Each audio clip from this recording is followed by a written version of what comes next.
Sup, boys and girls? Fuck you done. What are you doing? What's going on, man? So sorry for the delay. And I have one more because I forgot the iPad. But what's going on, man? This is just my 2 cents. I am now live talking to you all. It's great to see y'all in the chat. I see y'all lighting this motherfucker up. We're gonna get this shit kicked off here very, very shortly. I have a lot of stuff to talk about, and we're gonna just talk about it. But yeah, it's great to see y'all. Let me grab the iPad so I can play the intro music and we can get this old jank kicked off here.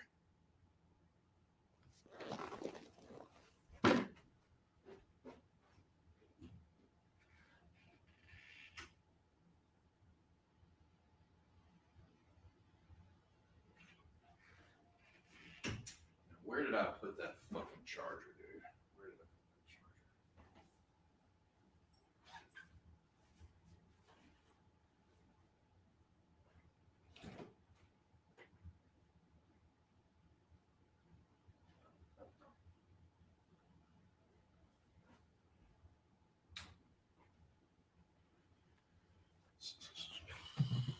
Okay, well, I will grab another charger here in a second, but I have enough of a charge to at least get the intro kicked off and do this thing right.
Please work, please work. This charger's really been a piece of shit lately.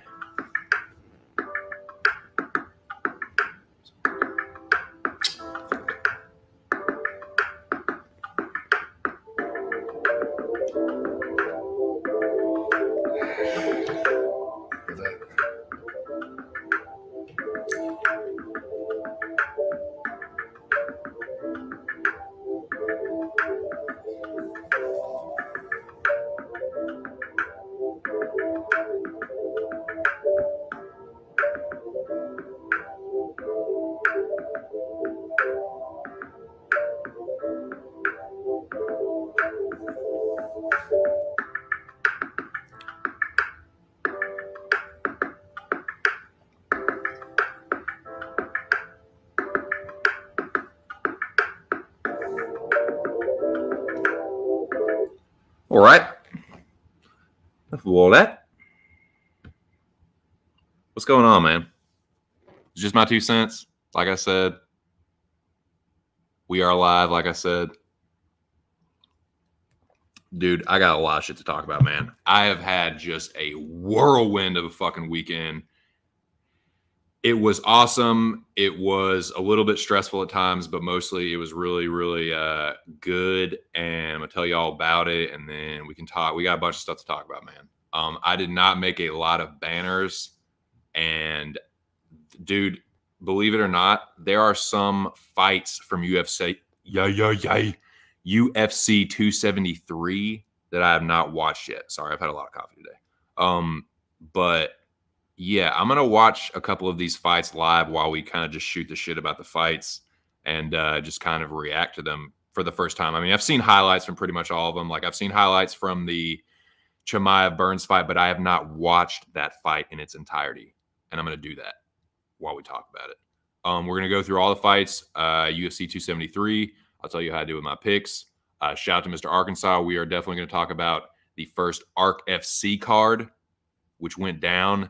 I mean, that was the fucking talk of the weekend, dude. UFC 270. Yeah. I'm telling you, man, it's fucking coffee. UFC 273. Eat your fucking heart out because ARC FC stole the show. We're going to talk all about it, man. And yeah, dude, let's just start talking about it right now, shall we? Let me catch up with the chat. Y'all are lighting it up, which is so fucking tight. And I'm going to kind of, like I said, I did not make banners, so I'm just going to kind of do them as we go. But yeah, dude.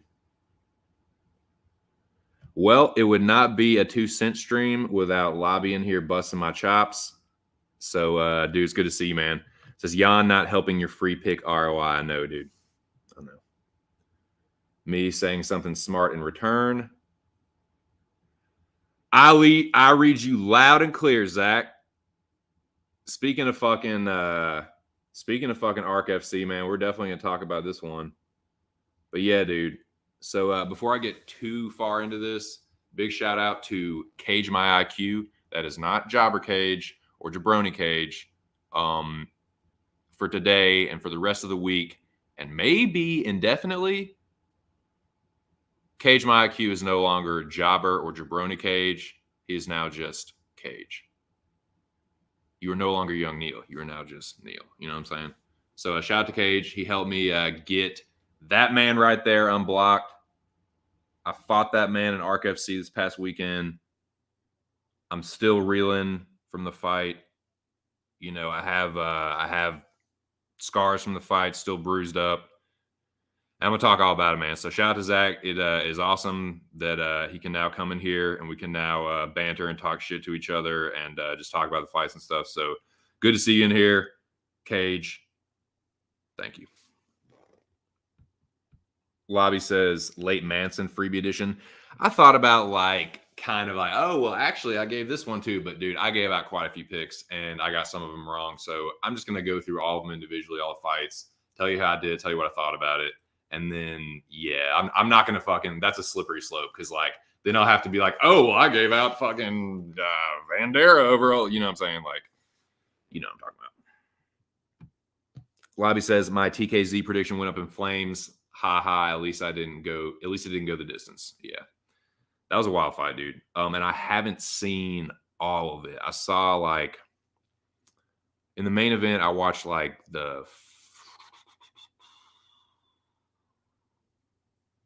I watched round 3, the end of round 3 and 4, but I was told that there was some fucking brutality going on in round 3 and that it perhaps should have been stopped. But it was when I turned it on, it was I saw the very end of the round and Korean Zombie landed a 2-piece and I was like, oh man, this is a crazy fight. He looked fucked up, but I got to watch that fight back.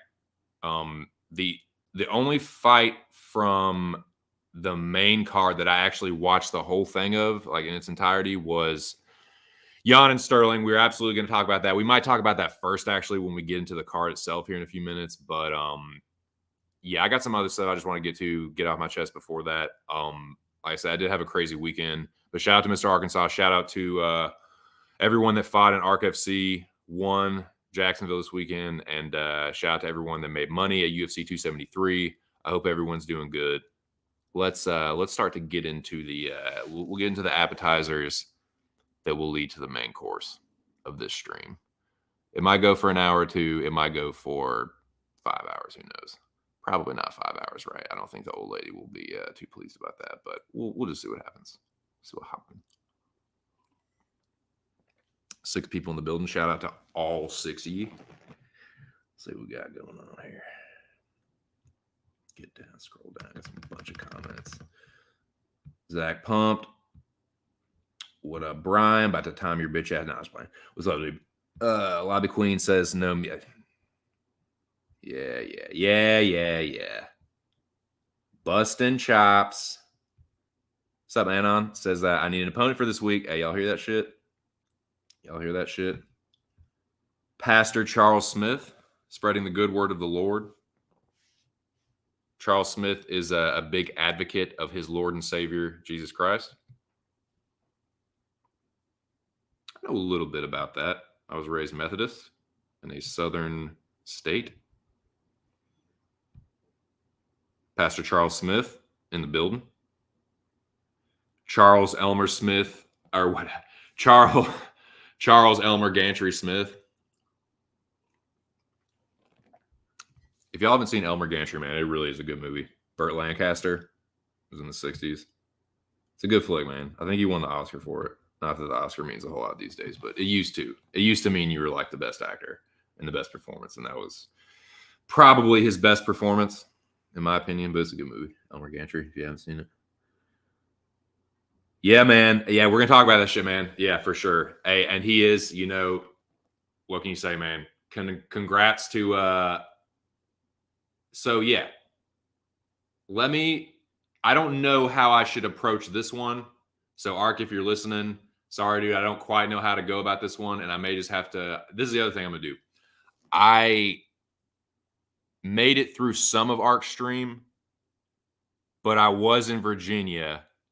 I had been drinking and I don't normally drink, so I'm not trying to make excuses. I know it kind of sounds like I am, but I was pretty fucking zapped at like 3 a.m.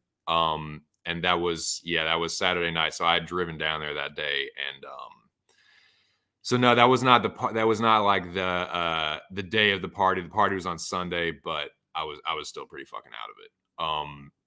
But nonetheless, the point I'm trying to make is that I did not get through all of that stream. So I'm going to do that too. And we're going to talk about some of the highlights because I want to go through these ARC FC 1 fights in order and talk about them. But yeah, shout out to ARC. And I'm going to go through kind of like the back half of that stream. Maybe not in its entirety, but just like highlight the key moments and stuff. But yeah, man, I mean, you already know what the fuck happened. We'll just get right to it. Charles Smith is okay, so this is what it was. Touch was putting his Mecca season 6 title on the line with the pot, right? Against the number 1 contender by hook or by crook, Charles, Christ is Lord, Elmer Gantry Smith, right? But that's actually not accurate because Elmer Gantry was kind of not really like a snake oil salesman, but kind of like that. Charles Smith is, I think he's got the spirit of the Lord in his heart. But anyway, so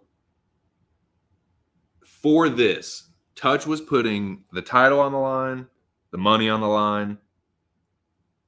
So yeah, I guess it technically is. I guess Touch was the Mecca 6 champion. He was beaten. So now, congratulations to Charles Pubehead, Christ is Lord Smith. He is the new Mecca 6 champion. So yeah, Alex, you're right. I think that's right. I think that's the correct way to announce this championship, right?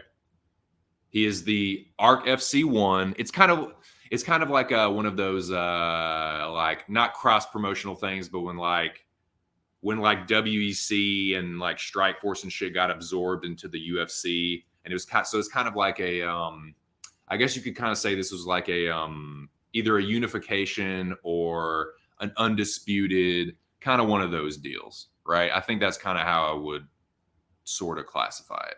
I don't know. But anyway, man, Charles took the title from Touch, man. So Touch, and hey, that Charles, you beat the best. You beat the best in the world at that time, like, which is this current, like, Touch is to win the Mecca after all that shit and to be that consistent. Like, that's you beat the best in the world. You want to be the man, you gotta beat the man. You beat the man. Hats off to the pastor. Pastor Pubehead. That's what I'm calling Pastor Pubehead. So yeah. I mean, I was gonna say the Lord's Prayer, but it will just sound very sacrilegious. I don't want to disrespect the champ like that. I was raised Methodist. I'm agnostic, but I've said this before. If religion helps you be a better person, helps you stay on the straight and narrow, do that shit. But yeah, shout out to Pubehead. He did the damn thing. The power of Christ compelled him to victory. And new. Shout out to the general. The motherfucking general. We live. We live, Bo. Charles saying what up to Ramirez. Alex saying what up to Zach. What's up, Ms. Devil? How are you? Yep, me saying I'm chiefing and going live.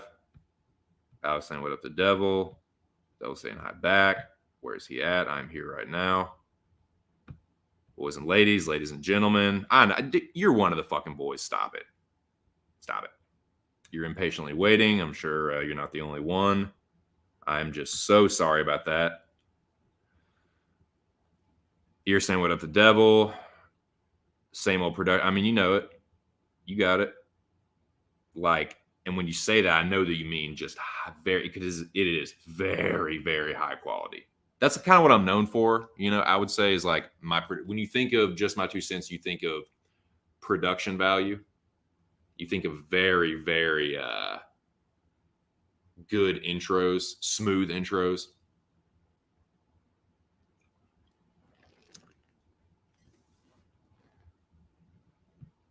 Hi. Hello. Why not this on a loop at foot? Man, that's a good idea, dude. Why not? Why not? I think I'll do that next time. I think I will do that next time. Well, usually I go live before 420, so actually that's a terrible fucking idea, dude. Why would you even suggest that to me? No, yeah, man. We jamming. Smish like brother and sister. Da. What's up here? How are you, dude? Maybe. Why you gotta blow the spot, Doug? What up, boy? What up, Buster? Sup, dude? Zach is back, man. Zach is back in this jank, dude.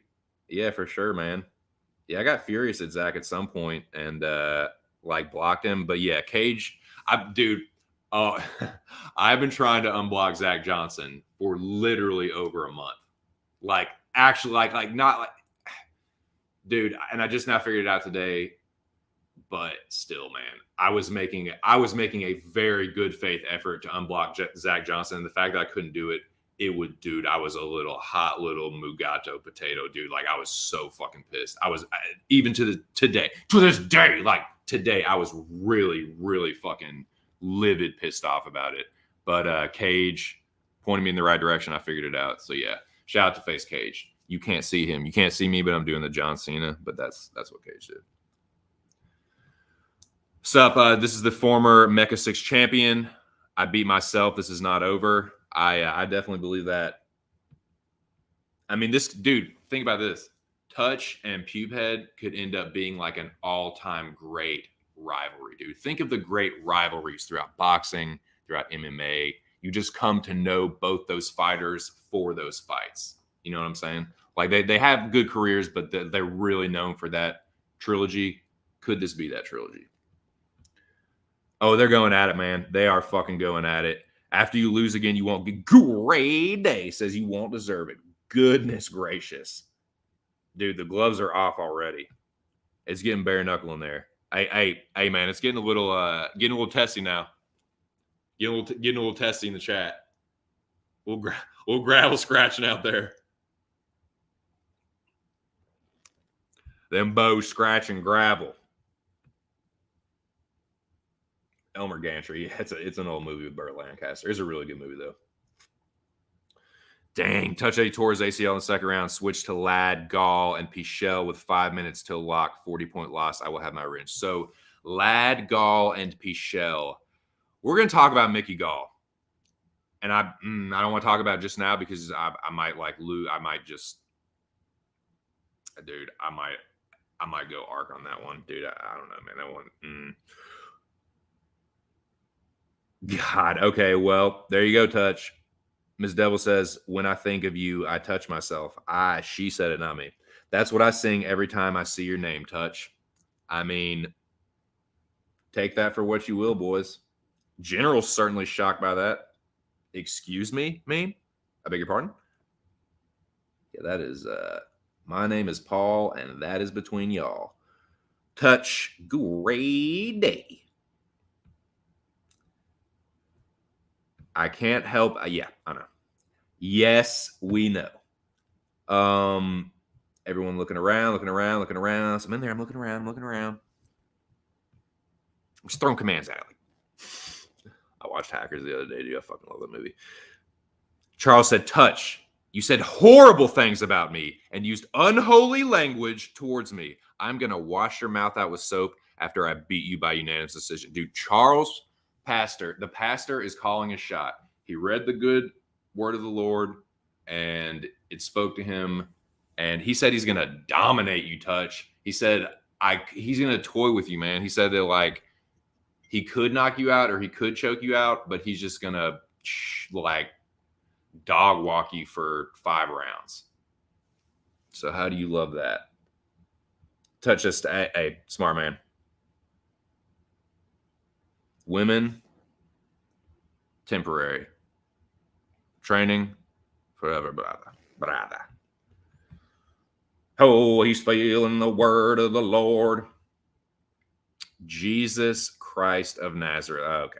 Rush had me singing Like a Virgin today, too. You hear that, Chav? You hear that? Chavalito.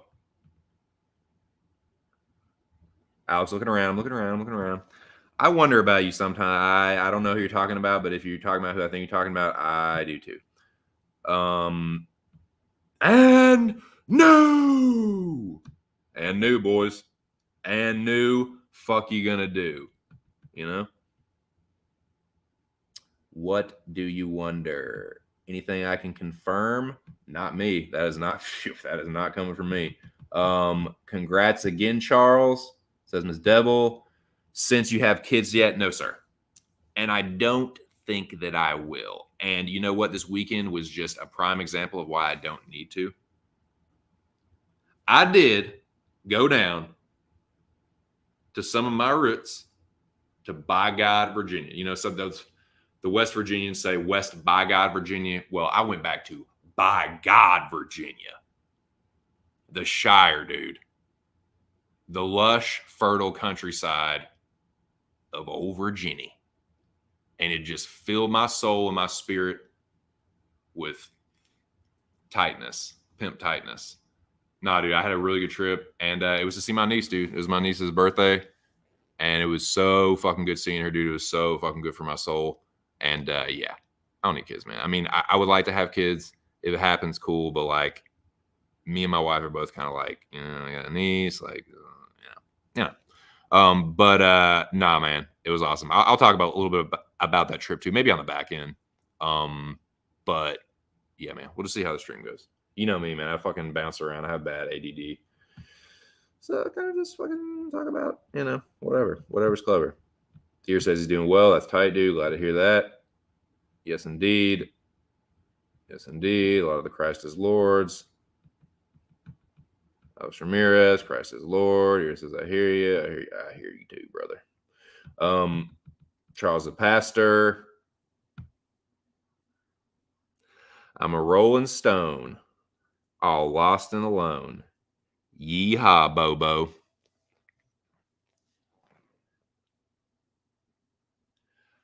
How's it go?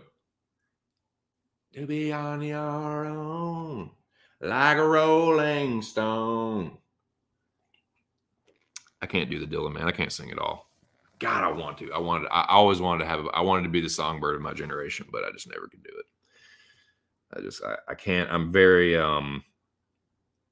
I wouldn't say I'm like tone deaf as far as like hearing music, but I'm just very flat when I sing. I'm very flat, dude. Actually, I had an ex-girlfriend that like she was like an opera singer, and she took like singing lessons. Like I went with her to singing lessons, and I like tried to like pick up on some of the things that like her teacher was telling her, like about like facial pressure and like where your voice comes from. And oh no, when you're singing this part of the song, it's coming from your throat, and when you're singing this part, it's coming from your chest, and then the facial pressure and all that shit is like, it was gnarly. But I always wanted to be able to fucking just belt that shit out, dude.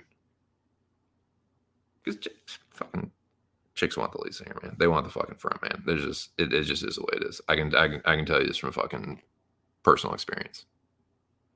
Drummers, bass players, we are the underappreciated ones. I know I'm getting off on a tangent. I don't want to get off on a tangent. That's another stream for another time. But let me just say, drummers, bass players, we're a dime a dozen, boys. We're expendable. We know we are. Guitar players, yeah, everyone loves a guitar player all the way. I mean, whatever. I'll talk about this before. We'll talk about it again later. No, that I know. I just don't know what song you're singing. So like, how can I sing a song where I don't know what the fuck it is? Like, I'll just sing like just Rolling Stone. Okay, I'll sing the Bob Dylan. Yeah, Dawsa, I know, man. I know a big old you mug. You helmet. Oh man, so this stream, dude, actually speaking of I can segue into a little old Virginia talk. Dude, speaking of yeah, this stream is being brought to you by some of the best, like, let me tell y'all something. Coming from someone that has a 25 plus year tolerance, formerly had powers, you know, a little dabbling in the game, a little bit dabbling in the game. That, like, now having a medical card, the point I'm trying to make is I've smoked a lot of really, really good, proper, like, really fucking good tree in my day. But believe me when I tell you, this is some of the fucking kindest nugget I've ever smoked in my life. And a couple of my boys grew it, dude. I'm no bullshit. I know I sound super biased, but dude, I'm telling you, man, I used to have powers at one point. I got my car now. I've been smoking for 25 years. Like I did this shit like in the Central Virginia area, and like I know like people like I'm just there's just the people are just snobs there, man. They're snobs. Where I'm from, Virginia, they're fucking snobs. The person that like the dude that grew this, like he's not one of them. I wouldn't say either of them I'm like super, super close with. One of them is one of my brother's good friends. All right. So I can't really say he's my boy. Like, we're cool. We're not beefing or anything. Like, we're cool. I've known this dude since he was fucking 12 or 13 years old, but like it's like that's your boy, dude. Like that's your friend. Like we're cool. Like we're definitely cool. Like I would consider him a friend, but I shouldn't say that's your friend, but like that's your boy. Like we're friends, but like they're good friends anyway. And the other one is a dude that I consider a buddy of mine. But yeah, dude, this shit is fucking like this stream is being brought to you by Wild Berry Runts. It hasn't been around, but for like maybe 2 years. It's so new that it's not like these guys are the first ones growing it. And I actually texted my boy. He's gonna tell me the name of the um not the dude that grew up, but this dude. I know I'm being very confusing with this. I'll make it all make sense here in a second. But we're just catching up, man. We're just letting the stream heat up, dude. I got time. I got time today. And you can, if I don't get to what you want to talk about right now, you can just watch the replay. But nah, man, shout out to the 5 people in the building. But I'm right in the middle of this little story because this stream is being brought to you by some of the best shit I've ever fucking just ever smoked. Yeah, where was I at? So I texted my let me just get back to the beginning of the story. So I go down to Virginia. It's my niece's birthday party.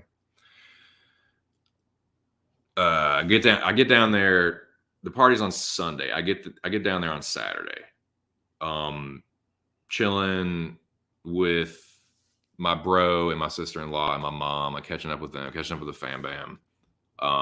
Chilling Saturday night. My brother got me started on. We watched some Righteous Gemstones. It was very funny.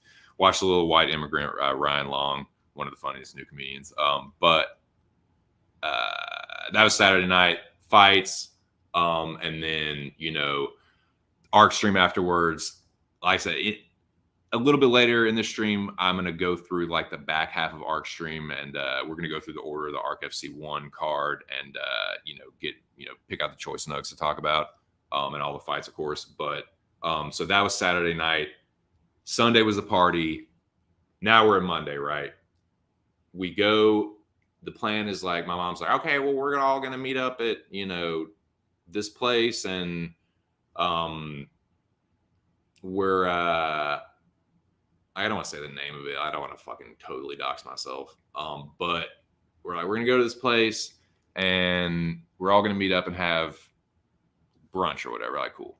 Go there, have brunch, and I'm sitting there. We're sitting there like talking, and I'm like, yeah, man, I used to fucking like eat this shit all the time. Like, my boy lives right over here in this neighborhood. I won't say the neighborhood, but like right, it was right over here. We used to come here like all the fucking time. I used to eat this place like 2 or 3 times a week. It has the best burgers in this city. Like the city I'm talking about, it has the best fucking burgers. And it's so fucking dank. Classic, just like it's like diner burgers, but they're chronic. It's so cheap. It's still just cheap as fuck and chronic. Like, you get a basket of fries, cheap as piss. But they're so dank. Like, they're like McDonald's fries, but better, and they stay fresher longer. So you get a basket of fries, super cheap burger, whatever. We're chilling. So I'm thinking I'm about to like leave town, but then I'm like, you know what, dude? I need to go holler at this dude. This guy's one of my like best friends. He's kind of like he works sound for the sound company. So he like sometimes he tours with this band Carbon Leaf sometimes, but then he'll just do other random shows. So I never really know if he's in town. And I kind of like figured beforehand, it's like, dude, this dude might not even be here. I wasn't even really consciously thinking about it, but that's usually what I'm thinking when I go down there. Like, dude ain't gonna be around. But I'm like, you know what? Fuck it, dude. I might just holler at this dude and see if he's home. Sure enough, he's home. This all happened randomly, like by chance. So I'm like, I'm gonna call this dude. We say our goodbyes, blah blah blah. I'm like, yo, dude, are you in town / at the crib? He calls me like 30 seconds later. He's like, dude, are you in town right now? I'm like, yeah, dude. And he's like, all right, here's where I live. It's right around the corner from where I used to live, which is like a stone's throw from where we're eating. So I'm like, okay, I'll be there in a second. So I get over there. He just bought this new place. It, it was nice, man. It was just like this little 3-bedroom house. For him, it's perfect, dude. Like, but where he's living, just because of the property value, dude, he paid out the ass. It was less than 500,000, but not by a whole lot. I'll just put it like that. Like, the property value in this city, I'll just go ahead and say Charlottesville. Like, it's retarded. The property value in Charlottesville and Albemarle County is redonkulous. Redonkulous. Anyway, that's not the point of the story. This is the point of the story. I go holler at my boy. We're chilling, dude. It was so good. Getting some bro time in with the homie. Just catching up. And the first thing we do, you know how we do, right? So Busty, he's got his fucking huge jar full of shit, allegedly. And he was like, dude, we got to smoke some of these. He's like, so-and-so and so-and-so agreed this, actually. And I'm like, nah. And he was like, yeah, it tells me the name, never heard of it. So that's where we are right now. Dude, it's very funny. Very, very funny. Jerky. Dude, you would be into the fucking jerky business. Jesus Christ. You are funny. But what's up, man? What's up, Artem? Where am I? Yeah, so I'm at my boy's house. We're chilling, chiefing. And yeah, it's this shit Wildberry runs. So now I've gotten to the point of the story. I went to look at, like, when I got back here to Maryland, I like went to look it up. Because, like, me and the old lady like to do that. Like, when we get something new, like, hey, we'll smoke it and just kind of like, look at the description of what we're smoking. Kind of like a wine tasting. They like tell you all about it, like the descriptive adjectives and all that bullshit. But whatever. This is just a little like tradition we do.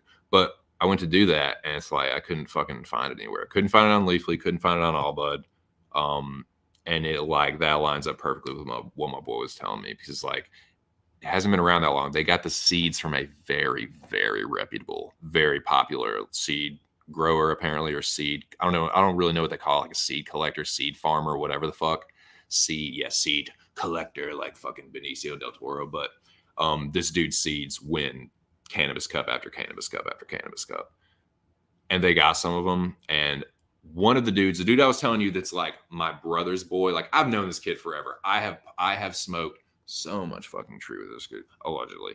I have partied with this kid so many times. I've been to parties at his house. Dude, this is a kid. I don't know if I may have mentioned this on stream before. This kid is a fucking like I love this dude, but he's a fucking spoiled brat. Like, it's not like he had like grew up in a huge house or anything. It's not like his parents are like ridiculously rich, but like, he's a spoiled motherfucker. Like, he had the basement all to himself, had a fucking pool table in there, a James Bond villain fish tank. Like, I don't remember the exact gallon, but I'm pretty sure it was in the like thousands of gallons tank. It was just like, it looked like a tank that you would see in like some cribs or something. And this fucking little brat's got it in his. I'm just trying to paint the picture for you guys of what we're dealing with here.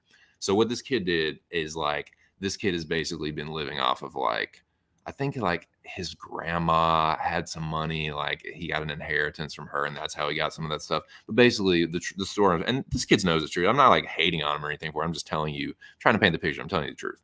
So he had like, and it was, dude, it was the place to be. Like, dude, like, the people to see and the place to be. Like, when we want to party, it was just a great place. And like I said, this is my brother's friend.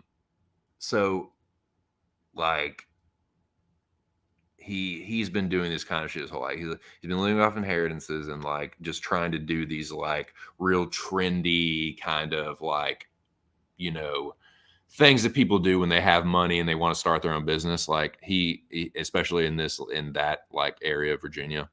So he's like, I'm gonna do grapes. I'm gonna be like a winemaker. I'm gonna be a beekeeper. And then the last thing he did before this was like, he had this like mushroom operation. He's like, I'm gonna grow mushrooms, dude, and like I'm gonna like have all the like, you know, the super. Jesus Christ! Did y'all hear that? Did y'all feel that? You hear it at your house? Great day. That was my downstairs neighbor, dude. That was a thumping, just boom. Goodness. Yeah, dude. Yeah, beekeeper. Like, he's that kid. The last time I saw this kid was at a fucking 311 show in Short Pump. Like, he like came up behind me. He's like, "What's up, dude? I thought I might see you here." And I'm like, "Yeah, dude, I like 311." Like, of course. Yeah. It doesn't surprise me that you're here either. But anyway, so this is the kid that grew this shit. And so he's that kid. So basically what he did is he took his fucking mushroom operation, because of course that didn't work out. He took the mushroom operation and he transferred it over to the tree, because, you know, it's recreational in Virginia now.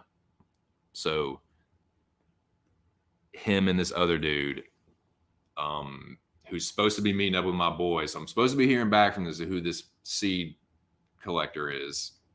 Maybe he let's see if he texted me.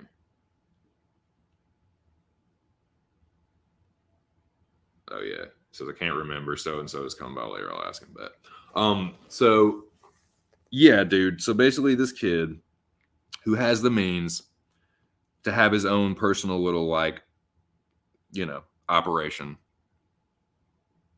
who is all like, oh, and he was in, oh, there was something else he did like back in the day. Like, he has a fucking, like, he's into like koi fish. So he had like he's been taking care of like massive fish tanks and like koi ponds and shit. He's that kid. Okay. You know what I'm trying to say. So yeah, I think he finally found his calling though. I got to give him credit because, dude, wherever you are, you know your name, you know who you are. Dude, you done did the fool on this one. For real. I prostrate myself before you and beg your forgiveness for everything. Psych, dude. Next time I see you, I'm gonna fucking RKO the fuck out of you, dude.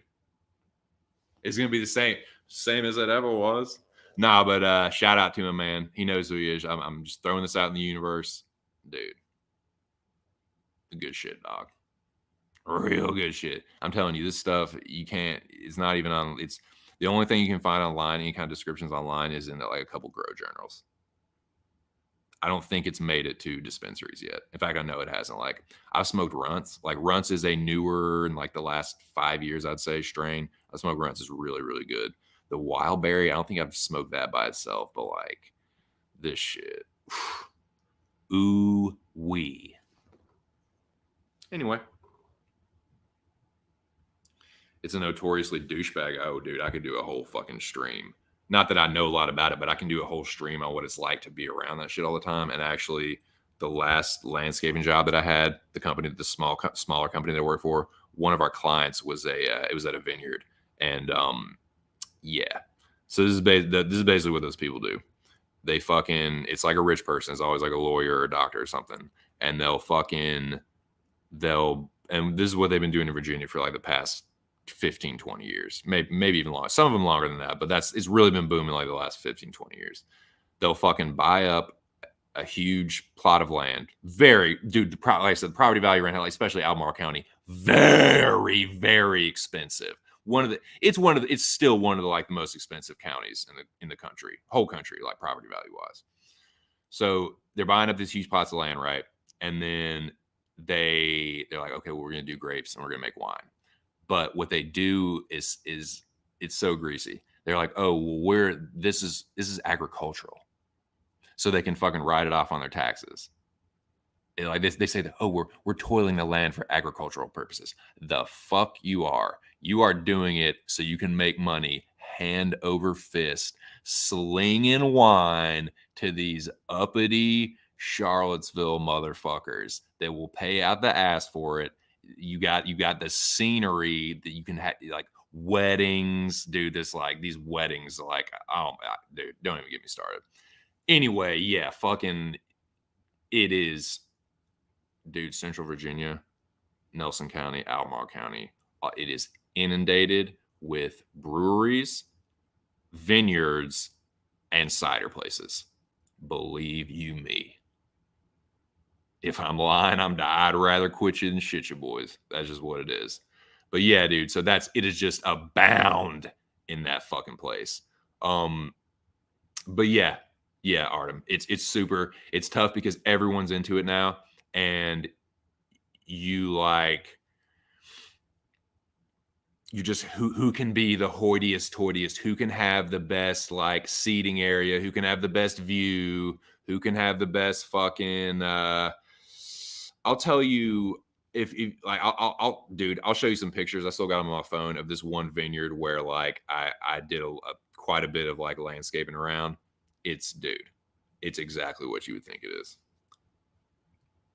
Oh yeah, dude. It's like, okay, you fucking like it's the classic like rich guy that's like, I'm gonna just start my own, like it's the classic like the rich guy that wants to retire like early and just clean up using money that you already have to make more money. Like that's the secret to getting rich. Be rich and then use that money to get more rich. Like it is so much easier to be wealthy and acquire ridiculous amounts of wealth than it is to be poor and get even a little bit wealthy. That is true as fuck. That is very, very true. I made wine once, picked the wild berries with a friend. Nice, dude. Bristol, God.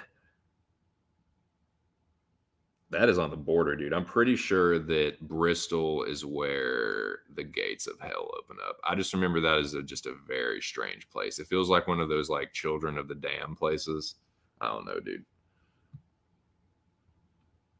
If that's where I'm thinking of, right? The one that's like right on the border of Tennessee and Virginia. Yeah, I'm pretty sure that's where the gates of hell open up is Bristol.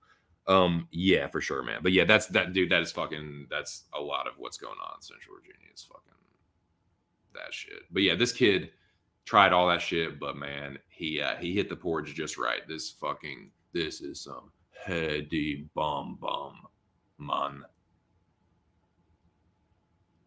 Dude, weed Cali. Smoke it in the chalice.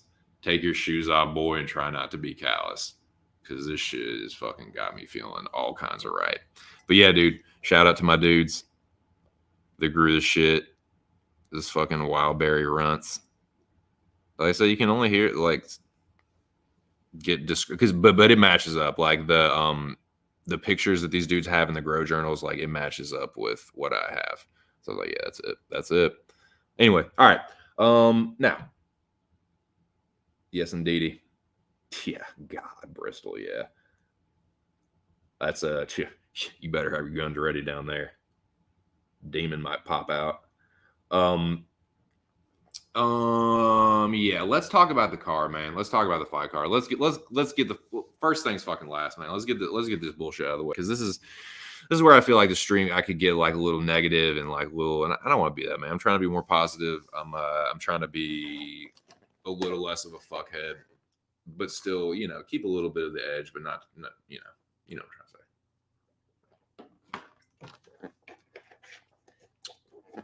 I'm gonna take a smoke break at slash PP break at an hour, about an hour into this. So let's talk about the co-main event for 15 minutes, and then I'm gonna take a break. Let me get this off my chest. I'm gonna try not to scream. I'm gonna try not to let my blood pressure get up. I need to be monitoring that. Anyway, not like I have bad blood pressure, but the last time I went to the doctor, they were like, "Yeah, your blood pressure is a little up. Not anything like, it's not like at a dangerous level, but they're like it's slightly elevated. So I do need to be mindful of my blood pressure. I'm getting to be an old man, boys. I can officially call myself over the hill in less than 5 years. So it's time to be mindful of those things. Not charging. Awesome.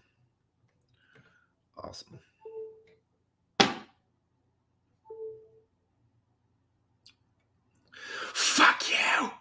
God, this charger is such a piece of shit. Fuck yourself. I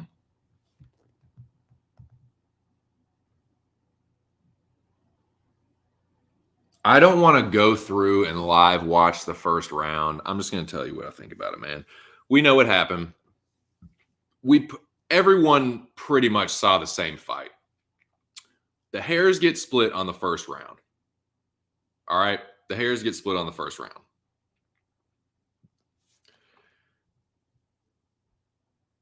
Let me go ahead and put up the banner for this. Make this banner right now. I did not make banners ahead of time, so we'll see how this goes.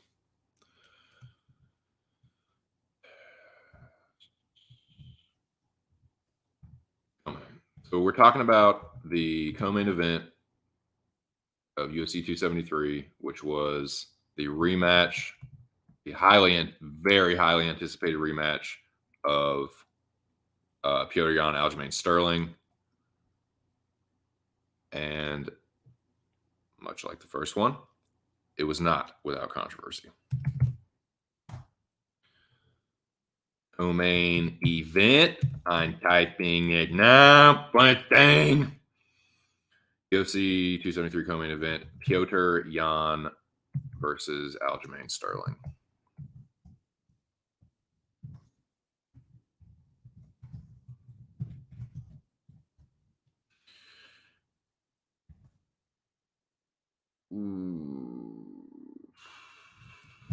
Sterling, F it, quote unquote, F it. On it was unanimous, right? I believe unanimous decision. Now,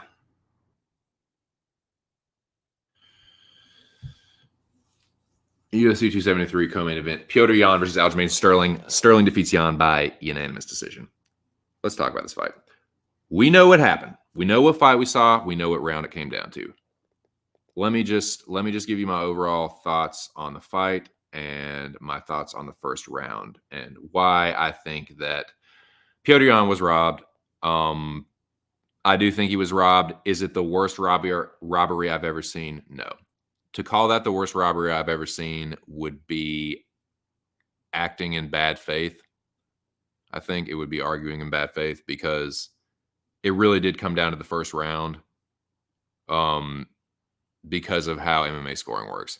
There's really no way that you can give Petr Yan rounds 2 and 3, and there's no way in fuck that you can give Aljamain Sterling rounds 4 and 5. So beyond that, you're really talking about a close first round, and like that's where you can really split hairs. In my opinion, it was pretty clear that Petr Yan won the first round, but beyond that, you kind of just have to talk about the fight in general terms, because to really say, you can only talk about the fight in general terms because it came down to a close first round. So then it's like, okay, well, how was the overall picture of the fight? Like, I don't know, man. And that's not really quote unquote the way you're supposed to look at it. But inevitably, like, that's the way I look at it. Now, like I said, I'm trying to be more positive on this one. So I'm not gonna like just like slander Aljamain Sterling up and down. This is what I'm gonna say though. This is probably the worst thing I'm gonna say. I thought he fought scared. I thought he fought scared. It was pretty clear to me that he was worried about what Piotr Jan was going to do to him on the feet. He backed up pretty much the whole fight, and he was, and I mean, desperately shooting takedowns. I think it would be hard to disagree with that, man. Like, he was just like, he was spamming fucking takedowns. 22 of them to be exact. Motherfucker shot 22 takedowns. Definitely didn't win the striking. So that was kind of that kind of, if that paints any kind of picture for you, you know what I mean? So it really came down to the first round. I thought Jan won the first round. I'll tell you why. In the unified rules of MMA, the first thing that they look at is effective striking and grappling. And I know that you have to put one of them first, like when you're literally like writing it down. Like, you either have to put grappling first or you put striking first. Well, they put striking first. That's just true. Like, okay, if grappling is supposed to be first or it's equal, like, why didn't they put grappling first? Why isn't it effective grappling striking? Why is it effective striking grappling? I can tell you why I think. Because I think the grappling, unless there's a submission in a close round, or unless it's around like 2 and 3 when the grappling is clearly taking place more than the striking, like, I think the striking overall is weighed a little higher, in my personal opinion. But it is a fact that under the first article, it says it has striking first. And the first sentence of the first paragraph is something along the lines of effective striking, like strikes that have immediate impact are to be weighed more than those that have a cumulative impact. I think that's kind of word for word, like strikes that basically damage over accumulation. In the first round, dude, it was pretty clear to me that Jan landed the more damaging strikes. Visibly damaging. Aljo was backing up the whole time. The only stuff that he really landed clean were leg kicks. The body kicks, for the most part, were blocked, and the punches were all missed. Like, he was whiffing on so many of those jabs and punches. Like, he might have landed like a punch to the body, I think. But, dude, the majority of his punches were missed, and the majority of his kicks were blocked except the low kicks. And the low kicks didn't do jack fucking shit to Jan, dude. Like, the low kicks didn't deter him in the slightest. Like, Jan marched him down for 25 minutes. Let's just fucking be real about it. He marched him down for 25 minutes. Aljo shot 22 takedowns, got 2 of them. You know what I mean? Like, I don't know, man. It just, I'm getting to the point now where I feel like there should be some way to kind of, if not score it, kind of weigh it in a close round. I don't know, man. Like, Jan stuffed 20 fucking takedowns. I'm just going to sit on that one for a second. Aljamain Sterling shot 22 takedowns. That's Curtis Blade style. And Piotr Jan stuffed 20 of them. I'm sorry, dude. That's got to fucking count for something. Somewhere. They got to figure out a way to make something like that count for something. Because one person is clearly trying to do one thing, it's their entire game plan, and for like the majority of it like was thwarted. And a lot of those takedowns were in a good amount of those takedowns were in the 4th and 5th round, where like he was doing nothing but shooting them. Jan would stuff it, float around to the back, and just beat the shit out of him. Like I said before, for me to say that this is the worst robbery ever, that would be arguing in bad faith. And for someone to say that in the 4th or 5th round, it wasn't pretty clear that Jan looked like the best bantamweight on the planet, you would be arguing in bad faith. Even if you think that Sterling nicked the fight because he edged the first round, which I don't think he did according to the unified rules, but even if you think that, there's no way you can look at the 4th and 5th round and say that Aljamain Sterling looks like the better fighter. And here's another thing too. Sterling basically won the fight with a body lock. He landed some pretty good ground and pound in the 2nd round, I think.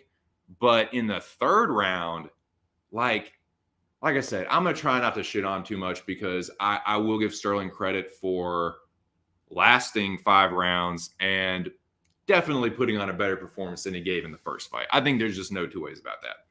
I'll give Sterling credit for that. He put on a better performance than he did in the first fight. I'm trying to be more positive in this one, boys. But I have to be real too. Like, you can't look at 4 and 5 and be like, yeah, Sterling's the best. Nah, dude. He basically, even if you say he won the fight, he pretty much won it with body locks, like a body triangle. So again, like just put this in perspective. This is a Gracie black belt, right? We got his black belt from Sarah. Sarah got his black belt from a Gracie. So he is pretty much through lineage like a Gracie black. He's a Gracie black belt. Was backpacked to another fighter for almost 10 minutes. Dude, I mean, you guys don't know very much about grappling, but it looked to me like he didn't even get close to fucking subbing him. Like, it looked like Jan actually got closer to sinking in the rear naked choke in what, like the 4th or 5th round than Sterling did in 2 or 3. Like, he was, dude, you can't tell me that you really were like, oh, dude, he's going to get the choke. Like, Jan defended it perfectly the whole fucking time. So Jan has ridiculous sub defense, ridiculous takedown defense. 2 for 22.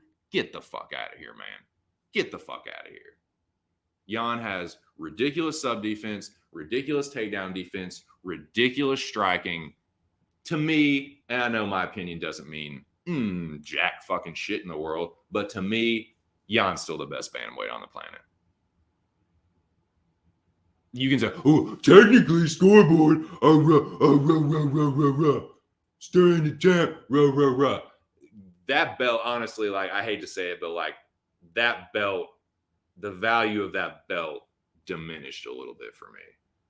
Because especially looking around 4 and 5, like, you really think Sterling's like that's your boy getting like tossed around and like it just I don't know, man. It looked that 4 and 5 look exactly like the first fight. So Sterling basically like panic wrestled the entire time, got a couple of them, secured 2 body locks, and then like, okay, that's your champ. That's the champ. Okay.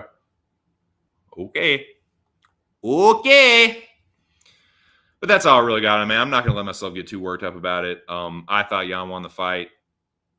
You know, according to 3 judges, he didn't. And this is another thing I'm going to say. I'm not going to get too conspiratorial on it, but to me, I'm sorry, dude, that fight stunk of anti-Russian narrative. Kind of similar to the Askarov fight. Like, they both just like, it's like, okay, like, these are close fights, important fights for the divisions. With what's going on in the state of the world right now, I'm sorry, that's just a little too coincidental. Like, where people like this one is more controversial to me. Obviously, like, there's a little bit more on the line, but it's like, okay, USA versus Russia in the United States in Florida, close fight. Like, come on, man. To me, this one stunk. This decision stunk. But it is what it is. You know, I'm not gonna like let it ruin my day or anything. Dude, I was so fucking pissed off when it happened. Like, yeah, I was a triggered, salty, hot little potato. Like, Mugato, whatever, like a motherfucker. Like, ooh, dude, like I was very, very upset. And very triggered. Let's call a spade a spade. I was pissed, man. I'm a huge Jan stan. But, you know, after thinking on it for a couple days, that's my 2 cents on that one. But dude, I think that let me catch up with the comments and then I'm gonna take a break. And we'll reset. We'll switch gears a little bit. We'll go through the rest of the card, which really shouldn't take too long. That was the biggest segment I had on that one. I wanted to get it out of the way first because I feel like if that's constantly stewing with each fight, like I don't know, just get it out of the way. Just fucking. I've said before, if you got something on your plate you don't really want to eat that first.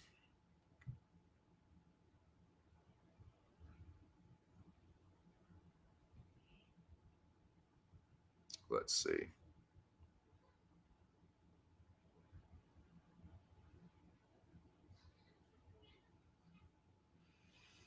Okay, I think the yes sir from Zach Johnson. Oh yeah, my feelings were very hurt, dude. I was very hurt, dude. I was very bottom hurt. Very, very bottom hurt. It was a split. Okay. Yeah, that one stunk to me, man. It stunk. Split decision. Thank you, Zach. All right.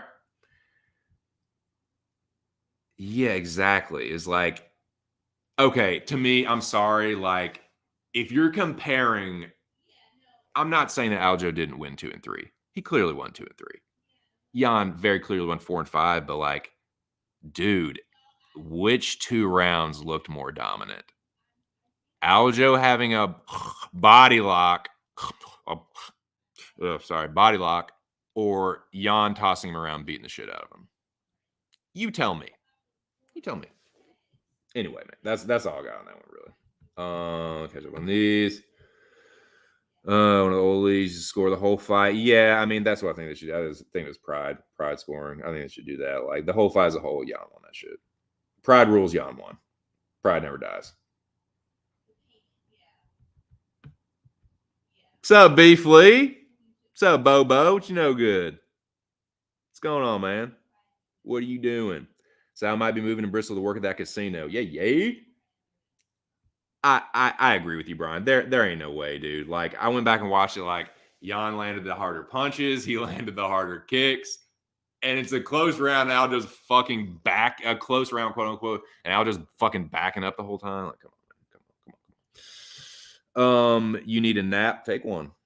Take one. Shit, dude. And under the unified rules, it is that round was all striking.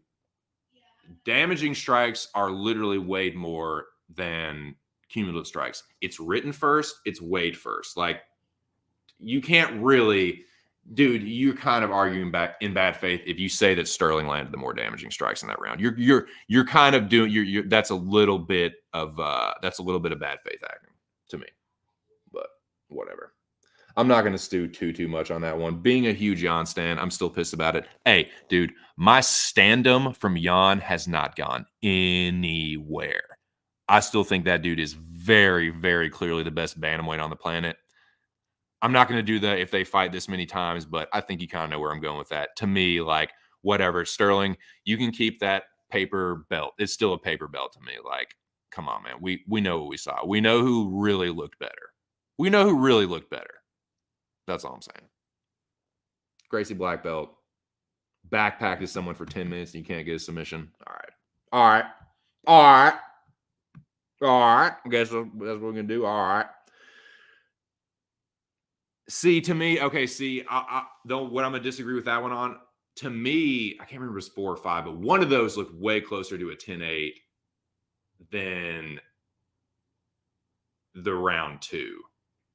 I don't think I'll just say this for the record. I don't think that I don't think that any of the rounds in that fight were 10-8. Let me repeat that. I don't think that any one round in the Jan Sterling 2 rematch was a 10-8. In my personal opinion. Of course, people will have their own opinions. And yeah, of course, that's what this is about, is open discourse. But yeah, that's just my opinion. Dana said Jan won, so they will give him another title shot. I mean, I would think so, dude. If they're gonna fucking make Figueiredo Moreno 4, if they're gonna make like DC Stipe 3, if they're gonna make fucking like come on, man, what are we doing here? Let's hope. Yes, you did. Yes, you did. Dude, I told you what state I lived in. Hope they have a card room. Nice.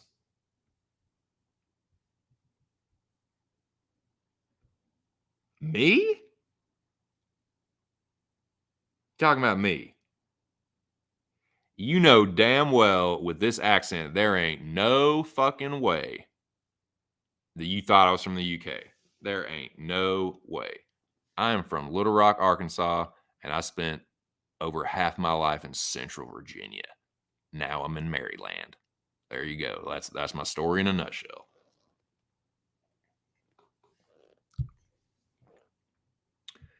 Bring it back, dude. Oh.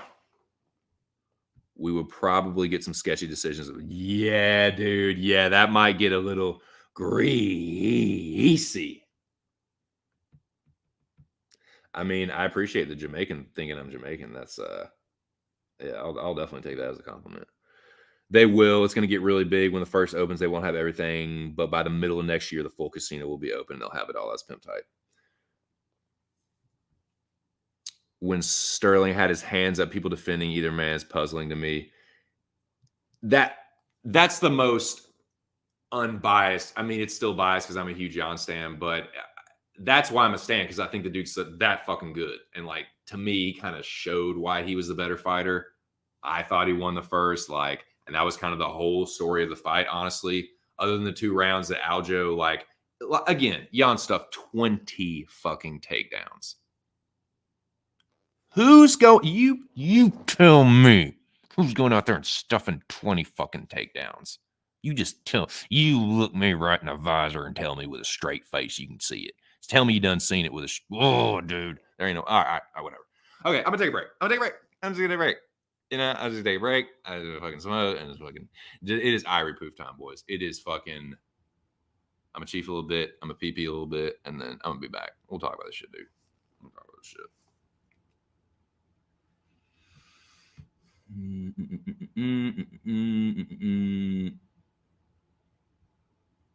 You boys from Arkansas don't sound. I beg your pardon. I beg your pardon. Well, I mean, dude,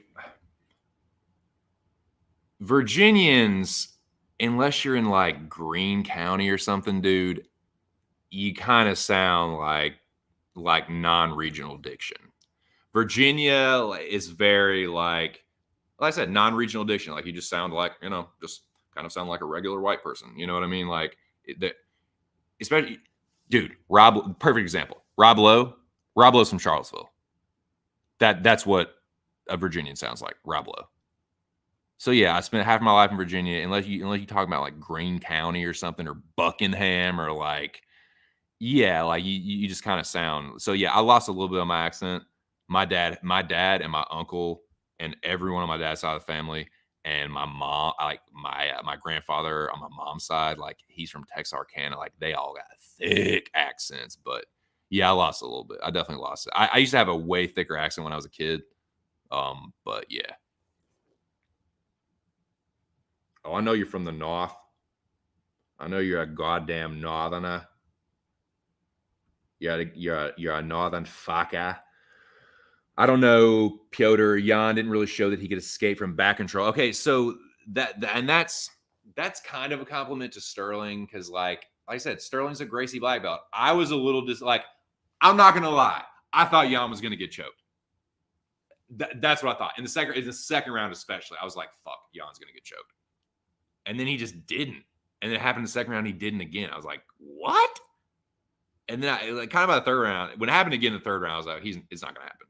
The fact that he was able to survive the second round, I was like, when it happens again, like I wasn't that worried. But when in the second round, I thought he was gonna get choked.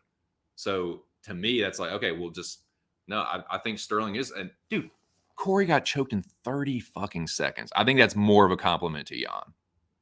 I mean, I guess it's to both. Compliment to both, right? A compliment to Jan and Sterling. Jan, and it's not like that's what I'm saying. I'm not trying to say that Sterling is a bullshit black belt. He is a Gracie black belt. That's as legit as it fucking gets, boys. And he couldn't do it. Jan has ridiculous sub defense. That's what I'm saying. Like, that's why he has ridiculous sub defense, because a Gracie black belt was on his back for almost 10 minutes and didn't even look close to sinking that motherfucker in. You know what I'm saying? That's what I'm saying.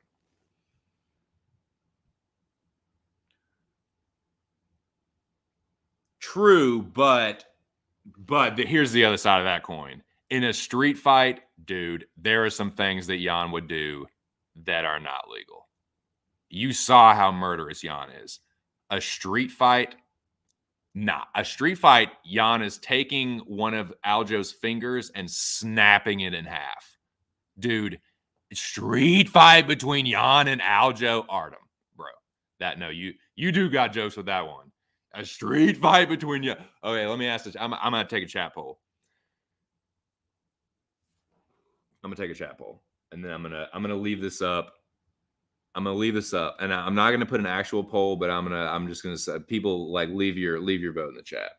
Leave your vote in the chat. I'm gonna post a comment, and then I'm gonna put it up on the screen as well.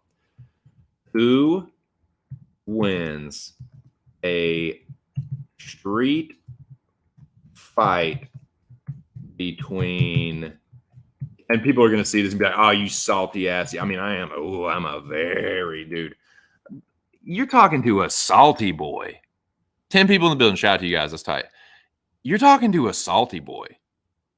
A Max Holloway salty boy. Dude, the salt never dies with me. It never has. It never will. Salt never dies. It lives on forever. Salt life. What y'all know about salt life? What y'all know about that salt life, dude? I'm a salty boy forever. And you know what? Guess what? I don't give a fuck neither. I don't care. Like, yeah. Oh, you're a salty Jan Stan. Yup. Sure am. Oh, you're a salty Mac. Yup. Sure am. Fuck you gonna do about it? Fuck you gonna do about it? Nothing. Nan, one of y'all gonna do nothing about it. I'm salty. Sure am. Okay, where are we at? Yeah, if you know how to snap fingers and toes and headbutt, hit to the side. Dang it, dang. I'm sorry, sir. I really don't want anything to say. What? And slit your throat, and it's over and out.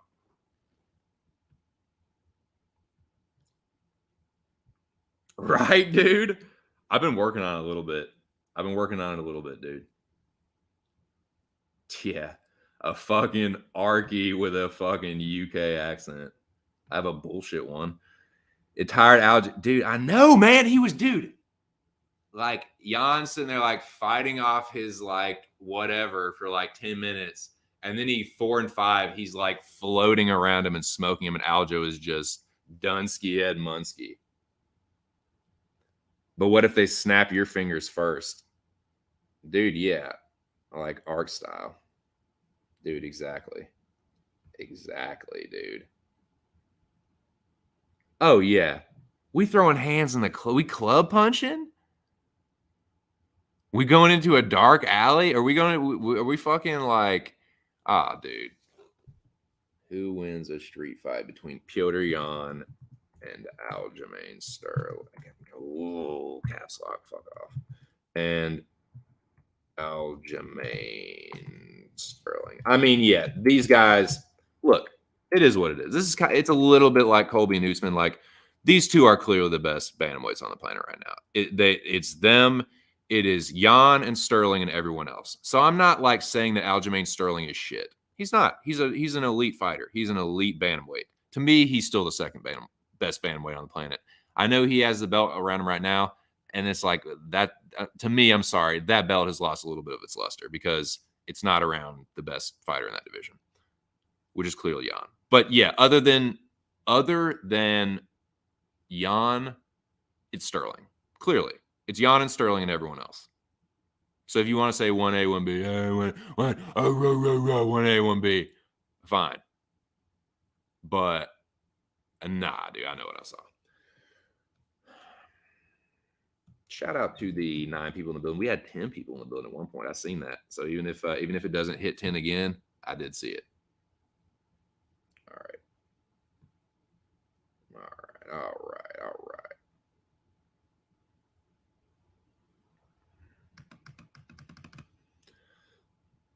Zach, you ever hear Ark's first video when he was on a Taz show? He has a really thick Southern accent in those. Nice, dude. Nice. That's tight.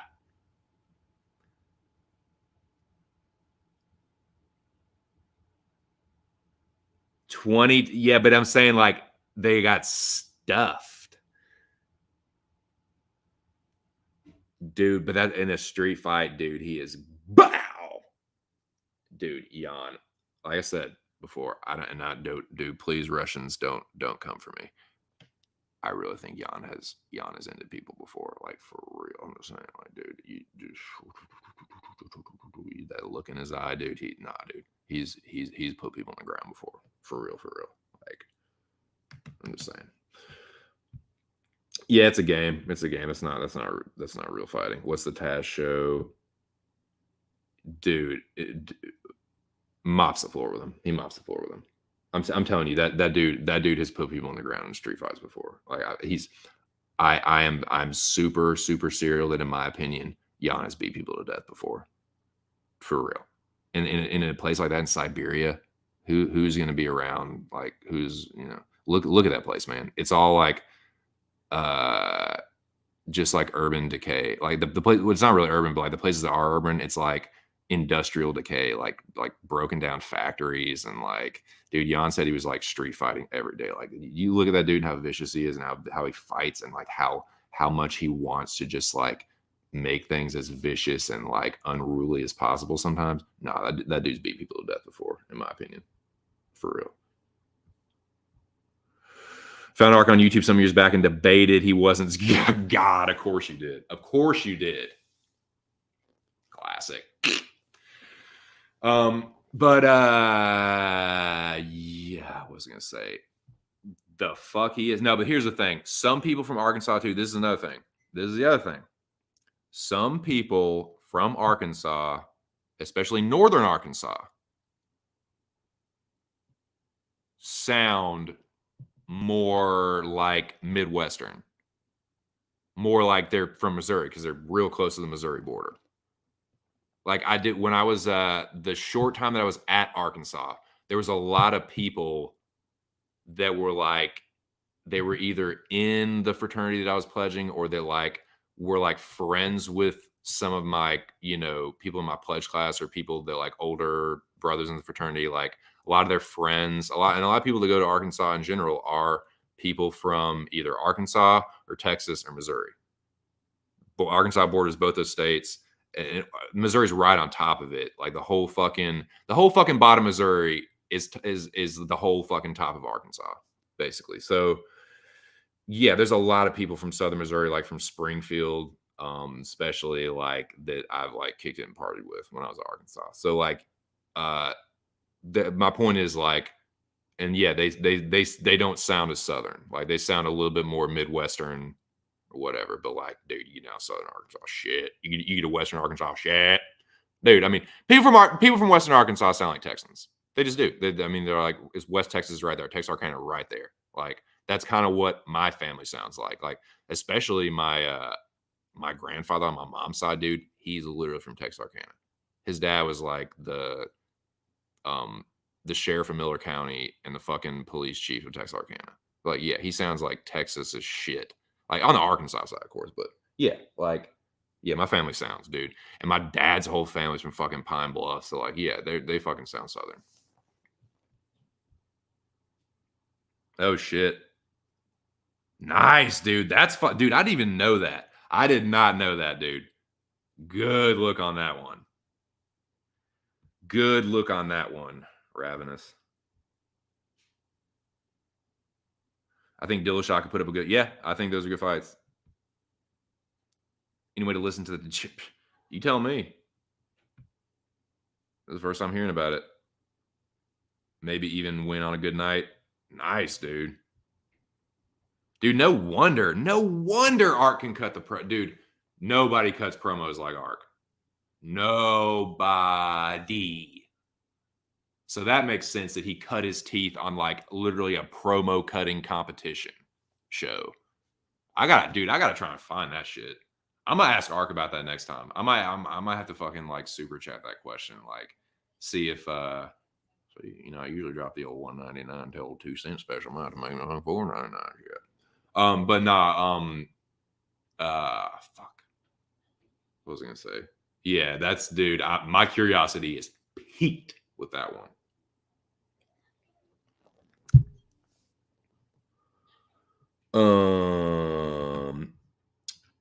Yeah, Artem, if you ever call me a dumbass again, I'm gonna time you the fuck out. Nah, I know it's not a poll. I just said it's a chat poll. Like, put your vote in the chat. I know it's not a real poll. You fucking wise guy. Yeah, wiseacre. I have a flavor of beef jerky. Zach, do you really have? Are you? Wait. I'm not saying this to be funny, and you may have put this in the chat, and I just fucking stoner just like went right over my head. I have a beef jerky. I call no mercy. And you know what? And that's why I got mad, because I am kind of a dumbass. So I mean, don't you ever call me what I am. Don't ever tell me the truth about myself, sir. I have a flavor of beef jerky I call no mercy. Nice. So do you have a fucking beef jerky business, sir? Do you make your own do you link your own sausage? No, do you make your own beef jerky? That's cool. That's awesome, man. What's up, Scooby? So, dude, this is a producer. Hey, what as Arcus says, touches the producer. Scooby, the producer around here, man. Scooby, the one running this show. Scooby, the one keeping the lights on around. No, I better not say that in front of the old. No, the old lady's definitely the one keeping the lights on around. But no, that's just so hypothetical. No, but Scooby, as far as this, I mean, as far as this stream goes, as far as this channel goes, Scooby's the producer. So that's all I'm saying. Fuck yes, I do. Nice. What's I mean, I don't want to try and dox you or anything, but just let me know, like behind the scenes or something, like DM me or something. And I won't put your shit out there if you don't want me to. But I'm just curious. Nice, Scooby. I can't remember the name of that segment to search. Dude, I am really curious about that shit. Cause like it's like, of course, dude. Of course that's why Art can just like cut a promo like nobody's business, because he cut his teeth doing that shit on a competition.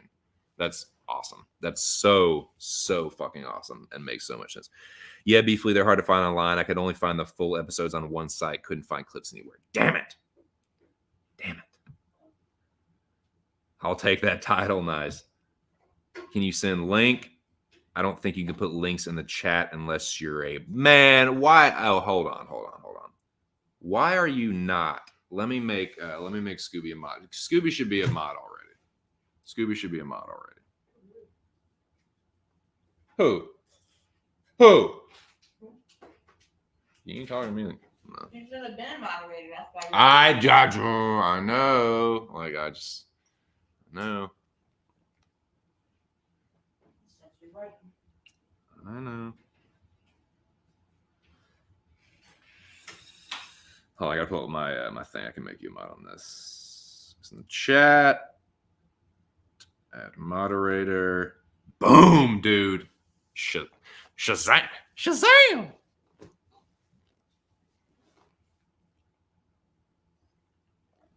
I now bestow you with the power of moderator. If you look at Scooby, if you look at Scooby's eyes in the chat, they've got a kind of a blue glow to them, sort of an iridescent blue glow. Super powered. Wrench gang. Wrench squad ho. Wrench squad in his hoe.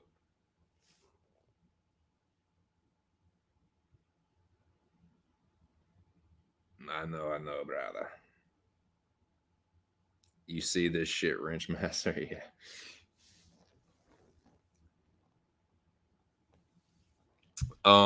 Yeah, man. Feel the power, dude. Feel the power of the mod. I I'm very please. Oh, you can't see, but I'm bowing right now. Please accept my humblest apology for not making you a mod before. I'm very, very sorry about that. Okay, where are we? Yeah, I do need to fucking piss. I got pissed like a racehorse now, but and I do need to smoke weed too. So I'll be back. I'll be right back. Let me put this fucking. With great power comes great responsibility. Yeah, and like I've said this before, like I'm not.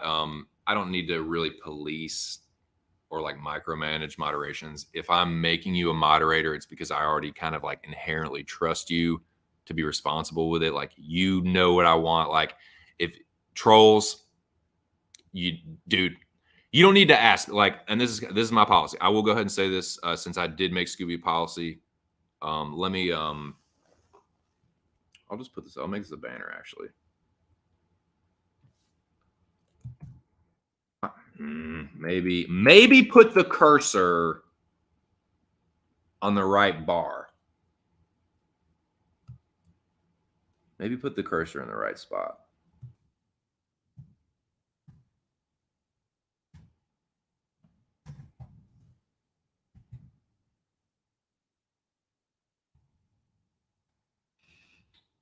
Moderator rules of engagement.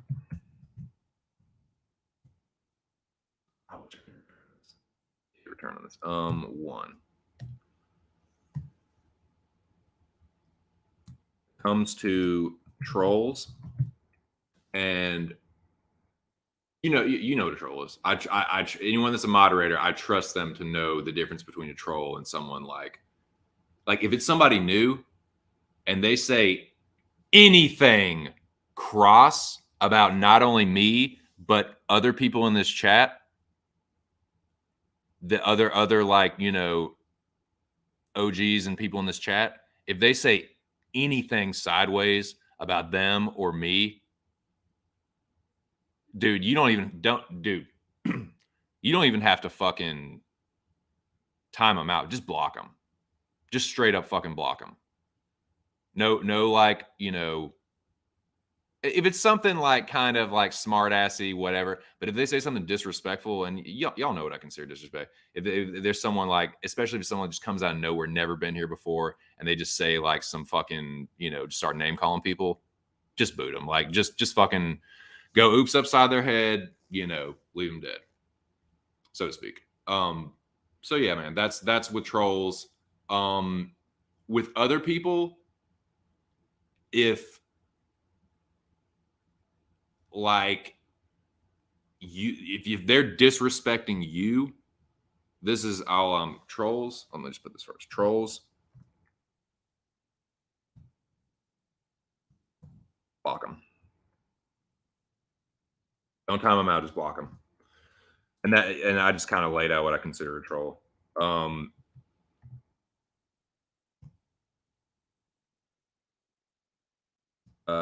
Two, I will say.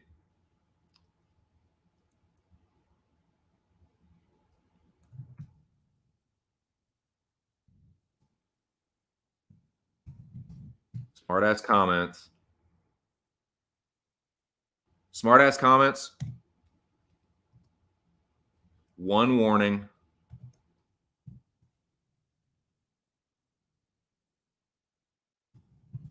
Then fire at, I'll say one warning, then weapons free. Then time out at will.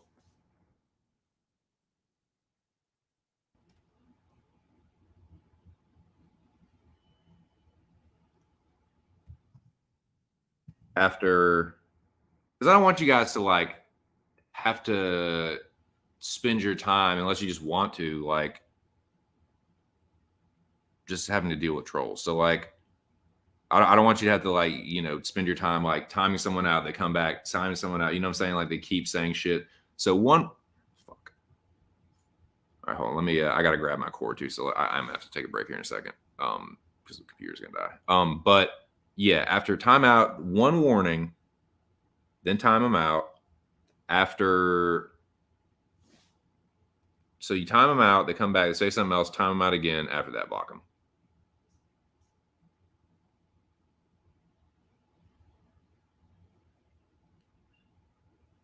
But usually what happens, and y'all know how it goes. Usually what happens is if you time someone out, they'll come back and bitch about it. Especially if they'll come back and bitch about it. So if they come back disrespectful, they go right in the troll category. Because usually that's if they're just being a smart ass, if they're kind of just being like fun, they're just like they really have some kind of like interest in staying around, they'll come back and be like, okay, I'm sorry, ha ha ha. You know what I mean? Like, okay, I'll be good. That's usually what happens. If they're a troll and they say, or they get, or if they just get butthurt and they say some disrespectful shit, treat them like a troll. Fucking block them. And overall, like these are just rules of engagement. But overall, if I'm giving you the wrench, it's pretty much weapons free, dude. Like I trust you inherently to do the right thing, but this is just in case you were wondering. In case you're wondering, oh, what do you think about this? What do you think about that? Like, should I do this? Should I do that? Maybe this helps to answer a couple questions, but I'm just letting you know right now. If I'm giving you the wrench, it's because I trust you to be on my fucking wrench squad and to deal with the fucking bullshit accordingly. You know what I'm saying? We'll shoot first, ask questions later, pretty much. But if you're wondering kind of how to go about it and, oh, should I time this person out as opposed to blocking them? This is how you do.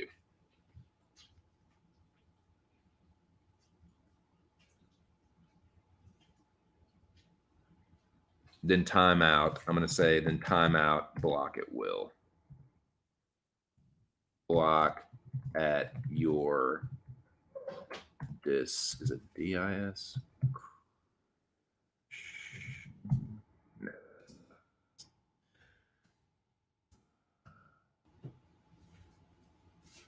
No. How, dude, that wasn't even close on the word suggestion. Nice, I spelled it right. Dude, I usually struggle with that word. Block out at your discretion.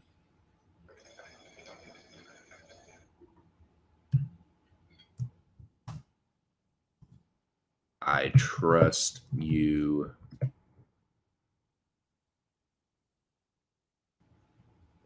I trust you.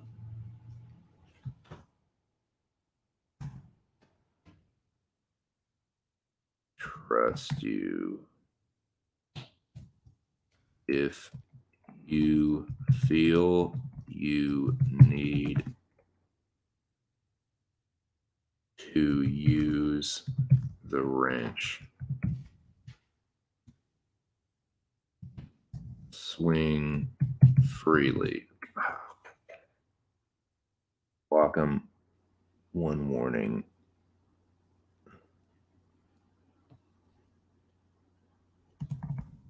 Trust you. I trust you. Swing freely.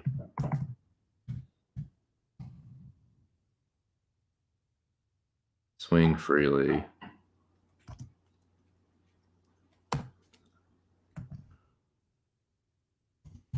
We can sort it later if need.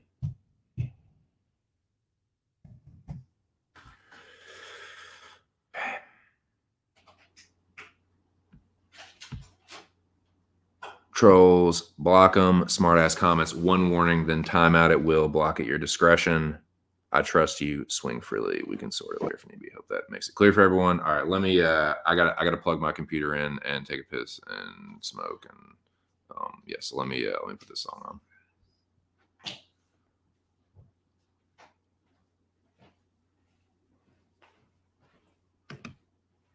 What the fuck? Oh, this is on that. You're a fucking idiot. 2 cents. Okay.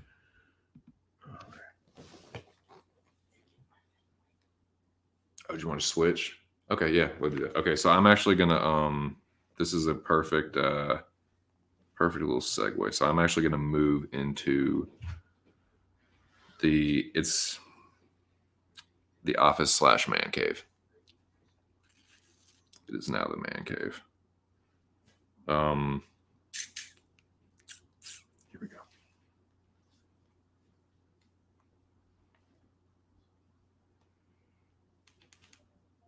Moving music.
Yo, can everybody hear me?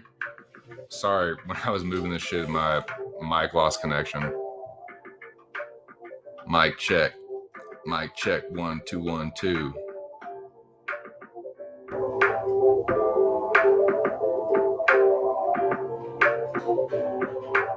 Yeah, I think there's a few wrenches still over here.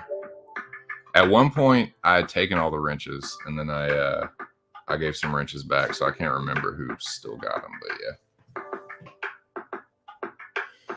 Okay, let me fucking restart this song because I didn't get to do the other thing I needed to do. But yeah, I'll be right back. Cool. Yeah, the shit got unplugged when I was moving, I think. All right, I'll be right back.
Oh no, it's that one's the cord is frayed. It's not fucking working. I'm having trouble with this one. Looking for the other one because I know I brought it back from Virginia, but I can't fucking find it now. It's on my bags.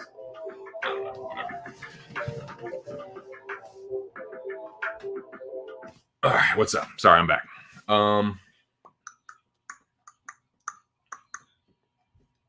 Yeah. So we talked about. Yeah. Sorry, I need to do one more thing. All apologies. When I come back, we're gonna talk. I'll be literally, we'll be right back. But when I do come back, we're gonna talk more about 273. I need to go through all the pipes and put up how I did and eat some crow and yeah. Then we're gonna talk about Arc FC. I'm gonna go back through and watch some of Arc's stream, live react to it. Because I also don't remember the exact order of the fight card, but I want to talk about these Arc FC 1 fights and kind of react to it and just just talk about the shit, man. Because I think it's awesome. Shout out to Mr. Arkansas, and looking forward to shit, man. Looking forward to fighting whenever, even if it's not on the next card. Just training and getting ready, man. So it was a lot of fun though. So I will be right back. And we'll talk about 273 / Arc FC 1.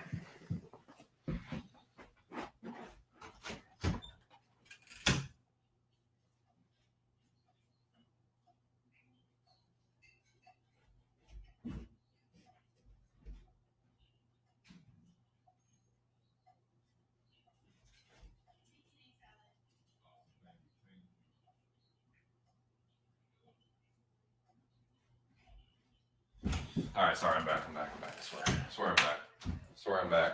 I got the banger, so I don't have to fucking. I'm in the fucking man cave now, so I don't have to fucking come back in here to smoke. Just had to grab some snacky doos. Chippy Doos, and yeah, man. Yeah, man. Alex saying what up to Scooby. Cool, man. Shout out to the 5 people still in the building, dude. You know, almost 2 hours in. We had 10 people in here a couple times, which is oh so tight. And yeah, man. Shout out to Kind Bar, peanut butter dark chocolate. Shout out to Pringles, lightly salted Chippy Doos. Shout out to fucking, what was it, Del Monte or something, like peach fruit cups. And shout out to the fucking VA homies for organically growing this incredible fucking nugget. This wild berry runts that is just, it is the world to me right now. So shout out to you guys, man.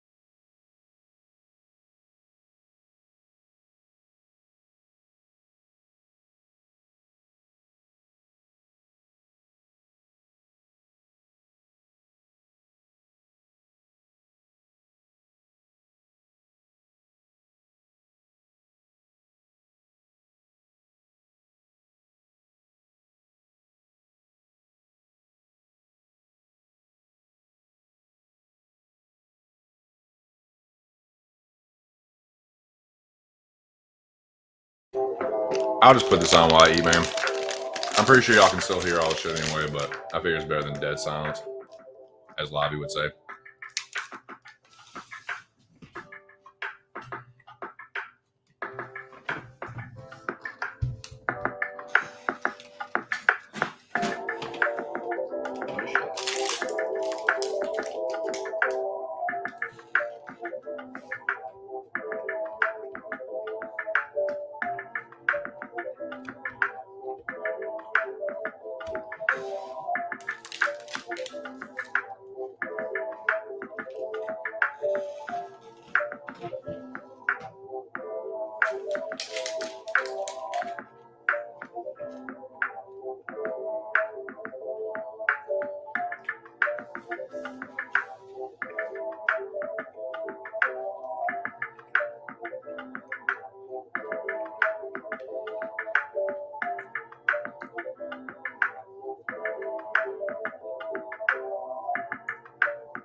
It's the hot shit, dude. I'm telling you. I gotta watch my sodium intake too, but yeah. Yeah, dude, they're dank. Super dank. All right. All right. All right. Sorry, I probably should have fucking muted the Pringles part. It's gonna be way louder.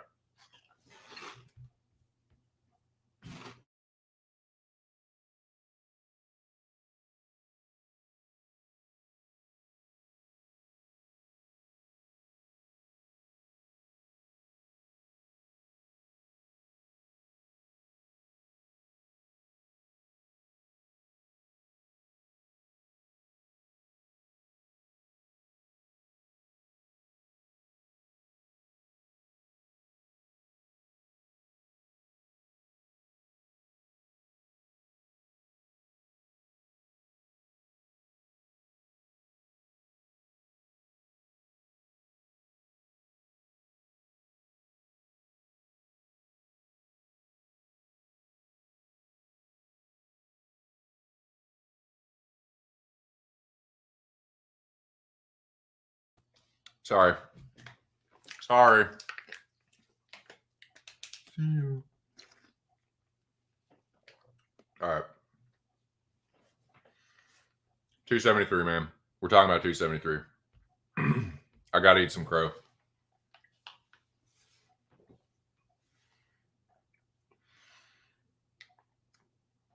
I didn't do terrible with my picks.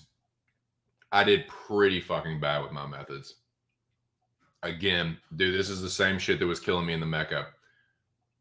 there weren't really too many weeks where like my picks were terrible. Like I've gotten more right than I've gotten wrong for the past few, month or two. But like January was a rough month, but February, March, and now into April a little bit. I've been doing pretty good as far as being on the right side more than I'm on the wrong side. But the methods, man, I was not dialed in on the methods here. It bit me, and I was only barely able to escape the clutches of one daddy daycare. But we'll talk about that. But yeah, I had a tough fight this past weekend. Still feeling it, man. Still feeling the bruises and just the damage I took. So we'll talk about that. We'll talk about all the ARC FC1 fights. God damn it, I gotta find that fucking cord, dude. I gotta find that charger and fucking so I can charge the fucking iPad up because I know it won't last if I start. Dude, YouTube kills the battery on that thing. But touch it. Yep. So, what's up, guys?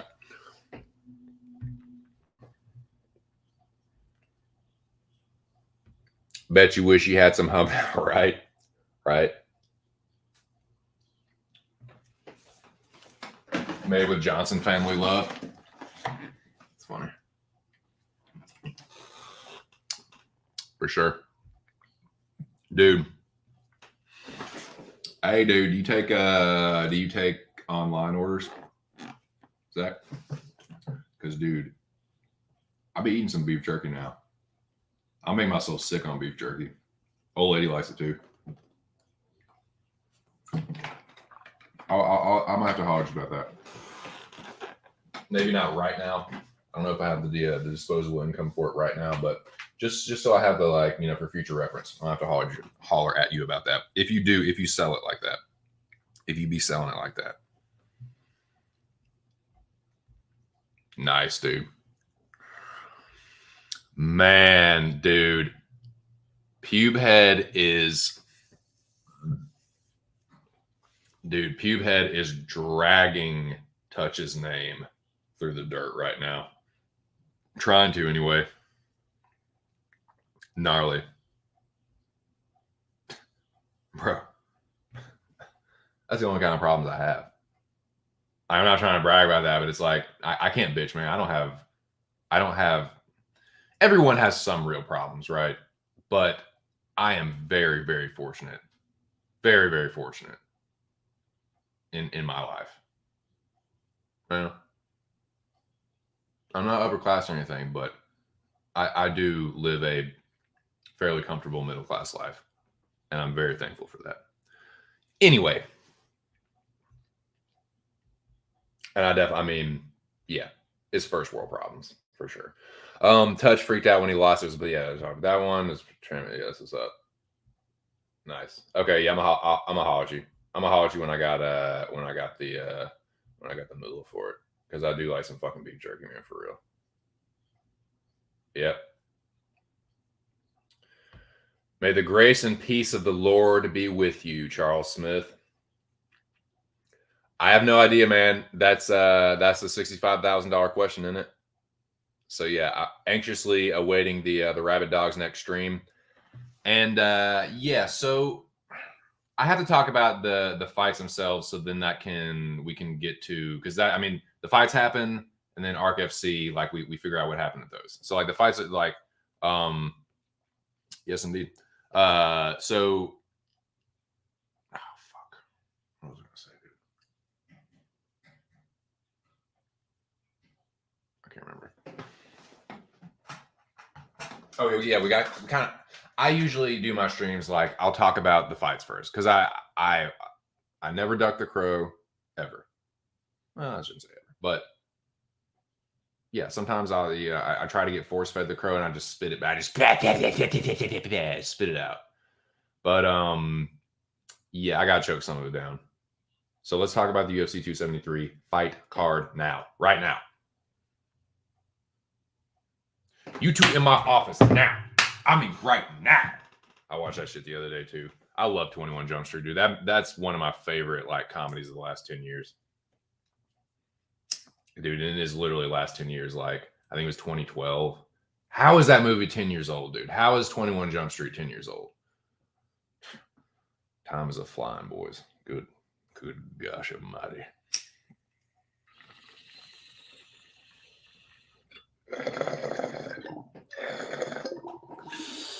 Shout out to the VA homies for this wild berry runts, son. This wild berry runts done. Shit is. Woo! A lot of mercy. Touch smited by Pastor. I know, dude. Smack touch in the face with the good book. Wow, man. So yeah, let's talk about these fights, dude. I got some crow to eat. This happened to me another time. I took a trip to Virginia and there was a fight card where it's like, I'm like trying to hang out with my family and like watch the fights at the same time. So like we were watching, my bro put on Righteous Gemstones, and it was a perfect show for that because like I kind of listen to it in the background and hear just like some funny shit while the fights are going on. I could still kind of like interact and stuff. But yeah, I feel like this happened to me one of the last times. It was like every time I would go to look at the fights, something terrible would happen.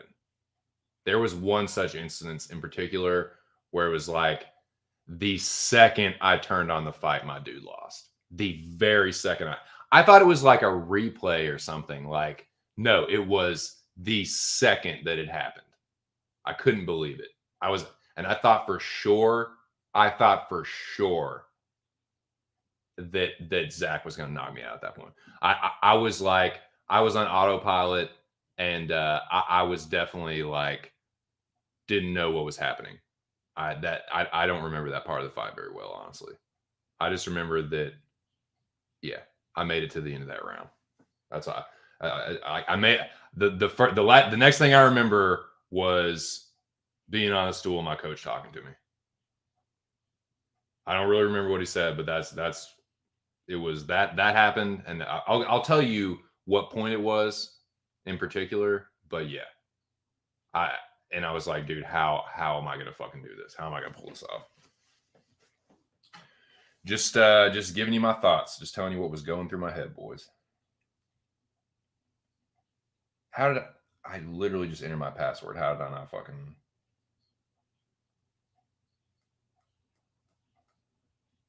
See if my boy texted me. Nothing yet. Shaka bra. Oh, God, it's so lame. When you go down, just say shaka bra. What y'all know about that South Park episode? Yeah, a lot of naked wieners. I noticed that a lot of naked wieners. Yes. Silliness. You're welcome. Yep. Charles is a Christian man. He's a man and he's a Christian. First fight. Well, let me fucking put up my results. Let's do. It's banner time. It's banner time, ladies and gentlemen. It's 2 cents makes another banner time. UFC. Shout out to 6 people in the building. UFC 273. Results. I did this at UFC 273. This is what I did at UFC 273. I think I was 8-6. 8-6. No, I mean 8-4. I mean, let's see. Let's count. I got 1,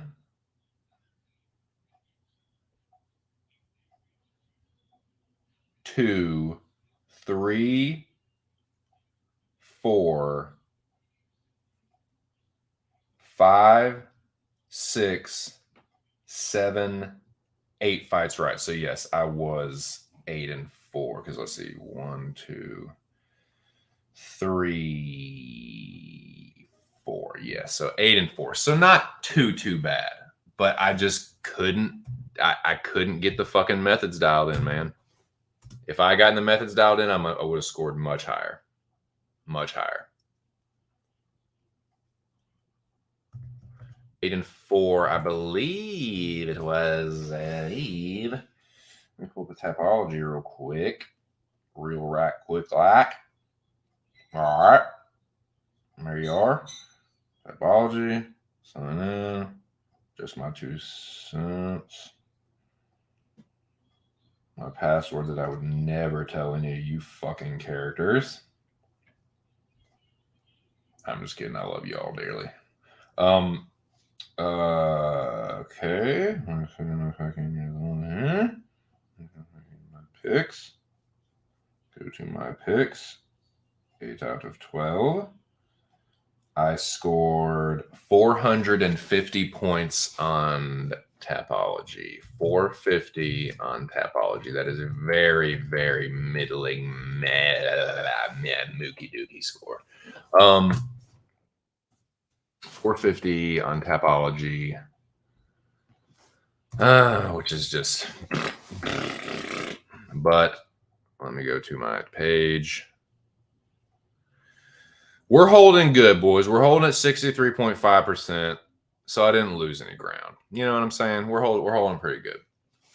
450, and so I'm still on track for my goal of 65% on Tapology. That is my Tapology goal for the end of the year. So we're on a decent track. If I can steadily just keep getting good records with the picks, I feel pretty confident. Even if I don't hit it exactly, I'm gonna get just goddamn close to it. You know what I'm saying? All right. Apology.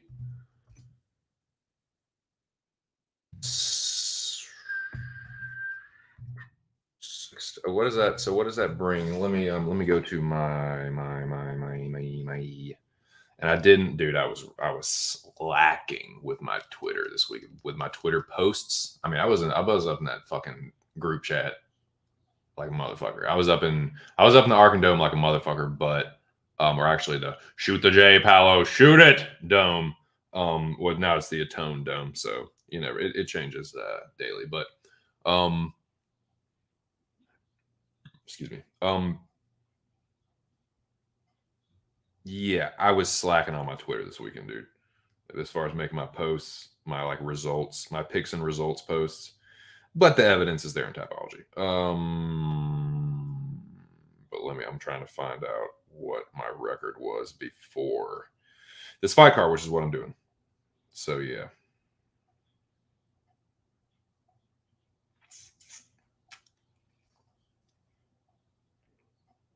My profile.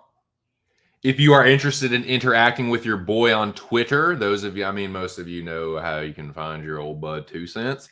But if you are not privy to such things, I am at capital J _ capital M lowercase y capital T lowercase w lowercase o capital C lowercase e lowercase n lowercase t lowercase s. That's at J _ my 2 cents, with the J, the M, the T, and the C being capital letters. Yes. Now, no, that's not right. Because UFC London. Wait, has there been? No. Hold on. What the fuck is going on here? Yeah, Blades versus Dawkins. UFC London. That's my pinned tweet. But I think that I had.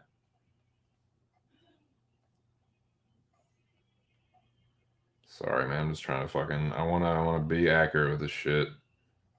I want people that, you know, that do follow me on social to know, or if any new people like trying to follow me, I want to be accurate with how my results are. I don't want to try and I don't want to feel like I'm being disingenuous or trying to inflate or deflate or whatever my stats. I just want people to know the truth. I just want people to know the truth. You know what? This is a fucking fool's errand right now. I can figure this out. Since it's just basic fucking arithmetic, you dumb fuck. All right, here we go. I was 10-2, so that was 63 and 36 for UFC London. After UFC London, that's what my results were. Then we had Blades versus Dawkins. I went 7 of 2, so 7 and 5. So let's add that up. 7 and 5. So 63 plus 7 is 70. And 36 plus 5 is 41. So I was 70 and 41 after Blades versus Dawkins. 70 and 41. I went 8 and 4 with this one. 70 and 41.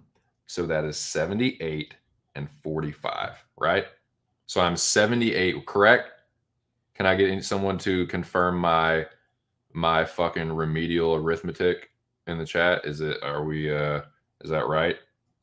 78 and 45, right? 78. I mean, Arkansas does have good schools. Hendrix is a really good school. UAMS Medical School is top notch. University of Arkansas has a good business school. The Fulbright School of Business is very nice. But I mean, it just, as far as basic schooling goes, it ain't just too much known for its high test scores. So yeah, my math ain't just my strong suit. That's the point I'm trying to make to you boys. It's an art trying to do math, you know. Come on now, you know what I'm talking about. 78 and 45 on the year. For 2022 for 63.5%. Biology.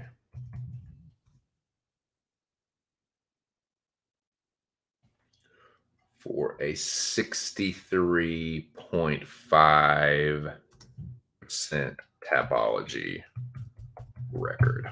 There we go. I think that's a pretty good way to put it right there. I will make that a banner as well.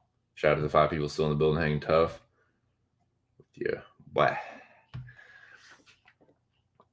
Yes, USC 273, 8 and 4, 450 on tapology, 78 and 45 for 2022 for a 63.5 tapology record.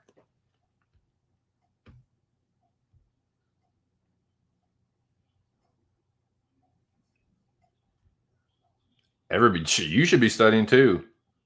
Playboy, you should be studying too, player. Everybody should. I should be. I shouldn't be talking right now. I should be fucking training right now. No, I'm just playing. I'm just a fun and I'm just joking around, man. Where are we at?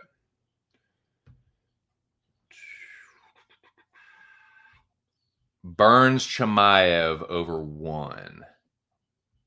Over 1.5 was a good play. Oh, you had that? Nice.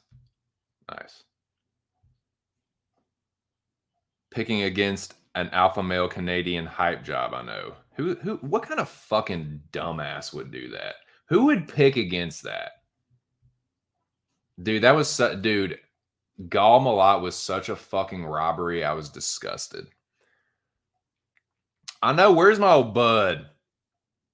Where you at, Lip Picks? Yo, bud, you? What are you doing? Jonathan, come here and talk to me. Come on, talk to your old bud, 2 cents. He should be studying, Alex. Oh, you're talking about, oh, yeah. Yeah. Oh, Lip Picks should definitely be studying his little tail off, especially if he's going up against the likes of you. Oh, he should definitely be studying. Definitely. What country has the best debut? That's a good question, man. I will leave that to the statisticians. I'll leave that up to the fucking stat dorks. Yeah, I don't know. That'd be Best debut win percentage. The general's laughing. Yeah, dude. Okay, let me.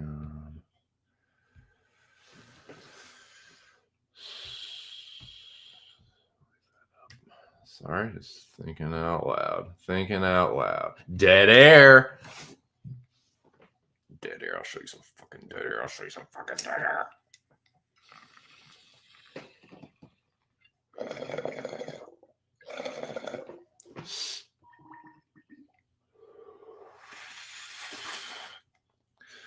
The more man smoke herb, the more Babylon fall.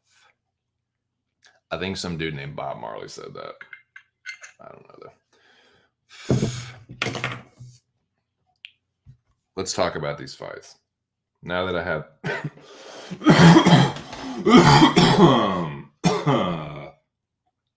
now that I have that ticker up. Let's talk about these fights, man. Let's go through these fights one by one.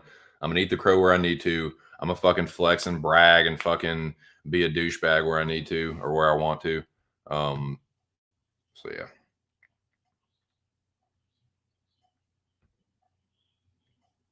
Bob said that. The more Babylon fall, but it was not like in a bad way. Not like Babylon is falling. It's like Babylon fall. Babylon fall from the sky to the ground for us, for we. Babylon fall for we. You know, for the betterment of we. Ja feel?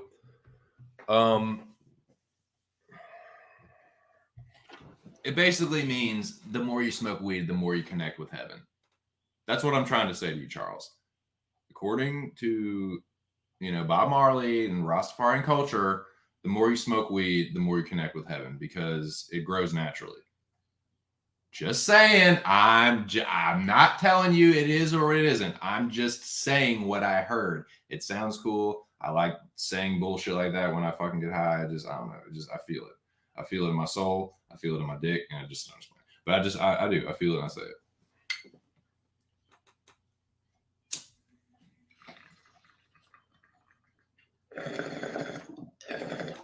To tell you the God's honest truth, I saw that, dude. I was getting stoned with one of my buddies, it was like 2009 or something. And we were getting some shit from this dude. He was definitely a Rasta, but he wasn't from Jamaica. He was one of the he was like a West African Rasta. He immigrated from Ghana, I think. But he was definitely he was friends with this other Ghanaian who was this Rastafarian recording artist. He was basically like a Rastafarian musician. But we went over to their place and he had a poster. He had a Bob Marley poster while we were smoking, and it had that quote on it. So I don't know if that's Bob Marley quoting somebody else or his quote or something, dude, but it's always stuck with me. I don't want to say that. I'm trying to remember the dude's name. Thank you. Kwaku or something. Thank you, sweetheart. Thank you kindly. Love you, girl. She's number one. Yeah, dude, she makes some fucking, dude, my wife makes some fucking dank egg salad, dude. Chronic shit. I just got blessed. Okay, where the fuck are we at? Yep.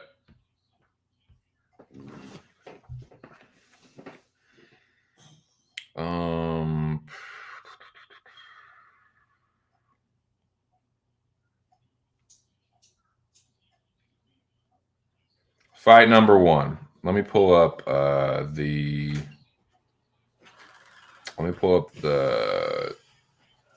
UFC stats. I feel like the best thing to do to recap these, or the easiest thing I found, Jesus Christ of Nazareth. I'm sorry to take the Lord's name in vain, Charles. I apologize. I don't mean to offend you. I take the Lord's name in vain a lot. It's probably one of my greatest sins, according to the Christian faith. Yeah.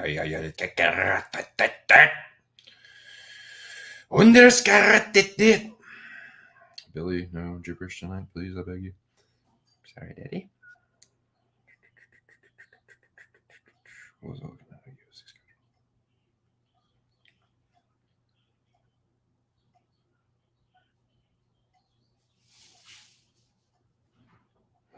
Okay. All right. Now, what did I tell you guys? I am going to start out drunken. What's up, dude? How the fuck are you, man? Dude, one of my favorite Aussies. What's up, bro? Good to see you in the chat, man. I'm good, man. How the fuck are you doing? How in the fuck are you, man? Tell you what. That just perked me right up. That's fucking tight, man. What's up, drunken man? What's going on? What are you doing? How you feeling on this Tuesday? Okay, first fight though. Dude, you are. I mean, your timing is impeccable, my friend, because we are jumping into. I did a rant. I did a Jan Aljo rant, so I do apologize. You missed that. It's a little further back. No, I can't remember exactly like the timestamp for it, but it's a little back. Maybe not quite an hour back. I did a. It might have been hour one though. Actually, that might be a lie. It might have been hour one. Yeah, I think it was because it was like, okay, I'm going to rant about this for 15 minutes and then take a break. So yeah, I think it might have been at the 45-minute mark. I did my Piotr Jan Aljo rant, but I wanted to get that out of the way. Now we're going through the main card. I should probably make that a banner too for anyone that just pops in. 10 people in the building, dude. Hey, that's a fucking. That is a fucking turkey, boys. That's 3 times today we've hit 10 people. 10 people in the chat. So shout out to you guys. Y'all made it to 10. And your old bud TC sure does appreciate it. All right, first fight though. This is I say this, dude, on my weigh-in streams. I feel like I say this like at least once a weigh-in stream. Just because, and I'm gonna make this a banner, dude. 11 people in the building. So listen to me. I'm literally making this banner right now. And I no matter how many times I say it, it just have to keep getting shown, I suppose.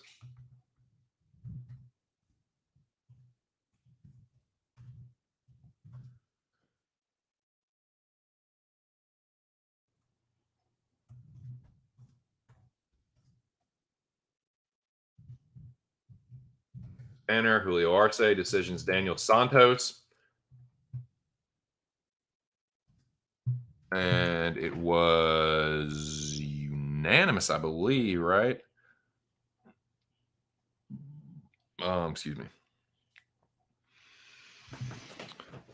This one, like I said, I did take a trip to Virginia this weekend, so I was kind of in and out of the fights. I watched the last like round and a half. I feel like I started watching this one like halfway through round 2. So I only saw half of it. I'm not going to go back and rewatch this one. I am going to do that with a couple fights here in a minute. But I'm just kind of like live react to them while we're talking about it. But yeah, this one I did tell you guys, and I feel like I say this all the time. Like, let me put this up first. Oh, gee.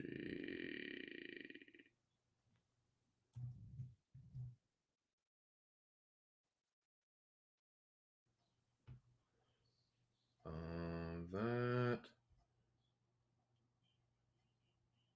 I can't put a crystal ball because I think I had Arce by knockout. But I did get this one right. And I did tell you guys, dude, just because someone misses weight doesn't mean they're going to lose the fight. They might, but that is not going to be necessarily the sole reason for losing. And a lot of times people miss weight and win the fight. So you can't always just be like, oh, dude, this guy looked like shit. And Julio Arce did. I put this on my weigh-in stream.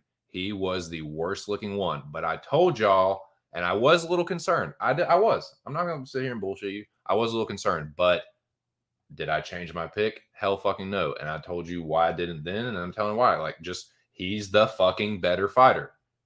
He's a seasoned UFC fighter that was a Golden Gloves boxing champion. So that means he has a seasoned amateur. Dude has had, that means it might not be quite on like the master of sport in boxing in Russian, but like Julio Arce has had about at least 50 to 100 amateur boxing fights. Dude got hands. I knew he would be the better boxer. I knew he would fucking box Daniel Santos up. And sure enough, that's what the fuck he did. Like, you know, slipping and ripping, sticking and moving, floating like a butterfly, stinging like a goddamn bee, stinging like a goddamn fucking yellow jacket. But nah, dude. I mean, that's pretty much what I thought was going to happen. I did think he was going to knock Santos out, so credit to him for being tough and hanging in there. I think he will beat some people for sure. Julio Arce is a tough ask on your first out, dude. It just is. It's a tough ask on your first night in the UFC. But yeah, and I like, nah, dude.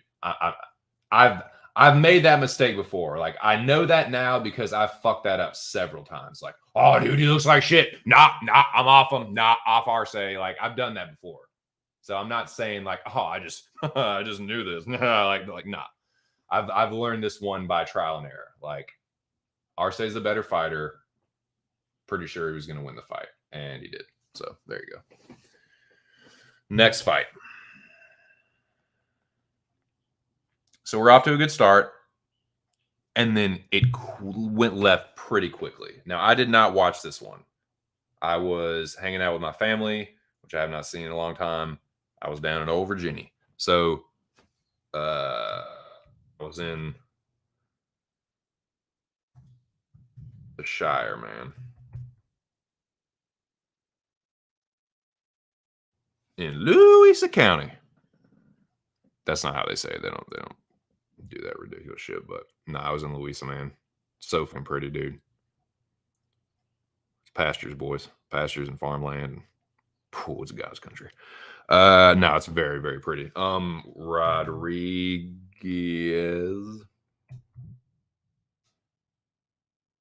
Gary Rodriguez.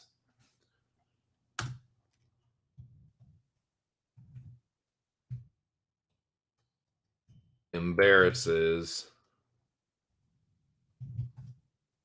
Cam Girl. Okay, apparently I can't spell embarrasses. Let's see how you actually spell it here.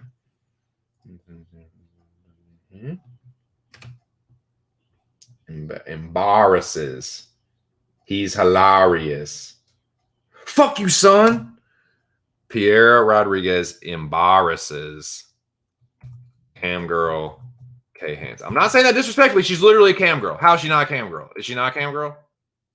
I'm not saying that like, oh, dude, you fuck. I'm not putting her down because of that. I've said before, like, you know, I do have a certain amount of respect for sex workers. I just do. Like, it's a job just like anything else. But she a cam girl. It's all good. But she embarrasses cam girl Kay Hansen because I think that Kay is spending a little too much time on her OnlyFans instead of training to fight women. I'm not hating on her for having an OnlyFans. I'm kind of criticizing her for having an OnlyFans and trying to take fighting seriously. Listen to what Rogan says about that. You don't even have to take my word on it.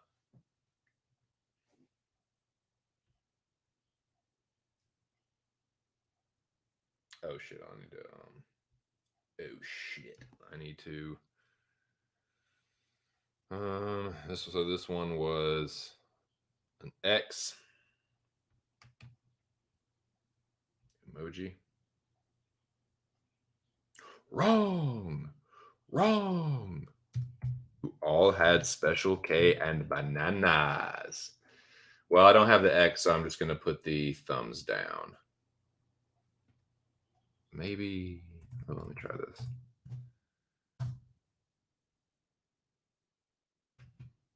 Emoji X. Yes. Hold on. Here it is. Yes, that's it. Pimp. That's pimp. All right, here we go. Crow.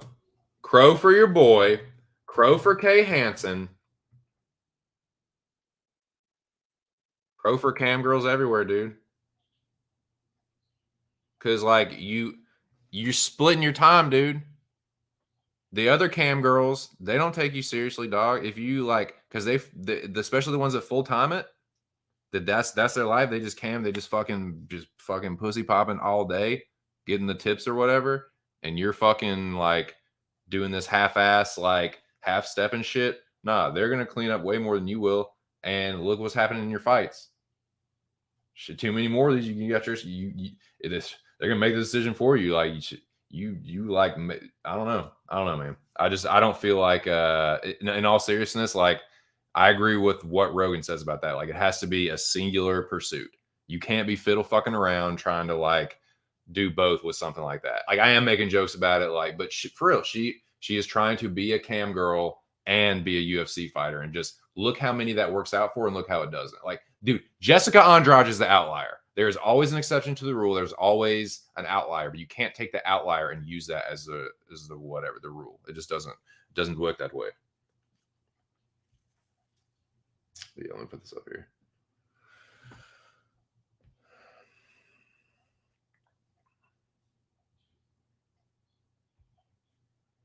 Shout out to Nick Alexander. Aussie's in the building, man. Aussie's in the building strong, boys. I love that shit. What's going on, boys? Dude, Western and Eastern Australia represented. That's tight, dude. I'm real proud of that. That's what's up, man. How you boys doing? Let's see. Let me catch up with the chats real quick. Oh, gobble, gobble, gobble. Is that better, Touch? Do you like that?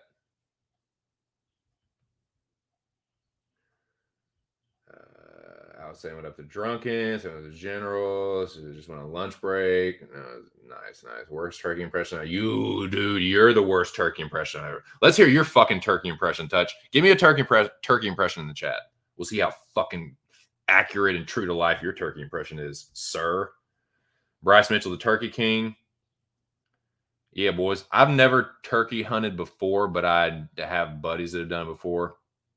I have buddies that turkey hunt in Virginia every year. Yeah. Now, deer, you got to shoot its fucking heart out. Turkey, you blast some motherfuckers in the head. That's just what I heard. The only thing I've ever hunted, like truth be told, I've fished. I'm way closer to an angler than a hunter. Like I'm not saying I'm some master angler or something, but angling is in my family. My grandfather was legit an angler. He had kept a journal and everything, like a detailed journal. My uncle's fishing some tournaments. He was semi-competitive, nothing like serious or like ranked or anything, but he's fishing some competitive tournaments, and like my dad's a pretty good fisher. Like it kind of runs in the family. I'm not some master angler, but I can usually wherever I go, I can pull something out of the water. But like hunting, nah, like I've hunted squirrel once, and like I've hunted rabbit once or twice, but that's about it, man. I've never gone deer hunting. I've never gone turkey hunting, but yeah, I fished a bunch. But nah, as far as being an outdoorsman, that's like I like camping and fishing and stuff. But my buddies, like a lot of my buddies, especially like my redneck buddies in Virginia, like they go turkey hunting basically every year. And with a turkey, you just gotta blast their fucking head off, apparently. Yeah, gobble gobble, motherfucker, gobble gobble, Touch. Picked Wildcat based on name alone. Electric slide done correctly. Says Noah. What's up, Noah? Shout out to the whole Texas. How are you? I was on Santos early after I watched tape, then switched. Dang. Oh, yeah. So you're saying you switched to RSA, yeah. Good call, dude. Hey, that's 4 times, boys. 4 times we got double digits up in here. I'm not even at 3 hours. That's what's up, man. That's real good. Nice. Is that the new one? The dumb blonde theory, the new angle. Let me take a. Now I'm just gonna take myself a big old knock out of this eggs erroneous. Nah, this fucking my wife makes really good egg salad. Sorry, I gotta take a bite of it. 2 cents mukbang. Sorry, that was really racist. I'm sorry. Jesus Christ. Don't shut me down, please. It's just a joke. It is just a joke. This is all just a joke. God, that shit's good.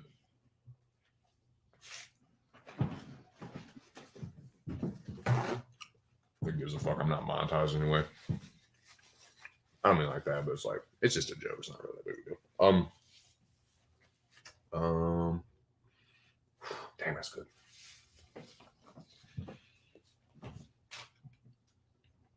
Oh, dude, I still got some coffee left too. Seriously, man, total face palm, dude. Kay Hansen is a walking face palm. Something he said. No, he didn't say anything about OnlyFans. He's just about fighting in general. Like fighting has to be a singular pursuit. My pick was based on a hard fade of Kay Hansen. Yeah. Now look, like Kay's the more experienced UFC fighter, but it's like she's sandbagging, dude. That's what it is. Kay Hansen was sandbagging. 12 people in the building. What's up? She's fucking sandbagging, man. Like against not like she loses to the decent fighters and then sandbags against the rest. So it's like she's still about on the same level as Pierre Rodriguez. Now this is a dude. I don't know how many times this happens to me. I feel like I talk about not picking a guy just because he misses or like fading a guy just because he misses weight. This is true too. I feel like this happens to me probably once every other card, at least. It's usually a low to mid-level women's MMA fight. I fucking just dial it in. I'm like, nope, I just wiki cap it totally. Like, not better record, more experience, they're winning. I don't even fucking, you know what I'm saying? Sometimes that works, but at least like, yeah, either every fight or every other fight card, it bites me in the ass. It bit me in the ass here, for sure. And that's what I fucking get. That is what I fucking get for taking Kay Hansen without doing any tape study on Rodriguez and disrespecting her, basically. So yeah, fuck me, right? Fuck you 2 cents. You dumb fuck. That's what you get. So yeah, there you go. 21, 22. She's young. I mean, I'm not saying like, but that's the thing. Like, you're young. Drop the cam girl in for a little bit. Win some fights. Get a bet. Like, you can't tell me that doing better in the UFC and getting more of a name for yourself won't help with the cam girling.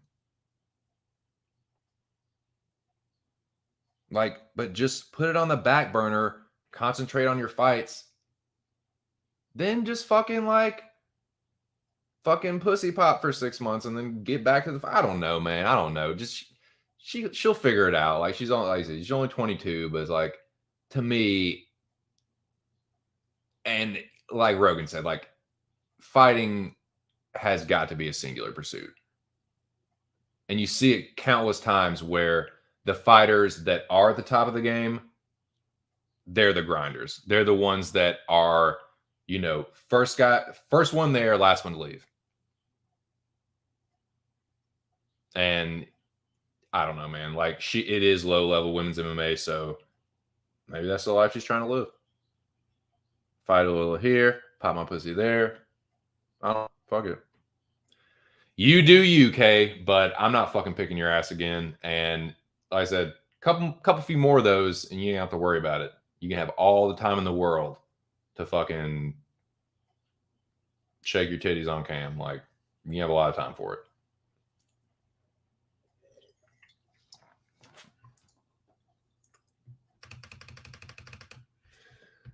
Hansen went from going to close decision with Aaron, I know, right, and going 0-3 against bottom of the barrel. Dude, there is regression, man. Like, you would not think, but some fighters do regress. They do. They're going in a good direction, and then they just stall out and they plateau at a time when the game changes and just leaves them behind. Yeah, she gonna have some time. Gobble, gobble, gobble. Psh. Disgraceful. Fishing is my go-to. Nice. Yeah, I like fishing a lot, man. I haven't done Hey, dude, appreciate you stopping in. What's up, Insight? Everybody check out Insight MMA on YouTube.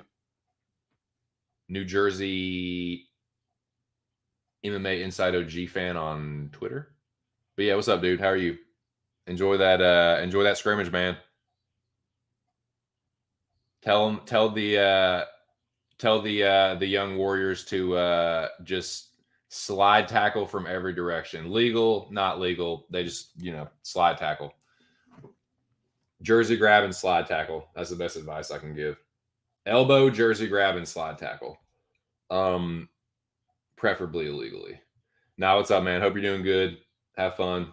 Thanks for stopping in, man. For real. Appreciate it. Touch says that Asian impression was that Jesus Christ.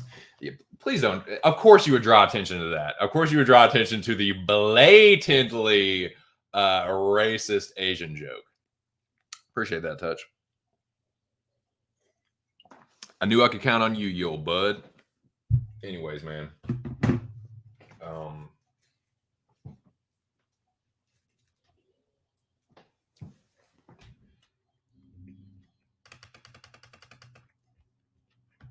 I know, dude.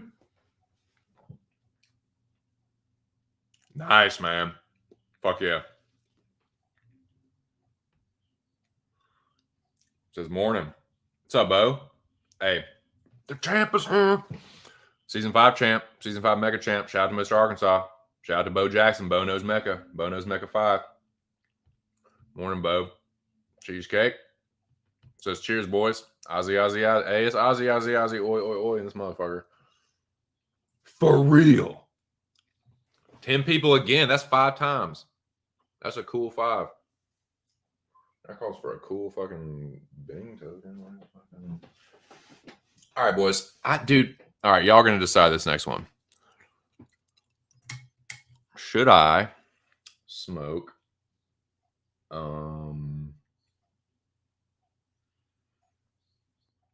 gonna take a hit of one or the other.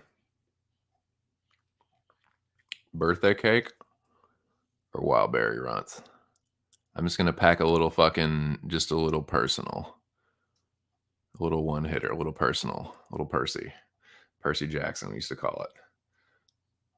You want to do some Percy Jacksons, some lightning thieves, some personal hits? Used to pack up that, you like don't have a ton of weed, but you still like chilling with people, and like everyone kind of like contributes, like, oh yeah, you pack me one, I'll pack you one, little Percy pack, some fucking lightning thieves. I think I'm gonna do that. So wild berry runs or birthday cake. I'll leave it up to y'all. You have 30 seconds to answer.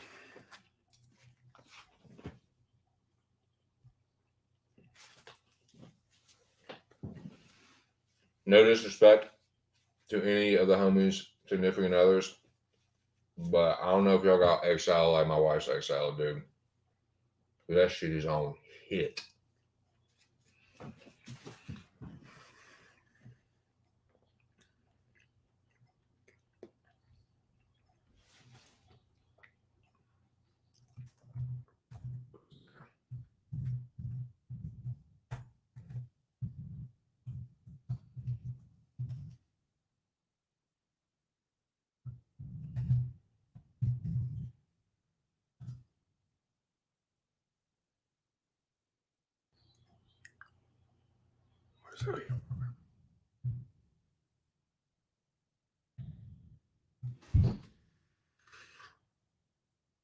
To be or not to be, that is the question. But it is nobler. What it has is nobler the mind to suffer the slings and arrows of outrageous fortune.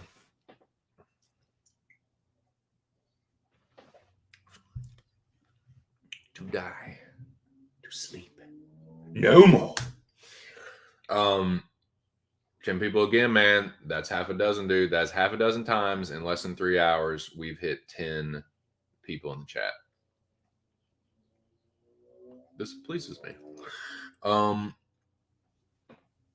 So yeah, this is a real important question coming up here. I mean, it's probably the most important decision I've had to make today. I mean, it's a pretty important one, dude. I like you guys' opinion on it. I give y'all my 2 cents all the time. I like your fucking 2 cents as well on this.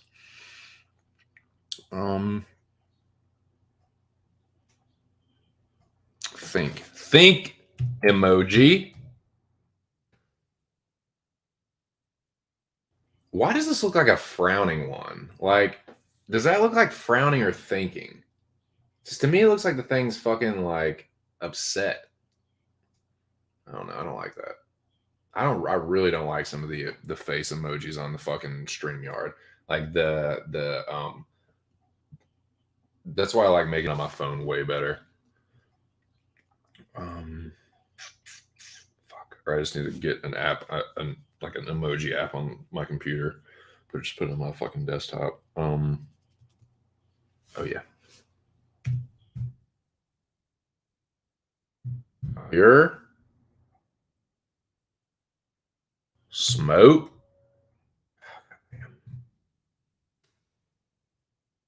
Oh. 10 people again.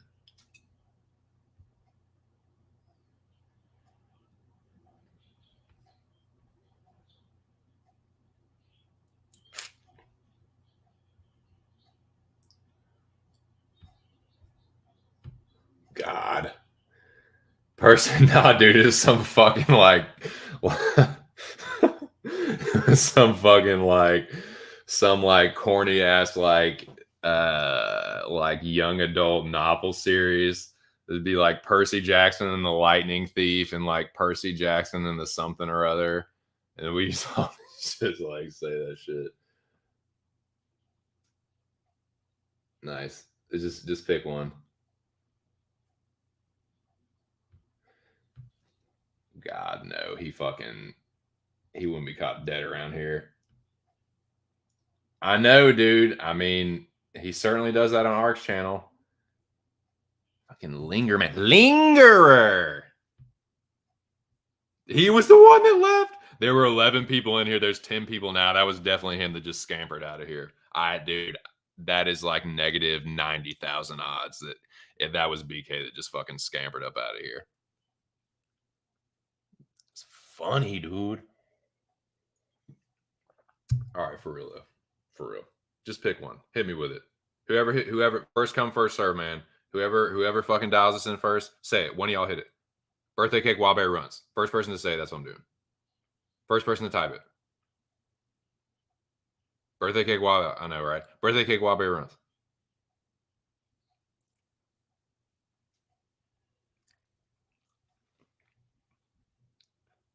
Thank you. Yes, thank you. Up. I know, dude. Thank you, Touch. Thank you. Appreciate that. It's very simple. It's like it is literally the simplest thing to do. I know, dude. Touch fucking quick draw McGraw. Okay. Birthday cake.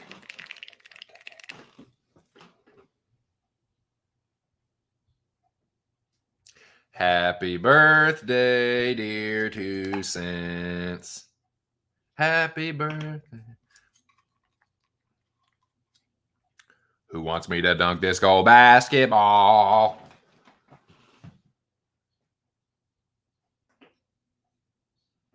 The genie said, dunk, TK. Dunk.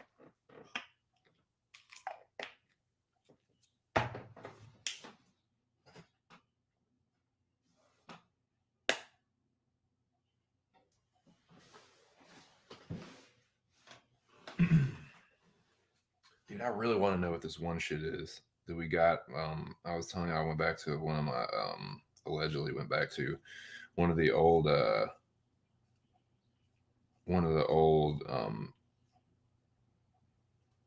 superpower dudes I know. And we've had a good bit of this, and it's really fucking good. I just have no idea what it is. It's really been frustrating me that I haven't been able to find out the name of the strain. But it's really properly grown. It's like the buds are like full and fluffy yet dense at the same time. Just like, I don't know, man. It's been really good. It's been curing up really nicely too, and it's just really been pissing me off. I can figure out what it is, but I did take a video of it. I'll put it in the fucking group chat at some point. But yeah, man. His birthday cake over there.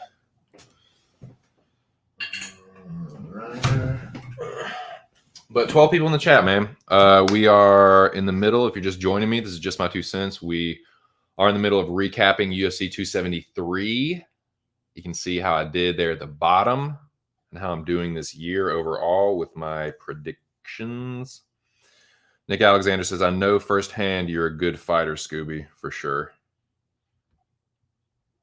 Oh, yeah, yeah. Oh, yeah, yeah, for sure. Yeah. What do you think, Scooby? Get up in there.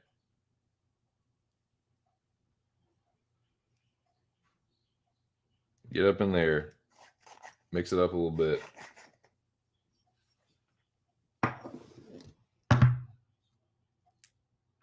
I've seen Scooby in action, man. I know he can win some fights in ARC FC. Shout out to Mr. Arkansas, man. Definitely looking forward to the next ARC stream, dude, because I think we might find out. We might find out who he is selected to fight on the next ARC FC card, or some of it, dude. I mean, you never know, man. That's another cool thing about ARC's channel is like it always has a certain air of excitement / unpredictability. Like you never know exactly what could happen, and ARC has always got like he's like a mastermind with the well, I'll just say like the YouTube kind of like the WWE, kind of like kayfabe. Like he's kind of like a you know what I'm saying, like a master what is it? What's the right word?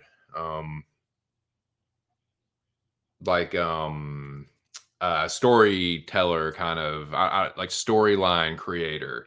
I don't know. He's good at keeping you on your toes, and especially with competitions like this. And like this is a whole new thing, man. Like this isn't even really like a competition, dude. It's a fucking MMA prediction fight promotion. No one is doing anything like this right now. Nobody. So if they try to say they are on YouTube, let me know what their channel is. And I'll go in there and comment on every video they have that they're fucking full of shit. I'll say it to their virtual face. Because, I mean, that's... Nah, man. ARC is the one that started this shit. It's awesome. I'm training right now, man. We are going to get to some ARC FC talk. I swear to God we will. Like I said, this might be a 5-hour stream, dude. But I got to get through the 273 card. And yeah, I fought on the last card as well. So I'll tell you how I did with that. For anyone that didn't catch ARC stream, I got to catch up on the last part of it myself. But yeah, man, we will definitely get to it. But I'm now, thank you to Touch for being on the draw there, Johnny on the spot. So yeah, I'm packing up a little Percy Jackson here, a little fucking lightning thief personal toke here, and yeah, man, we'll get things kicked off right. It's my party and I'll smoke if I want to.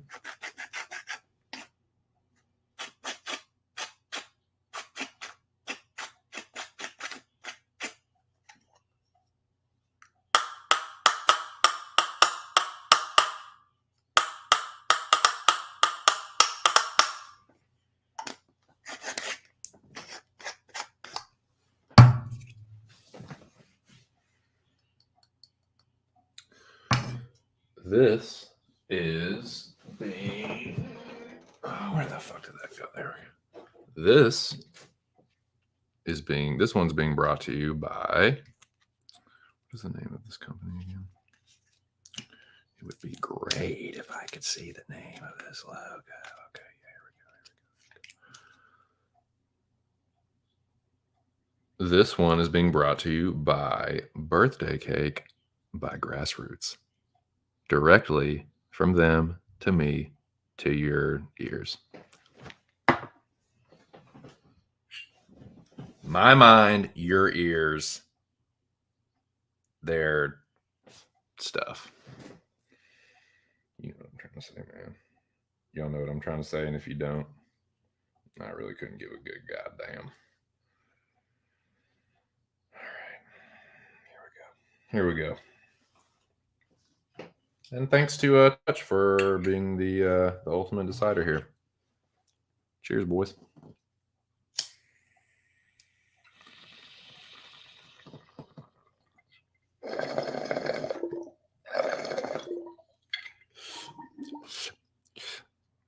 Miss Devil, Samson Simpson, I stick by my story. I be from Jamaica.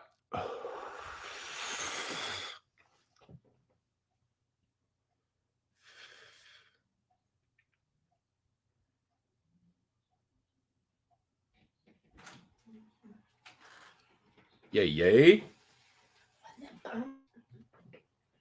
Dude, Wasn't it bomb? you done outdid yourself. Miss ma'am. Egg salad Oh, was bomb. egg salad making ass. Great day. It was bomb. Dude, it was so fucking chronic. So good. 1 point this time. Yeah, this stream is definitely being brought to you by Lady TC's homemade egg salad. Woo-hoo. Dude, my wife is such a fucking good cook. I'm blessed with her in a lot of ways, but that's definitely one of them. I'd say your cooking is like top 5 in your like skills. I wouldn't say, I'm not saying like attributes, but I'm just saying like your like skills, like things you do well, like your cooking would definitely be up there. I agree with that. Shafar. Yeah. And I get the confirmation, so yeah. No, I love you too. Yo, wife, you. All right. Anyway, sorry. I know it's fucking. I know everyone's like, dude, just shut the fuck up. All right. I will. I'll shut my mouth and just smoke this.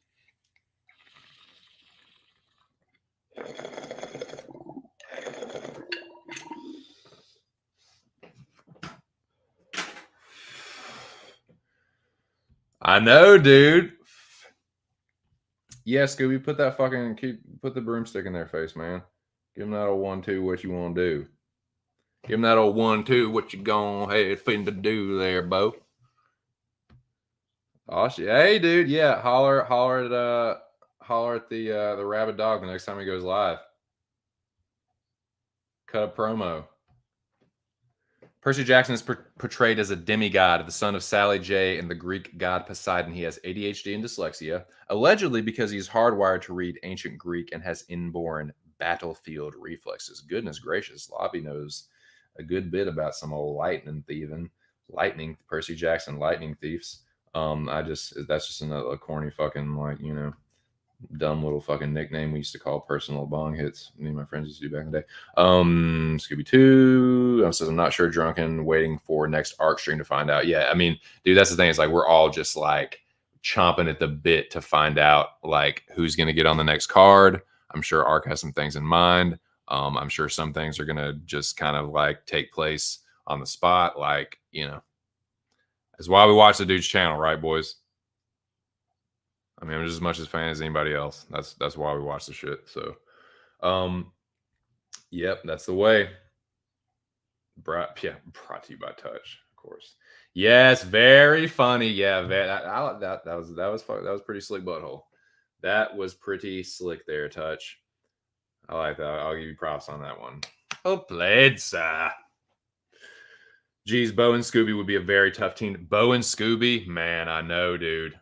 Bo's a good teammate, man. Bo's someone that can make his teammate better. I know that from firsthand experience. Bo definitely I had a good fucking week when Bo and I were tag team partners in season 4.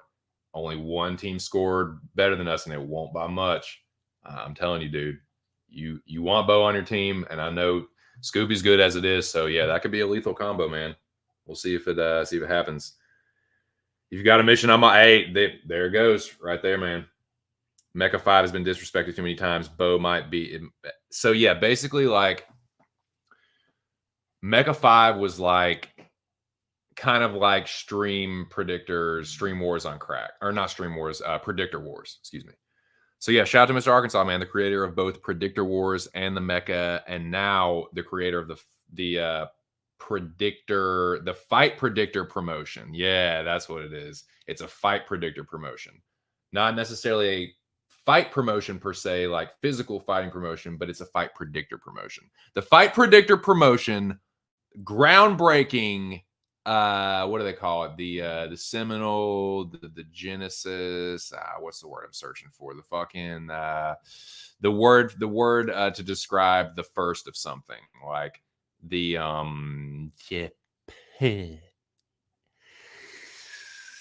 the color of the pen that I hold in my hand is red. Fuck, man, I don't know what I'm trying to say. Yeah. Art might want to have your debut or get a win before you get a title. Oh yeah, I would think so. You lucky man, my missus don't cook what I'd give. What I get. That's funny, dude. Shout out to Drunken and Mrs. Drunken Boxing MMA. Shout out to all you and yours, wherever y'all are. Hope y'all are doing well. I wish you all good health and long life. For real. Okay, yeah, but for real, like before I get too distracted, hey, that like it was straightforward who got the best picks every fucking week. So for however long that motherfucker lasted, Bo was whooping ass. Just ran the table. NCAA tournament style. One and done. One and done. You're out. One and done. One and done. One and done. All the way to the finals. One and done. Bo Jackson. Boom. Like, you can't not respect that, man. That because it's like that one was all predictions. From what I remember, it was just a straight up tournament, dude, against pretty fucking stiff competition. So yeah, Bo knows Mecca for sure. Regardless of like whether there were the crazy twists and stuff of some other seasons, it's still the same amount of pressure because there's no social game to save you. There's no safety net. It's you make good picks. Your picks have got to be better than your opponents that week or you're out. So yeah, Bo ran the table. He's the Mecca 5 champ. It should be respected as much as any other season. He's a champion, man. He's a Mecca champion.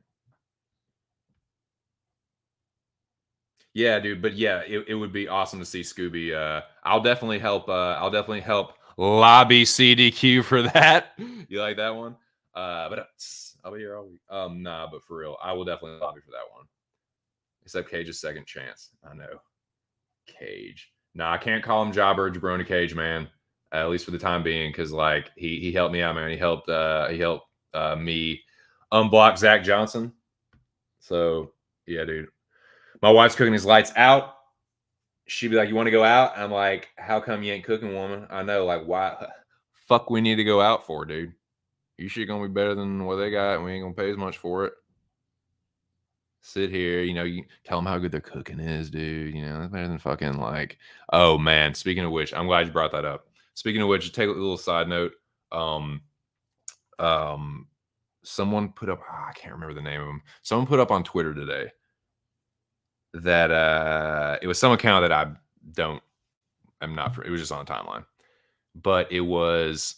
And I believe I don't want to speak for anyone, but I believe it was a woman. I believe it was a woman, and she was saying like, "Do you have a problem?" I'm not saying it to be disrespectful, but I think it was a she, her, woman account. However you say it. I don't know how to say that right.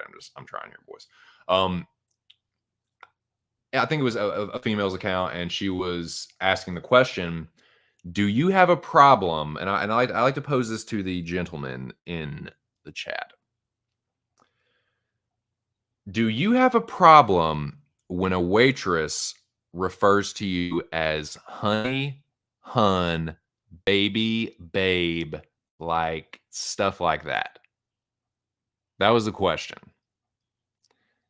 And this was my answer. In fact, I can probably find this because it'll be in my my notifications. Because one of my dudes, my mutual like dudes that I'm cool with on Twitter,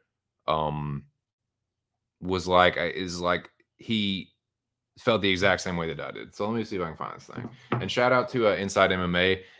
If you like this kind of talk at all, subscribe to his channel because he does a show like where it's like a Twitter reaction show. He'll put up a tweet, like a funny tweet, or even like an inspirational one. Like he'll always put a Gary Goodridge tweet up at the end. But yeah, subscribe to his channel, man. Check out his weekly show.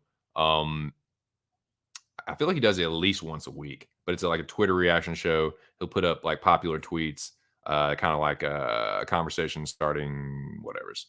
But anyway, this is one that I was like, and I was trying to remember. Did I ask my wife about that? No, actually I didn't. But I found it to be like very like relevant. Appreciate that, Charles Smith. Retweet that. Okay. Okay, here we go. Yeah. Here it is.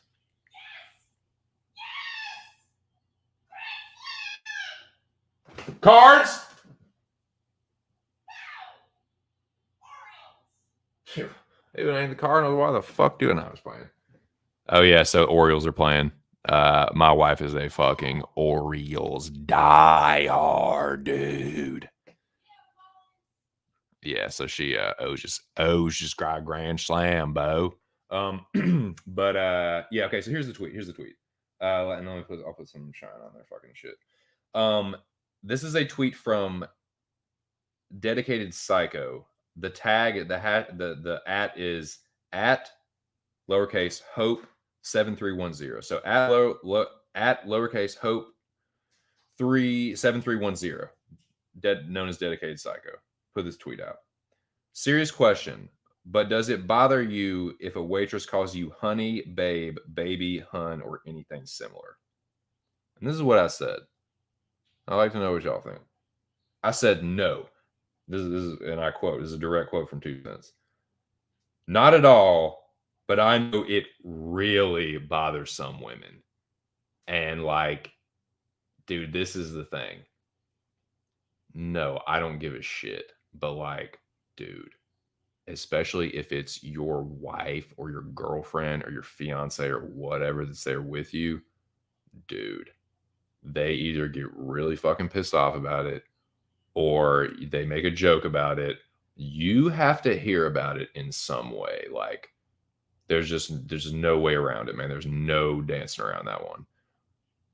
But like, if it's just me, like by myself, or if I'm like, at like lunch or something, like a work lunch, like, no, I don't give a shit. Like, no, it doesn't bother me. And like, I'm Southern too, so like it's kind of like a Southern or like Mid Atlantic, like especially in Baltimore, they say hun a lot, but like, yeah, like, dude, I spent my whole life either in Arkansas, or Virginia, and now Maryland. Like, no, it doesn't bother me. Like, I'm like, it's just kind of that. I feel like it's kind of just like a Southern thing in general.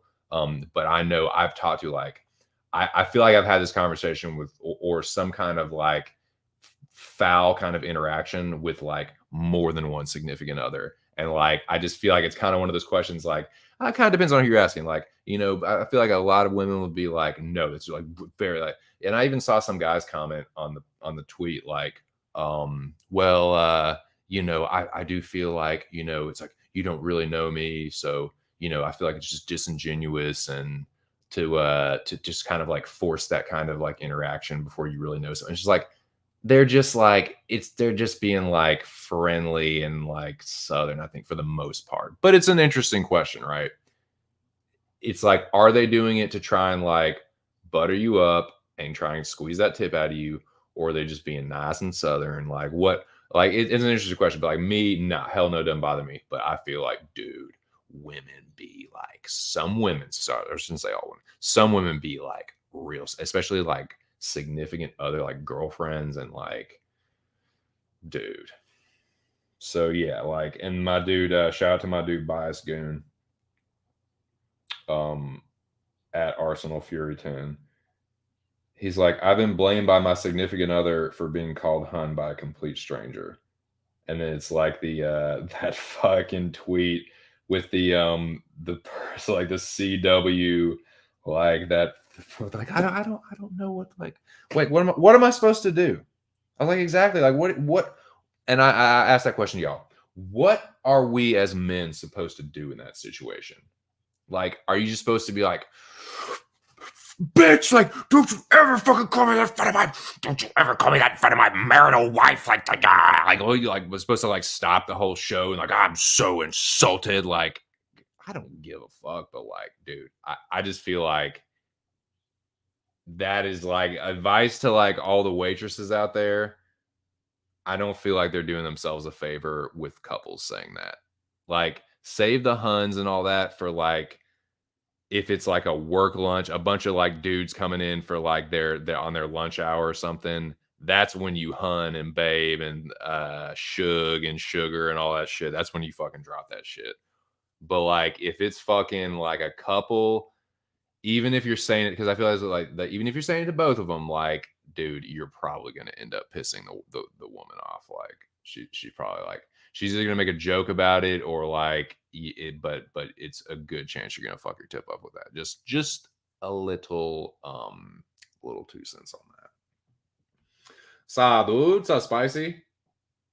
Yeah, I think that's what it is. Like, you in trouble if she call you. Oh yeah, dude. Like, if they say hey, like, oh hey, like, yeah. I feel like you have to be like a little bit more judicious with that. Like, you have to like have a little bit more discretion. Like, just be smart, I would say, to waitresses doing that, because and also being a slightly elderly waitress or an elderly waitress, like, they can get away with that more. And it's just like some sweet old lady calling, "Oh, sugar," you know what I'm saying? Like, some old, like, Southern lady, like, come on, man. Like, they ain't fucking, like, I feel like that's not, but it's like, yeah, if you're a little bit younger, like, and you're like kind of, I don't know, milfy or something, like, yeah, maybe don't do that if it's a couple, because, like, yeah, you might end up shooting yourself in the foot. But now, see, I don't, yeah, it bothers me to get called that. So I don't blame you, dude. I don't blame you. Like I said, I am Southern, so like I have a little bit of I guess, a higher tolerance for it. Um, and I'm also pretty friendly too. Like, I'm a pretty like, I'm pretty wide open with stuff like that, especially with like a waiter or waitress. Like, I'm pretty friendly with that shit. Like, I've waited tables and worked in restaurants before, so that, to me, that's not. I kind of get it, but at the same time, it's like, dude, you better fucking watch yourself. But like, especially if it's like a younger couple, and you just fucking read the room, man. If she got that look on her face, like she got that fucking jealous, got that shots look, like, just be smart, be fucking wicked smart. You can just say you. I know that some restaurants actually like encourage you to say that and like stuff, but like, I don't know, man. This guy, I was just interested in what y'all thought about it. Gray Day said, if you ain't sucking my dick, don't be calling me no names like that. She better be sucking my dick, ho. That's what Spicy said. She better be making something happen, calling me that. That's interesting. What about an old guy calling you boy? Disrespect.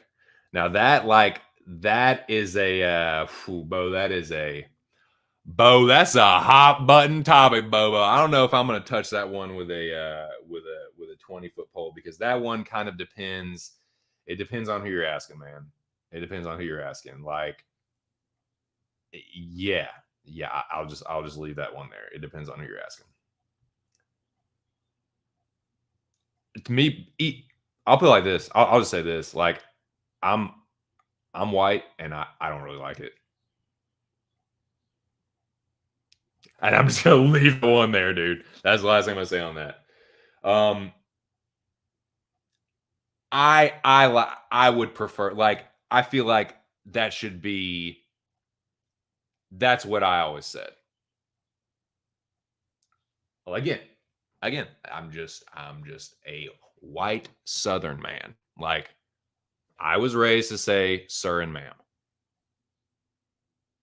I do that to a fault sometimes. Yes, sir. Yes, ma'am. No, sir. No, ma'am. That's how I refer to people. Even when people tell me don't do that, I just fucking do it anyway. I just do that. Oh, I'm sorry. I'm sorry. It's just a habit. Oh, I'm sorry. Or like, I'll even get that. I'll get that way on them. But that's what I do to avoid any kind of sir, yes, sir, no, sir, yes, ma'am, no, ma'am. I just feel like that's the safest course of action in most scenarios for me when dealing with strangers. That's just kind of a general rule of thumb that I subscribe to. Yes, sir. Yes, ma'am. No, sir. No, ma'am. That's just me. Here's a question for my giraffe ass. More doors or wheels in the what? Touch, what in the world are you talking about? And how are you going to say giraffe when you're like, motherfucker, you're less than like 6 inches tall? Like, you're less than 6 inches taller than me. Shorter than me. You're less than 6 inches shorter than me. Shorter than me.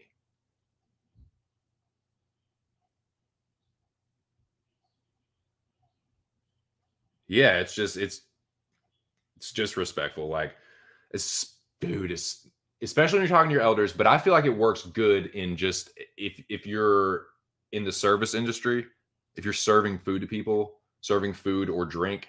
Yes, sir. Yes, ma'am. No, sir. No, ma'am. And that too. That again, just hey, call me this. Nothing wrong with that, man. Nothing wrong with that at all. There's an historic moment in Aussie TV where a famous presenter called Bert Newton called Muhammad Ali boy, and Ali was furious at him. Yeah, like now see that one, boys, that could be a whole nother series of streams. That it depends on what country you're in, it depends on what race you are, it depends on what region you're from in certain countries. Like it is just horses for courses. And people's temperature are just going to be different on that, dude, depending on where you're from, depending on your background. So yeah, I'm gonna just leave that one there. Now, Touch, what in the Christ are you talking about here? Are there more doors, or are you asking me to guess? Answer it. Tell me to do something else on my own channel, and dude, I will be the one wrench smacking you, sir. But nah, seriously, what? So just are you asking me to guess? Like, are there more doors or wheels in the world? Like, if I just throw it out there, doors or wheels, doors or wheels. I mean, I would say it's probably a trick question. It's probably just some sneaky little like trick touch question to get me to like all confused and just like throw me off my game. Nah. I don't fucking know. Wheels. I'll say wheels. Bo says you're out mulching someone's house and the guy's like, "Hey boy, grab my pots from the deck. What do you think?"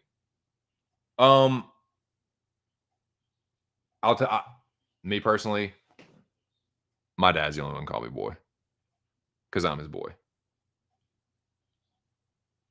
We see me, hey boy. I mean, my hey boy, what you doing? Like he'll say that, but yeah, I'm like, dude, I'll say it again, and I'll just leave it here. I'm white, and I don't really like when people call me boy. If you ain't my dad, don't call me boy. And son too. I'm not your fucking son. I'm not your son. I'm not your boy. There's only one man on this earth that I'm their son and their boy. That's just how I look at it. But it just different courses for different horses. Different horses for different courses is what I mean to say. Horses for courses, boys. Newton was a slimy character, probably a bit of a racist. Yeah, I'm gonna say wheels. I'm gonna say wheels. Touch. Never answer a question from. I know there's some like he's got some like little like scheme. There's some like what is your end game, sir? What is your end game here, sir? But regardless, I just tip according to service, not by how they address me. No, if we're talking, okay, so yeah, if we're just talking about tipping in general, to me, it's the overall experience. So it's service, like, so how they address me, how they like their attitude, like, yeah, a waiter's or waitress's attitude, how they address me, like all that stuff. Yeah, I do factor that into the overall experience. So I'm tipping based on experience. But I will say this: I don't ever not tip. I always give them something, even if like I'll give people shitty tips. I've given shitty tips before, but I'll give them a tip. But yeah, and if you give me really, really fucking good service, I'll over tip you. But I'm typically like, if it is average to good service, I'm gonna give usually like 15 to 25%. If it's shitty service, I'm gonna give like 5 or 10%. That's just how I tip. But it just depends on who you are. Depends on who you ask. Different horses for different courses. Lobby says her tip goes down. She calls me now, Daddy. Jesus Christ.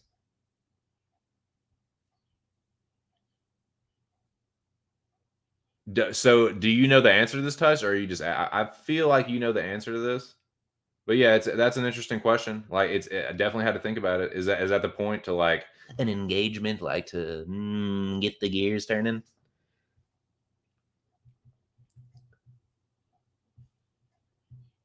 But every cabinet door has wheels. Interesting. Oh yeah, got to be on that track.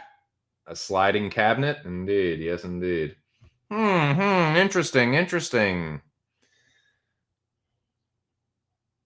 I will never answer a question from Touch, for he is a sinner. You have sinned against the Lord, Touch.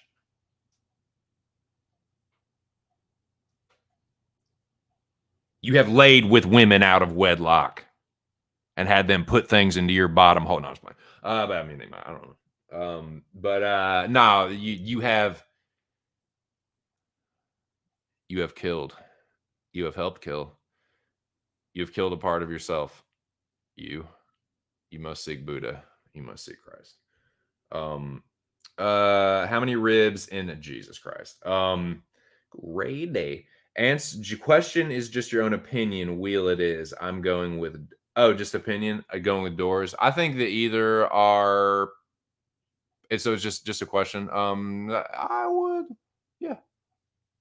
I don't know. I think it'd probably be close, honestly, because you think like vehicles have doors on them. Wheels. Yeah, like well, think about all the wheels in like factories and like assembly lines. Like think about those assembly lines where it's literally like a series of like long wheels, like rollers. Like do those count as wheels? Do rollers count as wheels? Is that a wheel, or is a wheel something that is attached to, I don't know. Where do you kind of where do you split the hairs there, Donnie?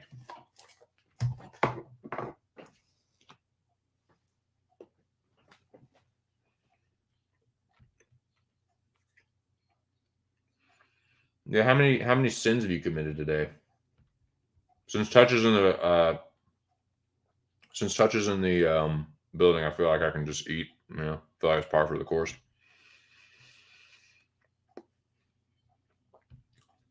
Two to five, nice.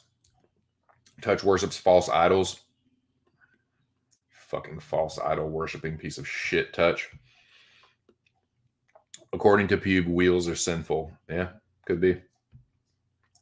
It's a high question in use. A birthday cake high, indeed. I mean, it's dude. Both those things are true. Philosophically, you've got me at a loss for words, sir. What can I say? What, dude? What? Wheels are okay if you use them to serve the Lord our God, says Charles Smith. I feel like I'll say this for Charles Smith. I'm not really saying it in vain. Like he just say this all the time. Our Father, who art in heaven, hallowed be thy name. Thy kingdom come, thy will be done on earth as it is in heaven. Give us this day our daily bread, and forgive us our trespasses, as we forgive those who have trespassed against us. And lead us not into temptation, but deliver us from evil. For thine is the kingdom, and the power, and the glory forever. Amen. That was for you, Peephead. Just for being here in the chat and talking with your old bud 2 cents. I thought I'd drop it just for you, man. And I don't mean that to be in vain.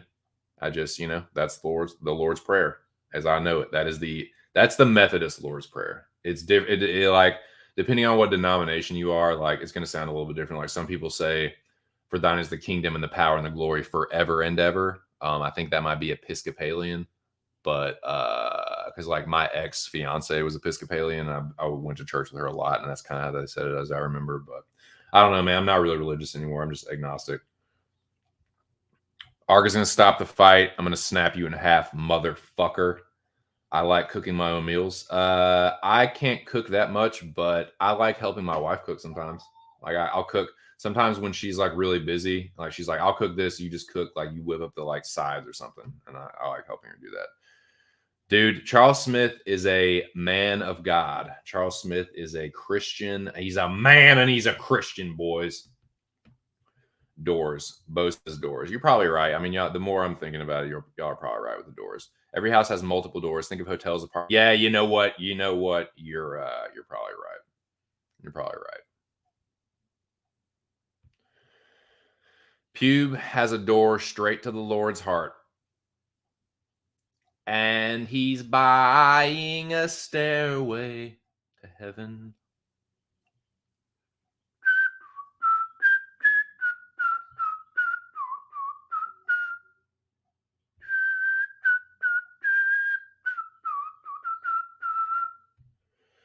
Open doors for thy neighbor. I'm switching to wheels. Okay, have it your way. Have it your way, Touch. If that's how you want to go about life, don't let me stop you. More houses than cars? Interesting question.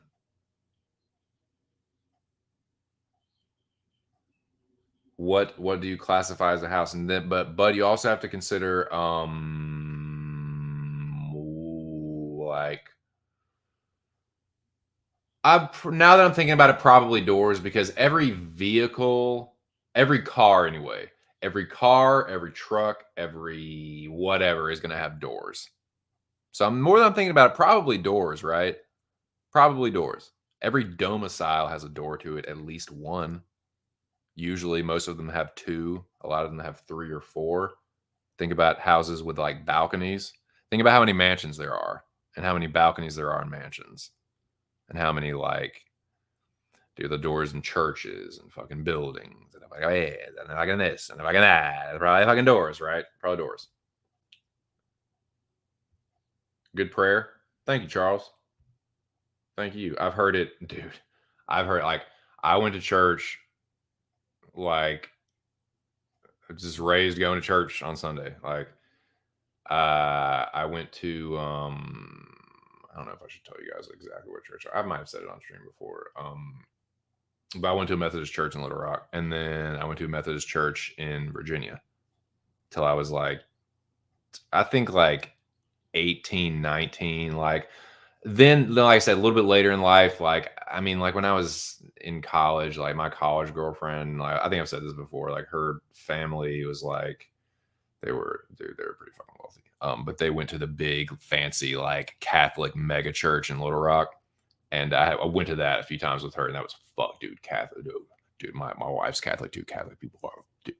Hardcore Catholic people are the weirdest of them all, in my opinion. And I've been to several different churches. I've been to synagogues before. I haven't.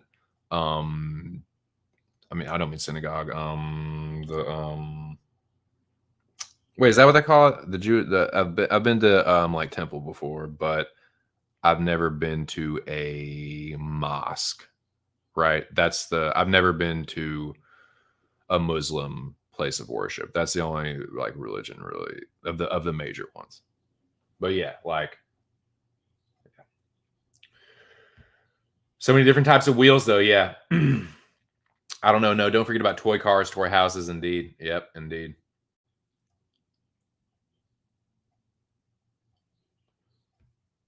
If Jesus was alive today, he would strip the Pope of his golden adornments and give all his riches to the poor. Oh yeah, I didn't mean to skip over Nick's comment about that, but I kind of just did. The Pope is a false idol. Hey, I don't necessarily disagree with you on that one. I think that that's the problem with religion to me.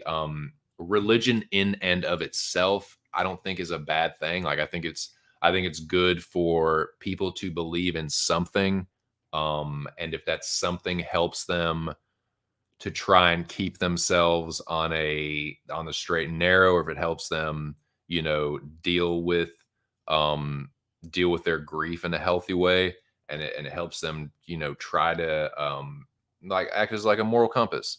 Dude, I'm all for it, whatever form that comes in.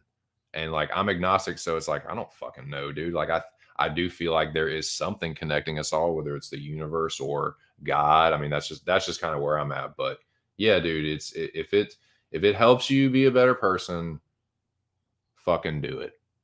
But yeah, I've never been to the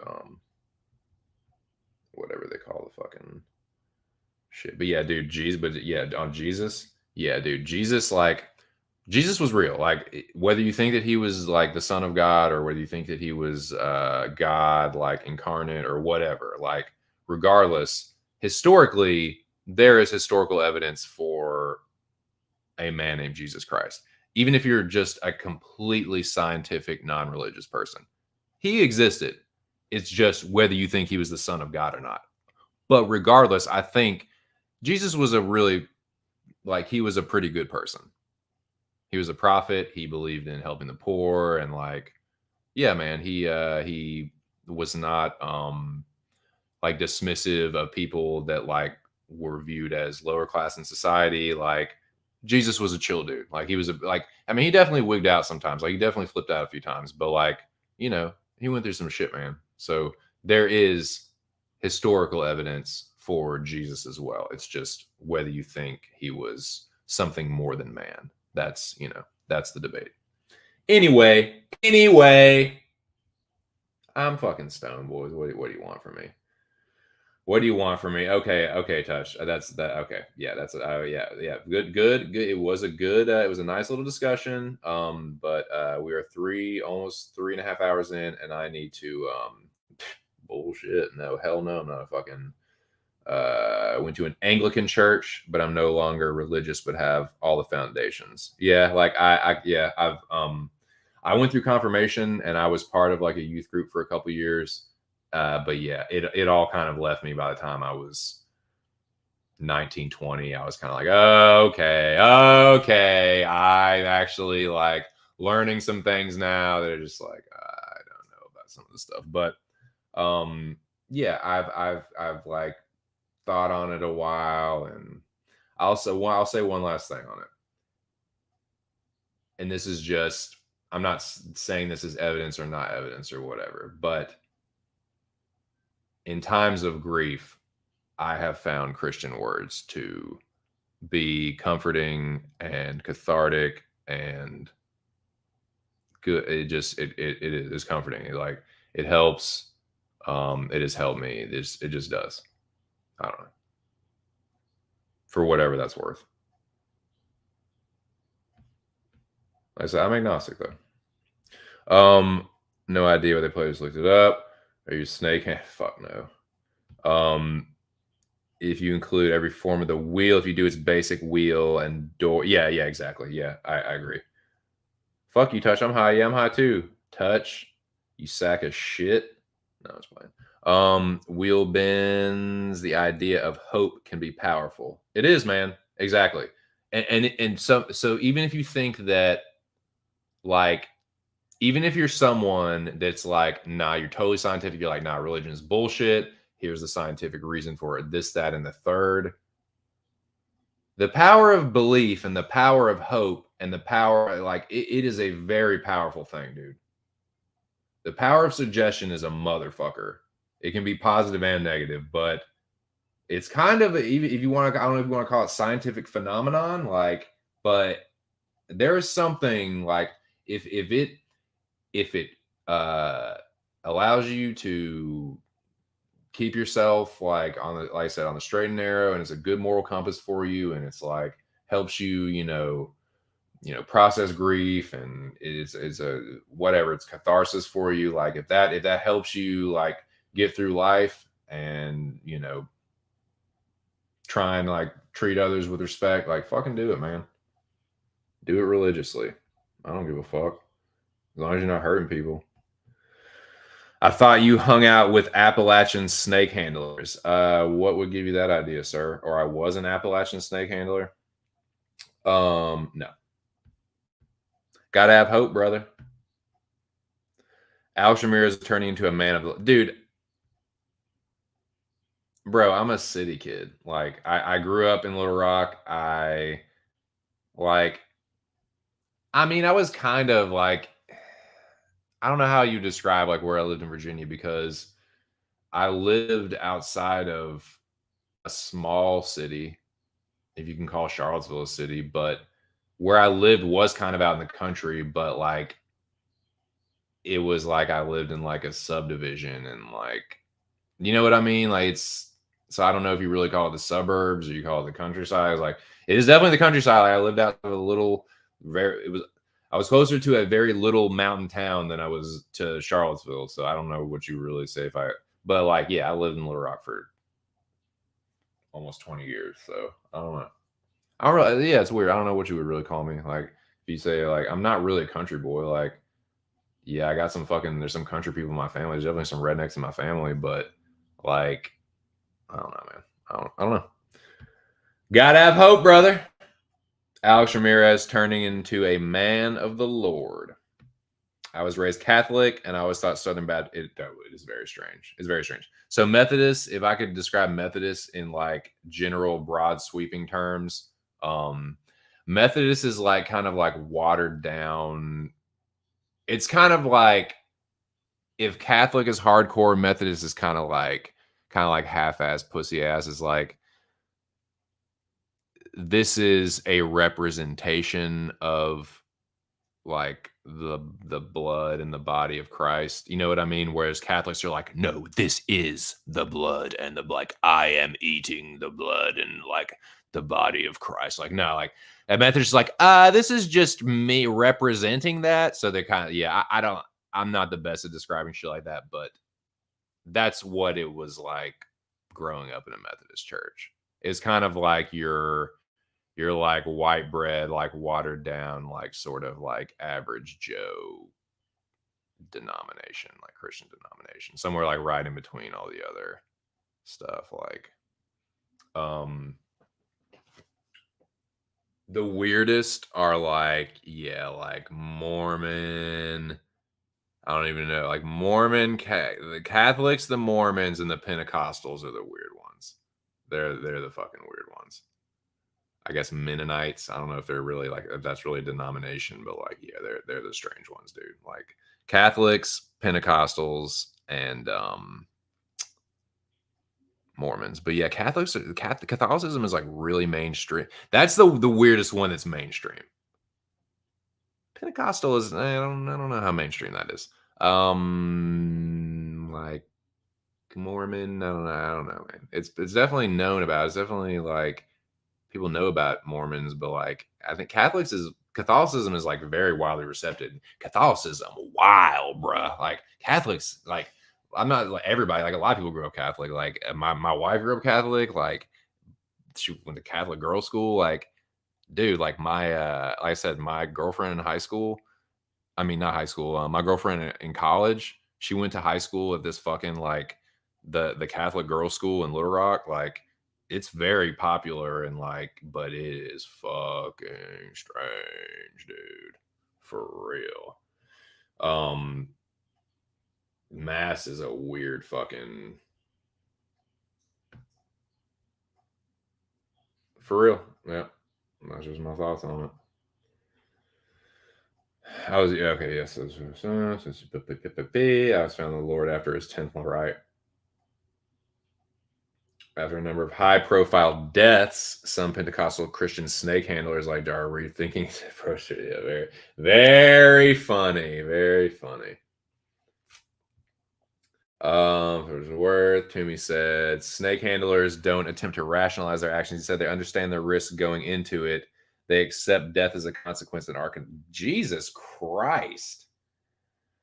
That is wild, dude. Nah, man, I grew up Methodist, which is very like I said, they kind of like half-ass pussy ass, like Christianity. Bet you had a good look at the blue. Oh, dude, I was literally in the Blue Ridge Mountains for sure. Like I would tell you, I don't want to totally dox myself, but yeah, like, oh yeah, Blue Ridge Bow. I've like camped / hiked on a lot, not a lot, but like a good amount of the Blue Ridge Parkway. I got some good hikes along there. I could tell you some real good hikes on that and Skyline Drive for sure. Spent a good amount of time in the Shenandoah National Forest.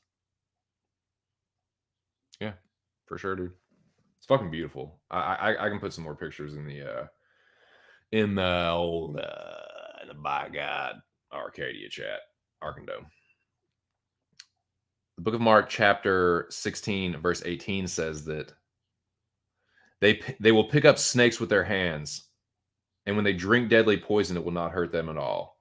They will place their hands on sick people and they will get well.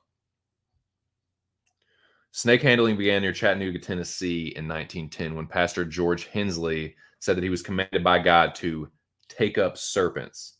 He was inspired by the book of Mark, chapter 16, verse 18. And Jehovah's, oh, yeah, good call. Yeah, but Scientologists, man, that's not Christianity. That's definitely not Christianity. Jehovah's Witnesses, though, that's a good shout. That's a good shout. Oh, of course. Of course it was near Arkansas. Of course, man. Oh, yeah. That's no doubt. But no, I grew up in Little Rock.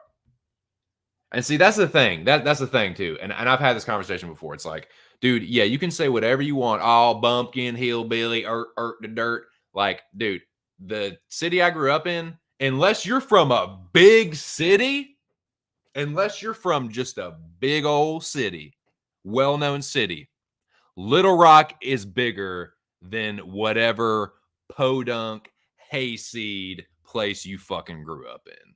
You know what I'm saying? Like, Little Rock's got almost 200,000 people living in it. Y'all feel? So, like, yeah, I'm kind of more of a city kid that has come to appreciate the country as I've grown a little older in life. That's what I would say. Yeah, for sure. Okay, so we've kind of gotten off track talking about religion and shit, but what can I say, man? It's the fucking birthday cake, boys. It's the fucking birthday cake. She was an ex-witness, but still crazy. Damn. I'll be honest with you. I kind of I missed that one. I dated Jehovah's Witness chick, but she was oh damn, dude, that's wild. Oh, dude, the girlfriend I have in college. I think I've talked about her a couple times. Like, dude. She was fucking just like wild drunk sorority. Skanch. You know what I'm saying? Just typical.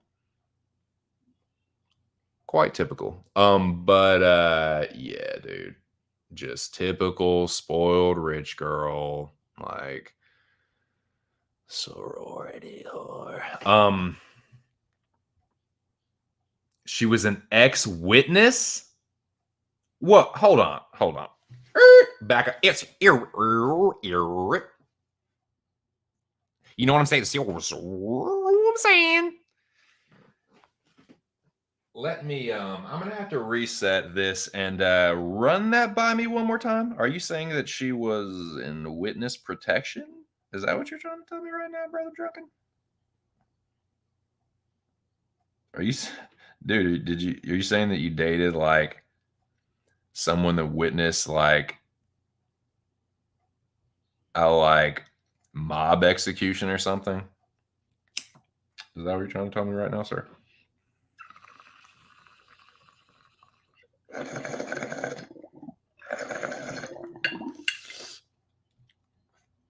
What's up, Cage? Yeah, you're gonna. I'm gonna need you to speak into my good ear because I thought I heard you call me Ace. You know what I'm saying? Like, run that by me one more time. Face Cage in the building.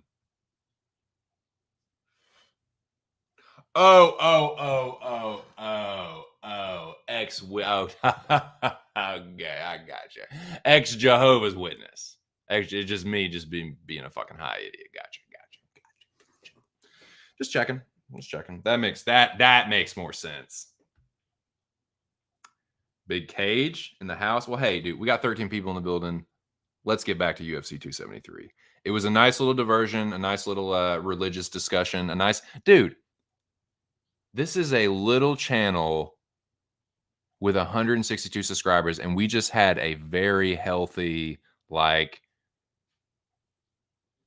reasonably deep religious discussion in a pretty short amount of time. I fucking love this community, man.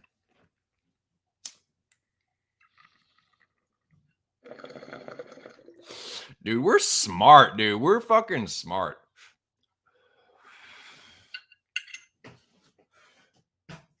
All right, UFC 273. Next fight, where we leave off. Where we, by God, leave off. This is going to end up being a long stream. Okay. I do have to do something, though. I've now come to a point where I'm forced to do this. I have got to find a charger.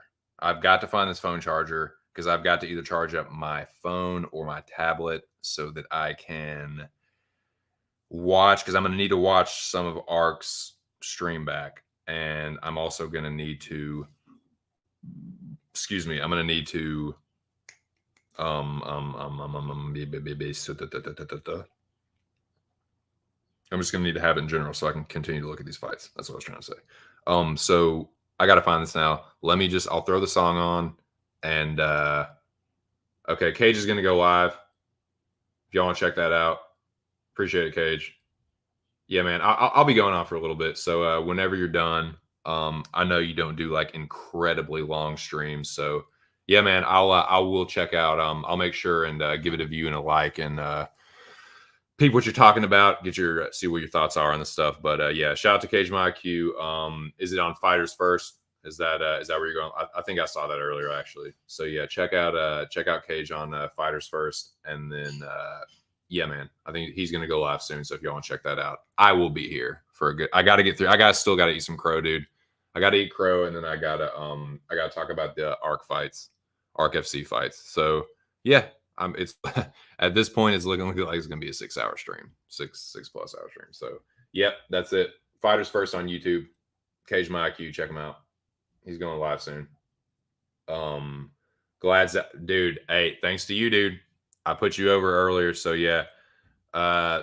Dude, what is it with the face turns lately, dude?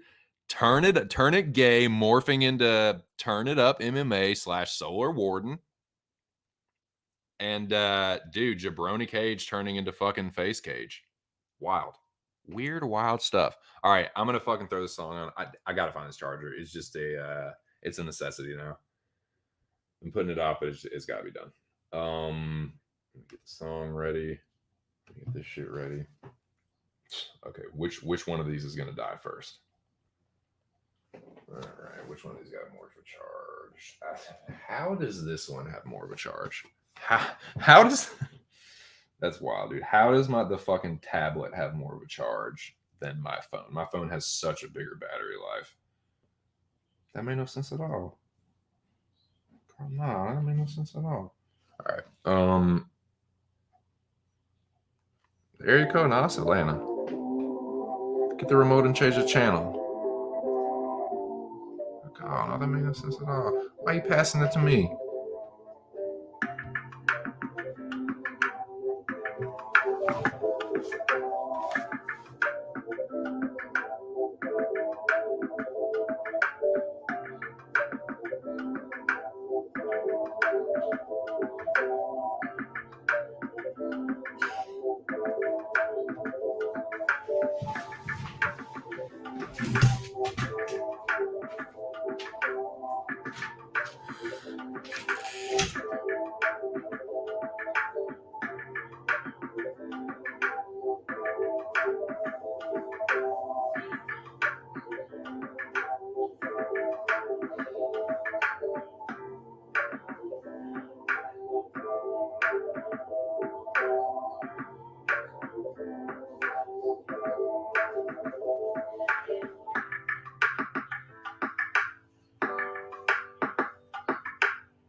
All right. I was really hoping I wasn't going to have to do this, but I'm going to have to run out to my car. There is a charger in the car. It's the one that I have plugged in for my phone when I'm driving and shit, but I can't find the other one, and I have no choice. I got to go get that shit. All right. I'll be right back, though. I'm just going to restart this. I'll be right back.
Sorry, I'm back.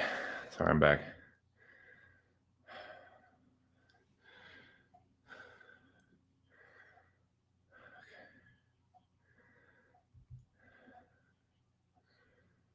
Yeah.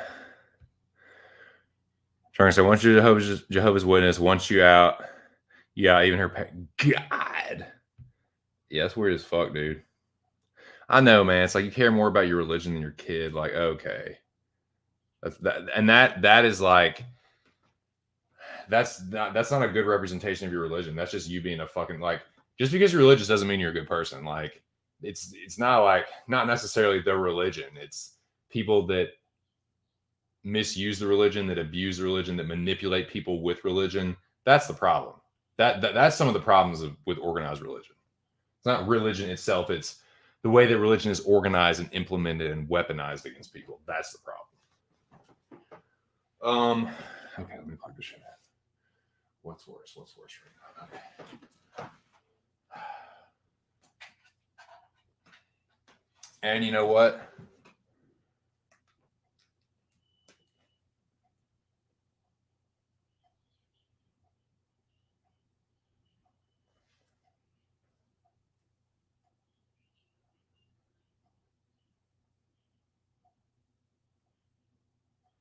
Sweet. Oh, what I was talking about earlier. Square One Genetics is where they got their seeds from. Yeah, dude, I just bounded up 3 flights of stairs. Where are we at? Where are we at on this fight card? Shout out to the 14 people in the building. If they're born into it, they got no choice most of the time. Well, yeah, I mean, if you're a minor, yeah, you have no choice, man. Like you're just yeah. If you grow up like that, yeah, and that's why it's so fucked up because it's like this becomes such an accepted thing when if the parents are like mentally ill or if they're just if they're fucked in the head, then the religion is going to be used like they're going to weaponize that against the kid. And they're going to use the religion as an excuse to do A, B, and C, this, that, and the third fucked up thing to abuse the child. You know what I'm saying? That'll be their their reasoning. Okay, there's 14 people in the building still. Let's get back to the fight card. Yes. I think we only talked about like one fucking fight. Mm-mm. No, I think we left on Hansen. We left off on Pierre and Hansen. Yeah, like Nick said, they get indoctrinated for sure. For sure, dude. I mean, you can say I was indoctrinated into Methodism.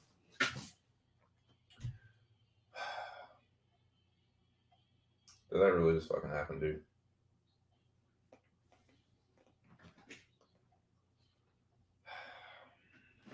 That's frustrating. Not incredibly frustrating, just a little frustrating.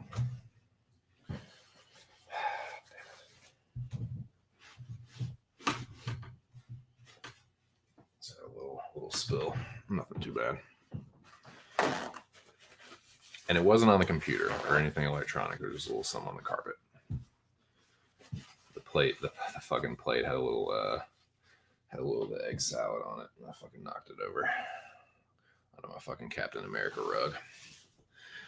Anyways, well, actually, that's probably better than it being on the carpet. Not really, but whatever. I'm trying to make light of it. So, back to the fight card. Shout out to the 11 people in the building.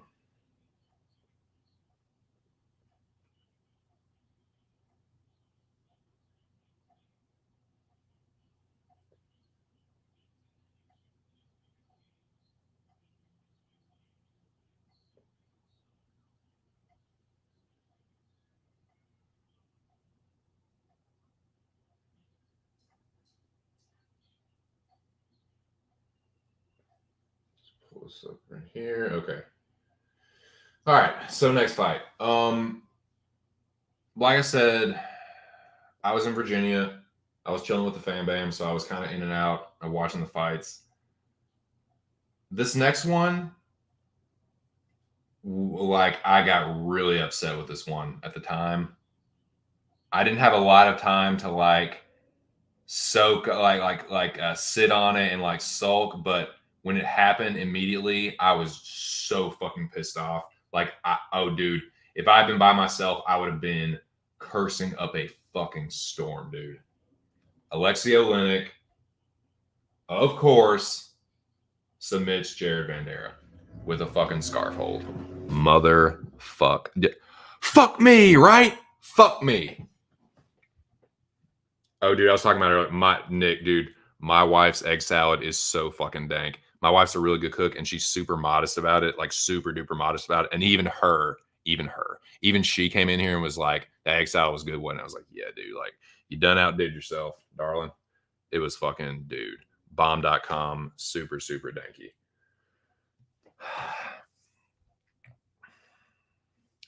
Do I like Big Trouble in Little China? Try. Yes, I do. I fucking love it. Dude, that's a good idea, man. Okay, I think that might that'll either be the next one. I see no reason why not. That is one of my favorite movies. Yes, I totally agree. Yes. So I feel like I said I was going to do Predator next, so I probably will do Predator next, but I'll do that one after that. I'll just make that one the next one I do. Why would anyone pick Vanderaa? Why should I not time you out? Why should I not time you out? I'm just kidding. Glass, stay away from that fight. Yeah. So, I mean, fuck me, man. Like, I'll put up the banner right now.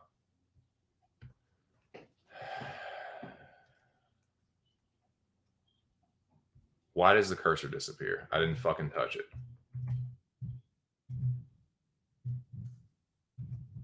Oleinik.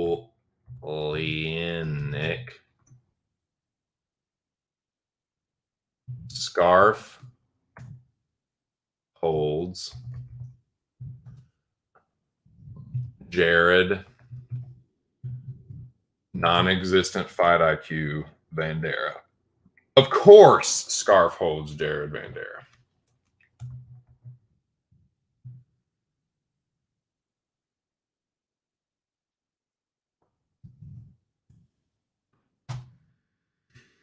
OG. X. Face.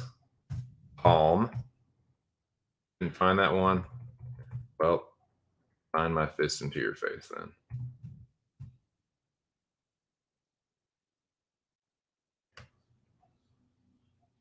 There we go.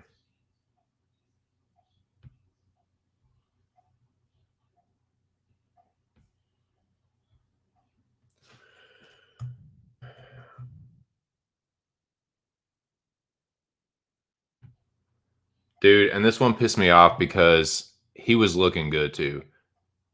Fucking Oleinik was looking like an old fucking man on the feet.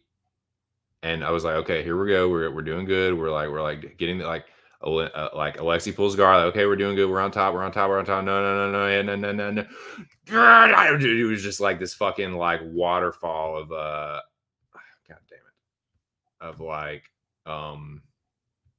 this is like emotional roller coaster in like the span of like a minute. I was so fucking furious, dude. And it's like, of course, dude, of course that fucking happened. You dumb fuck. Like, of course, the old crafty veteran, the old dog got one more fucking trick up his sleeve. Like, it's the same one he always fucking uses, man. Of course, dude. But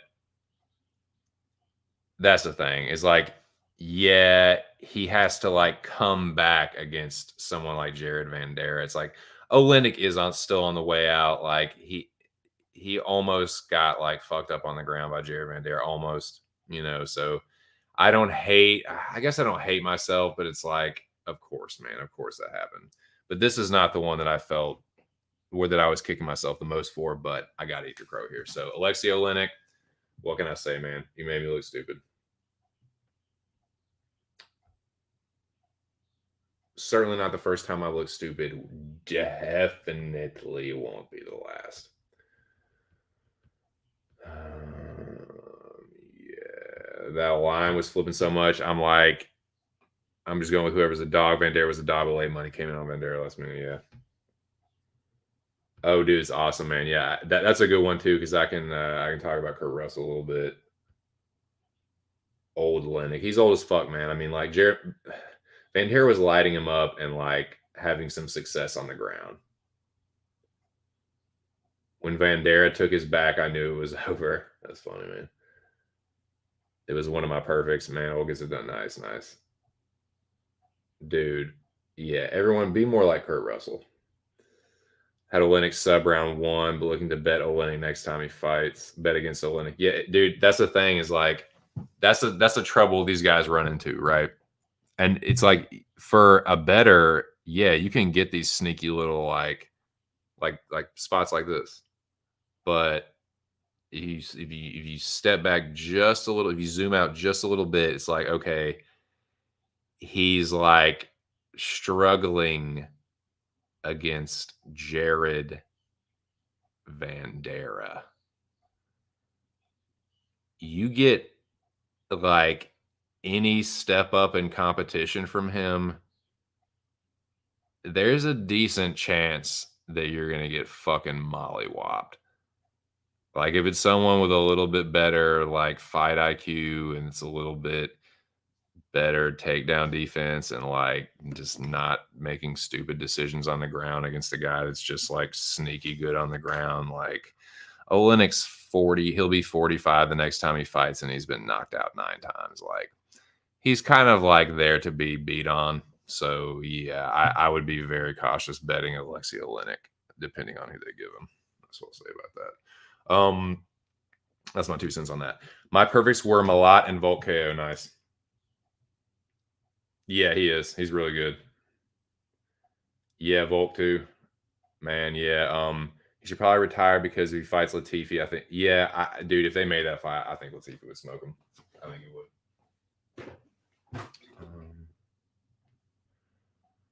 No, man, that's a good call, dude. It is. So yeah, we will definitely get to that, man. So I'm interested to see what you guys think about that too.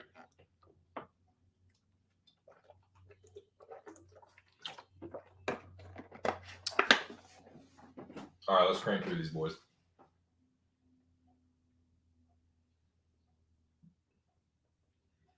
Prelims. Mickey Gall, Mike Malott. This is the one that made me sick. I was really pissed about Jan Sterling, but I've made my peace with that. I know what I think about that and what I think about both fighters still. So that one, I've like I said, I made my peace and moving on. This one, I kind of blocked out because I was so fucking furious about it. Mike, a lot destroys.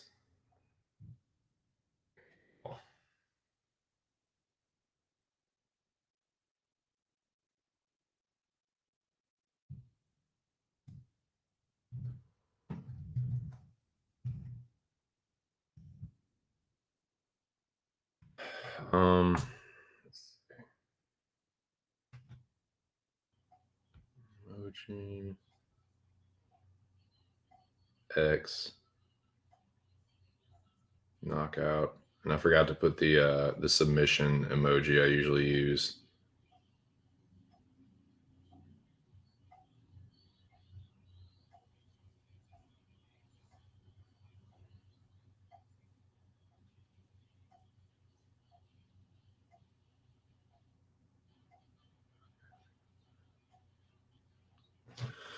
All right.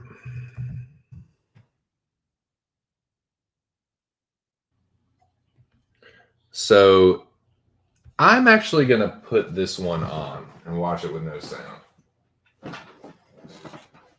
right now.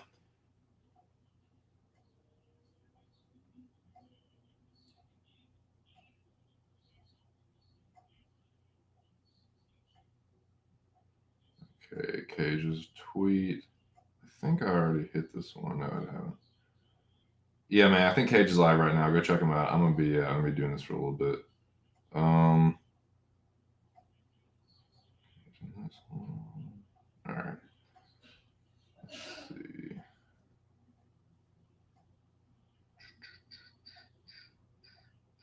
ESPN, ESPN Plus. Shout out to 7 people in the building. Hey, do we have 15 here at one point? I like that, man. This is up.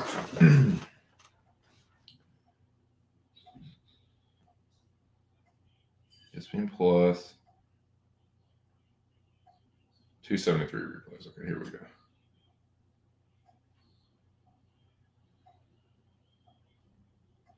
Gall versus Malak.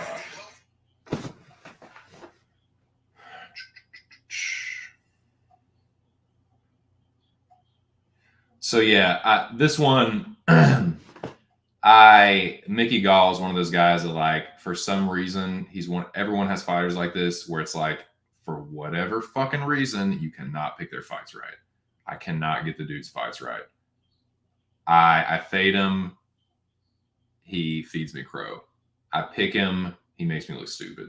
Like, I really don't like Mickey Gall. Every time that I think that he's showing some kind of promise, he just shits the bed. And I'm always on the wrong end of it. So maybe I should just be mad at myself. But the guy makes it tough, dude. He's a win one, lose one kind of fighter. He kind of, like, not like wins fights he's supposed to lose, but like, this is a fight that I felt he should have won. And maybe it's just my fault for overlooking a lot. And the dude, like, definitely opened my eyes a little bit, and fed me some crow. So yeah, shout out to him a lot. But fuck, dude, it's just like, what? Fuck Mickey Gall, man. I feel like he's someone. It's just like, dude, he's a Bellator fighter. I don't think he's like a shit fighter, but the guy thinks way too much of himself still. You'd think he'd be like a little bit more like humble, but nah, man, he's still just like overconfident. Like, and I think this is what cost him this one. But this is the one I was talking about before, where it's like, I was hanging out with a fam bam, and like, I was going in and out of the fights, and I had watched the Olenek fight, was so pissed off, and I turned it off for a while. But then I turned it on, like, literally the second I turned it on, Mickey Gall got flattened. I thought I was watching like a replay or something, like, oh fuck, I missed it, or like it was a replay of something else. I was like, no, Mickey Gall's never been like knocked out. I was like, oh my god, this just happened. Like, the second the stream kicked in and turned on, Malak, like, it was perfect timing. Malak connected, Gall goes down. I was like, are you fucking kidding me, dude? Are you motherfucking kidding me? I was like, nope, this is live. So yeah, I mean, he's looking pretty good. He's boxing. He just landed a nice 1-2. I'm fucking calling this. I'm just gonna call this live. 420, 419. So they exchange in the pocket. Both throw 2-3s. They both throw right hand, left hooks. You can see that kind of foreshadowing. Kind of feinting. Both feinting. Malak around the outside. Gall misses with a jab. Gall with a jab. 1, 2, 3. Mickey partially connected. Malak connects with a 2-3. It looks like it got Mickey's attention, backs him off a little bit. Malak overswings. Gall with another, again with the Gall's really trying to connect with that cross left hook. Malak pumping the jab. Pumping the jab from Malak. Malak with the overhand that misses. Malak double jab, one lands. First one missed, second one landed. Still on the outside. Gall with a flurry that pushes Malak to the fence. Malak circles back out. Nice left hook and a knee from Malak in the clinch. Fakes the low kick. Malak with the jab, low kick. Pressing forward, then backing off. Malak with a stiff cross that got Mickey's attention. That one definitely stunned him. Malott lands with another combo. Yeah, I didn't see any of this. Like I said, I literally turned this on to see Mickey Gall get fucking starched. Like fucking perfect timing. When they say not a moment too soon, boy, won't lie on that one. Nice jab from Malott. Gall goes to clinch.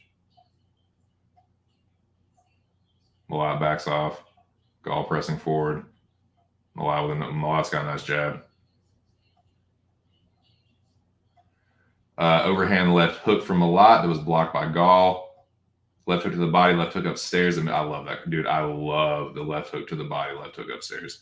So Gall actually gets a nice reactive takedown. Goes to get a body lock, but Malott does a nice job of getting back to his feet like immediately. Gall's looking to lock up get the body lock. Looks like they're over under, or they're 50-50 right now, over under, whatever. But he breaks away the circle off. Malott leaking. So something Mickey did, I don't know if he hit him with a jab or is a headbutt or what, but your boy's leaking from his nose. 1-2 left high kick or right high kick from Malott.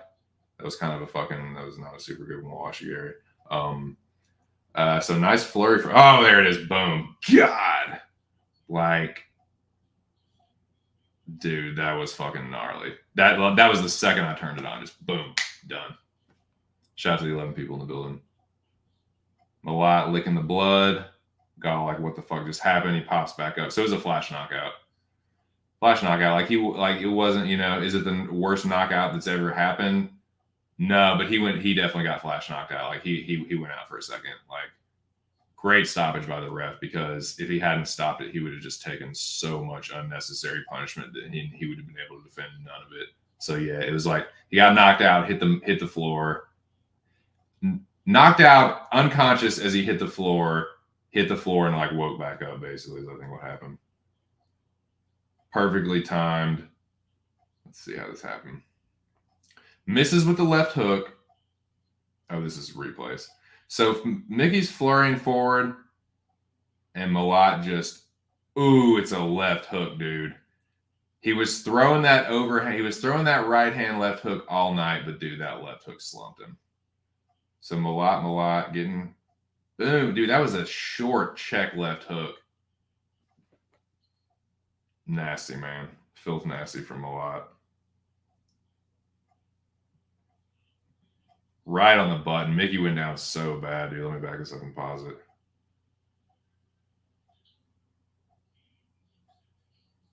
Right hand, boom. He went down so bad, man. See, Mickey, like, he hit face first. He basically face dove into the canvas. You gotta wave it there, man. Great stoppage. Who is that? Tanyami? Tognon? Yeah, I think that's him.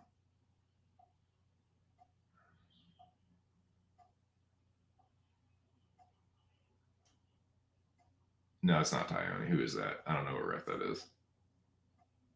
Yeah, Joe Felder and Anik reacting accordingly. That one was gnarly. So yeah, gotta eat the crow, man. What can I say? But yeah, Gall, like, really bad fight IQ. Like, that's something that I know better than to overlook, but the dude has terrible fight IQ. He's very skilled. He's talented. He's skilled. He has really good grappling, like Brazilian Jiu-Jitsu. He has okay striking, but it's like, dude, you're just being reckless and just throwing these like long combos with your chin up, or with your, not your chin up, but just like your chin like not protected. Like, you're in boxing range, close to medium boxing range, just like throwing like wild. Like, it's hitting Malott, but Malott just slips the left hook in there, dude. It was a nice knockout. Pretty awesome knockout, actually. Devastating knockout. Then we got Ladd versus, hey, what the fuck did I tell y'all, man? What did I fucking tell y'all about this one here? This was what was it, Lavi? Tell him, Lavi, what was it, dude? Tell him what it was. Tell him what this here was.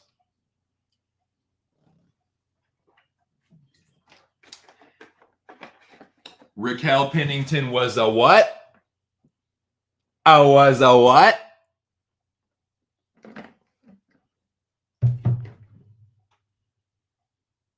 Raquel Pennington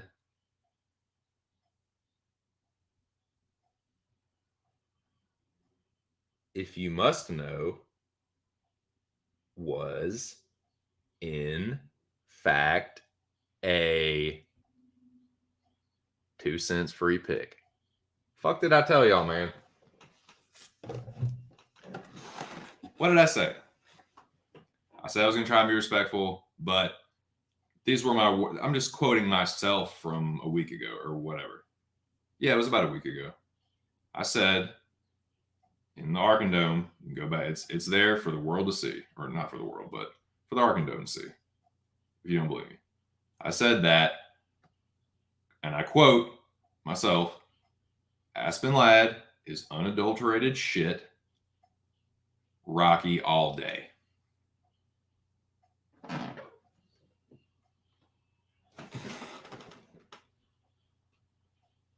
Sorry, let me get this fucking one down here.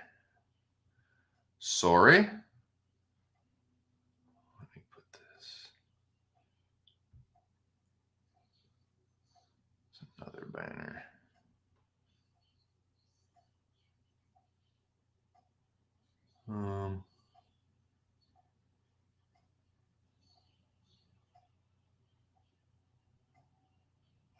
That one's good.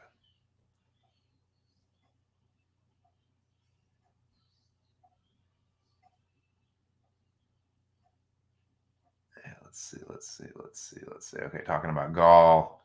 Yeah, sorry, I'm just gonna skip over those boys. No, apologies. I don't mean to I'm not trying to be disrespectful.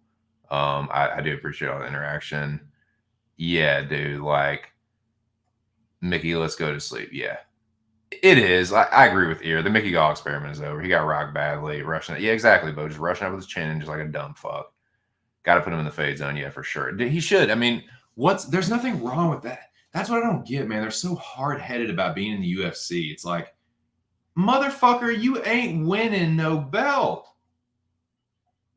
Why do you care what organization you're fighting in? You're never going to win a belt. You can probably make more money in Bellator or PFL. Well, there's no shame in that, man. Get your fucking bag, whoop some ass. You tell me Mickey Gall can't choke people out in Bellator and PFL. Get the fuck out of here, dude. Come on now. What is just I don't get the arrogance with I get being delusional. You kind of have to be delusional to a certain extent to be a fighter, but I don't get to that extent. No, I have to be in you. Dude, there's nothing. There would be, I think, in my opinion, Mickey Gall, and I said it earlier about Kevin Kroom. Kevin Kroom would have so much more success, in my opinion, fighting at featherweight at either PFL, because they have a featherweight division, PFL, or Bellator. He's had one Bellator fight. I know he lost it, but still, man, he can call. You tell me he can't call Scott Coker up, get a decent Bellator contract, and win some fights in Bellator at 45. He'll be healthier. The competition isn't as stiff. But in the same thing with Mickey Gall, dude, who gives a shit? I don't know, man. It don't make sense. Because he'll be able to get away with that shit against a slight, against. But yeah, I gotta eat crow, man. Mike Malott, definitely open my eyes. I'll check him out in the future. It was a good fight though. Mickey got yeah, for sure. And that's yeah. Gall looked okay. When the card was over, I was like, what fight do I want to rewatch the most? And I had to go, yeah, man, that'll probably be KO tonight. Dang. I bet Gall by second round KO. His props were juicy. Yeah, I think I actually had I think I had Gall by submission, actually. No, I had him by TKO. I thought he was going to be able to get the better of him on the ground and end up on top and stop on TKO. Up against the fence, he busted his nose. I thought I could be. Is that what it was? Nice. Yeah, he sure did. He sure did. One more chance, one more fight. I mean, I don't hate that, I guess. It's I don't understand what the end game is with fighters like that. I mean, but I guess if they keep giving him fights, yeah, dude, we're about to talk about that one. I mean, we're talking about that one right now. Yeah, like freebie. Yep. That old 2 cents free pick. Yep. Nick knows. For sure. That was my read, dude. Lad sucking ass made the difference. It's funny. Pennington clinch fuck lock. She's a better grappler. Another one. I mean, I feel like this is just writing itself. Lad is another one. Go to another organization. Aspen Ladd, dude, she is so. All right. I'm gonna be more respectful. She is one that is excessively delusional. She thinks that she gets stopped early when she gets face planted. I didn't see really much protest from Mickey Gall when he got fucking face planted. He wasn't like, oh no, I was fine. Like Aspen Ladd literally got face first by the Iron Lady, who's one of my favorite fighters, by the way. I love Jermaine Durand to me.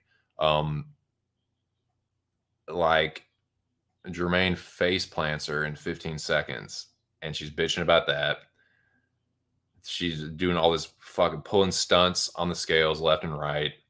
She actually made weight this time and looked pretty good, but it's like, dude, you really thought like that was such an easy fight to score. Now, hey, dude, I am not going to come even close to shedding a tear if they cut Aspen Ladd. Like, yeah, man, like dude, totally. She is a fucking, yeah, I'll talk more about it. I'm gonna try and be more positive, but yeah, you're right. You're right. Yes, that what you said is correct. Yeah, I think so. Why not, man? Like James Vick just won a little smoker like boxing fight against like, I mean, the dude was like, he was basically like a really fat, out of shape welterweight, which is 147 in boxing. The fight, I think, was at 168. James Vick looked like he was about 3 or 4 weight classes above this dude. Like I said, if the guy was in shape, if that guy was in real fighting shape, he'd be like a welterweight or maybe a super welterweight. He definitely wouldn't be no fucking super middleweight. Like, get the fuck out of here, man. So, but yeah, like, why can't you do stuff similar to that in MMA? I don't know.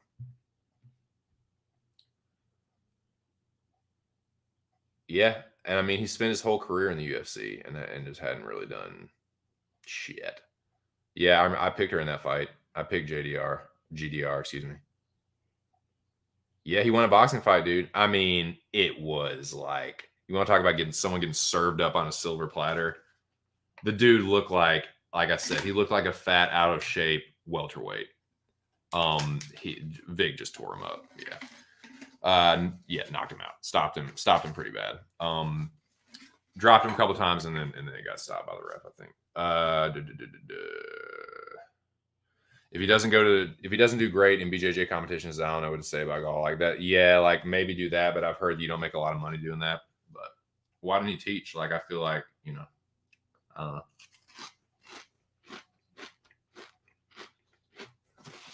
Nice.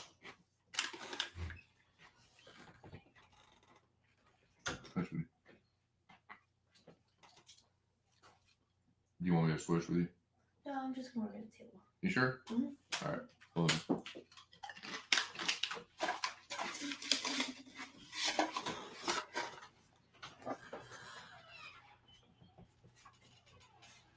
Something packed. There should be something in here.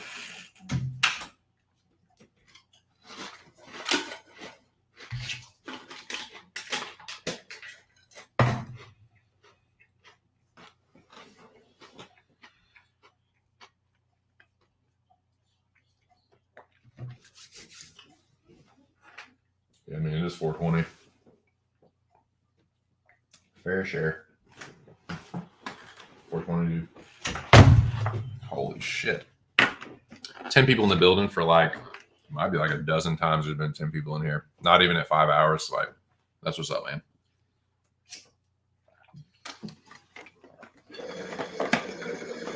Shout out to you guys.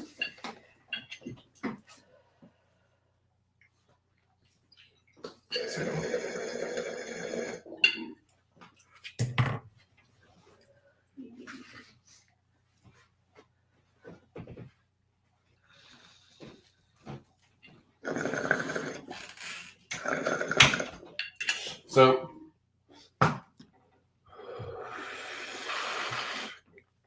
talking about this is talking about the GDR lad fight.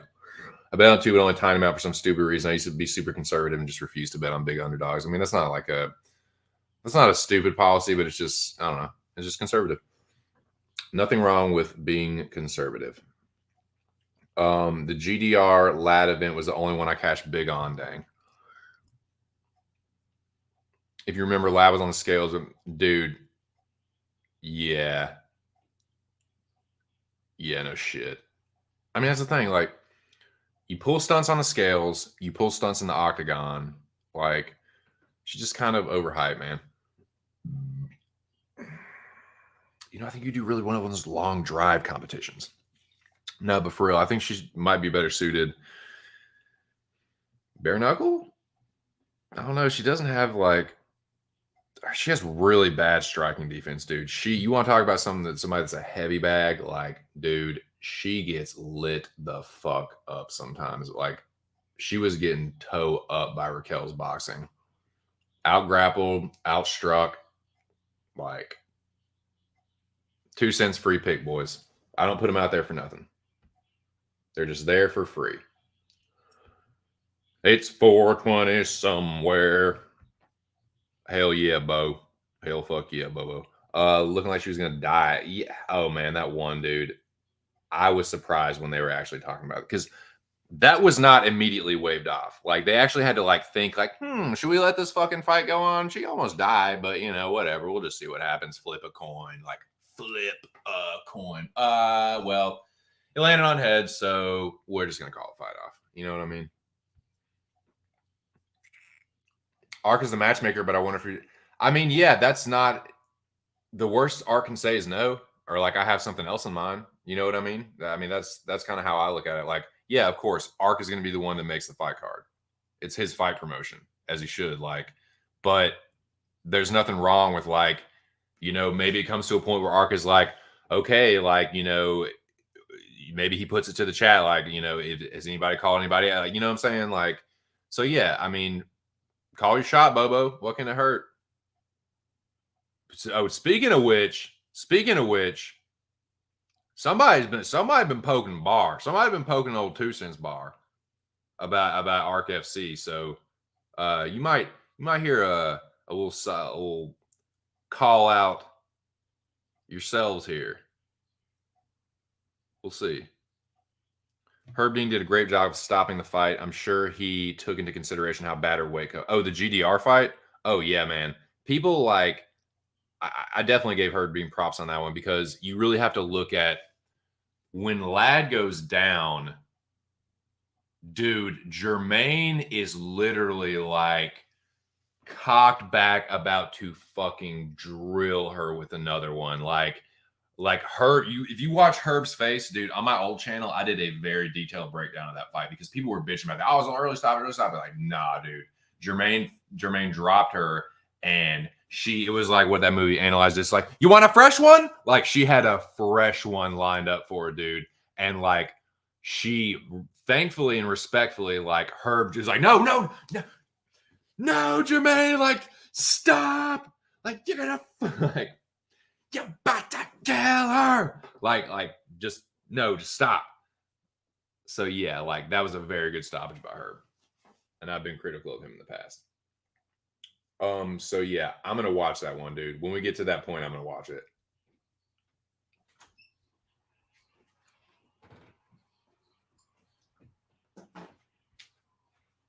Yep. Yeah.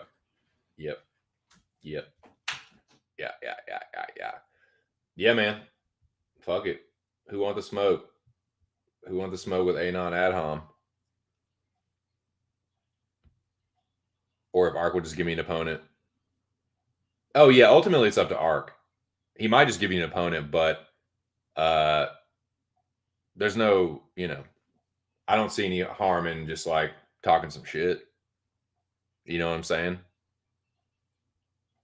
Force the issue. Fuck it. All you can do is try and do your best to convince Ark that would be my suggestion. Try and persuade Ark that it would be worth putting it in his promotion, a featured fight on his promotion. That's what I would say. I don't like that Herb Dean let the Korean Zombie get to the fourth. Okay, man, I'm hearing a lot about this, so that's I'm looking forward to watching it, man. I'm looking forward to watching it even more now. Definitely should have stopped in the third. Spicy saying what up. Drunken cheers, Herb. Cheers, Herb. Love Herb Dean, but he did the zombie dirty. This is Nick Alexander. Dry Spicy. General saying what up. Love the zombie. Yeah. Why don't you ever drop the link? Because I don't want to. You want to talk to 2 Cents Touch? Stupid. What's a stupid comment? Touch? What gives, bro? Drop the link for Touch. I'll tell you what, Touch. If you want me to drop the link, no, I'm not going to do that because I really don't. Because Touch is going to attempt to manipulate me in some way, I feel. And no, I'm not going to be manipulated on my own show. So, yeah, very sinful, very, very sinning sinner. Sinful. No, you know, dude, this is a righteous stream. You know? Nah, I'm all aggro and defensive. Okay, Touch. Are you telling me to get the fuck out of here? Are you really telling me to get the fuck out of here on my own channel? Nah, no, sir. Yeah, okay, I'm being aggro. Look, listen. Just go back. This is literally what I said. Where is it? Damn it. Where'd it go? Oh, I fucking timed him out so I can't see. I timed him out so I can't see it. What he commented. I literally said, let's see. Yeah, are you drunk, Touch? No, you're not gonna get testy with me, sir. This is we're men of God here. You know, there's no need to I you know, and it's funny that you said that I was aggro because I feel that that's exactly what you were being. Like weirdly so, like just kind of out of nowhere, right? Did that just come out of nowhere or what? Like I feel like you were getting defensive about that. Like that was so passive aggressive from you, Touch. That was such a passive aggressive thing to do. You literally got passive aggressive about me not dropping the link. You literally just got passive aggressive about me not dropping the link. You're not going to insult my intelligence.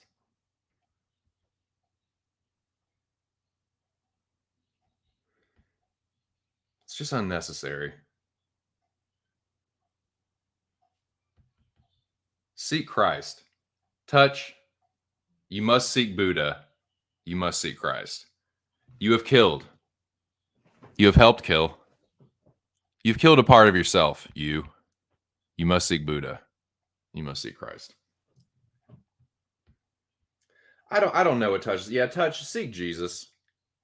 Get in touch with the Lord. Is that what he's upset? Is Touch upset about losing his title? Is that what it is? Is he upset about losing his title? That's what, boys, that's what it is. What does he fucking say? And the truth shall set you free. Repent, and thou shalt be saved. That's what I was looking for. That's the one. Repent, Touch, and thou shalt be saved. Such a hateful little guy. There just ain't no need for it, boys. But yeah, I think that stands to reason. I think that him losing his belt, he's losing his sanity a lot. He lost his sanity with the belt, which is that's unfortunate. Where were we though, boys? Where were we?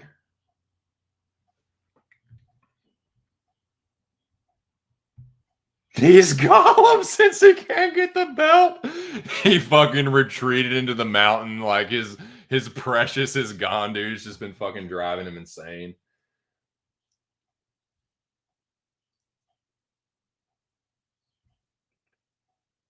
Yeah, but that's not. That is the one thing I'm not gonna tell you. You're not gonna get mouthy with me. You're not. No, I have just about zero tolerance for that. I didn't block you, but no, you're not gonna get mouthy with me on my own fucking channel and not get timed out. It's just not gonna happen. So yeah, there's the dunce hat. Go sit in the corner. Now, when your timeout's over, if you want to come back and behave yourself and be civil and try to you know, try to walk the path of the Lord like Charles Smith, if you want to be a Christian man of God upon your return, that's another story. That's your prerogative. But yeah. No, dude, you ain't gonna backsass me and not get fucking backhanded.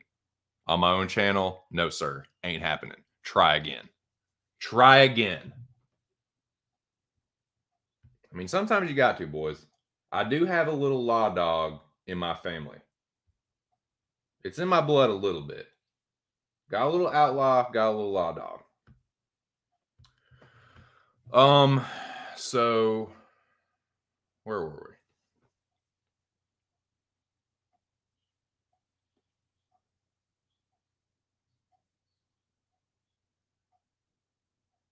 Oh, dude. Yeah, so I didn't put this up, and I'm just not going to. I'm just going to push forward because I do want to get through this card. And I want to spend about the last hour talking about ARC FC, and then we can bullshit about ever.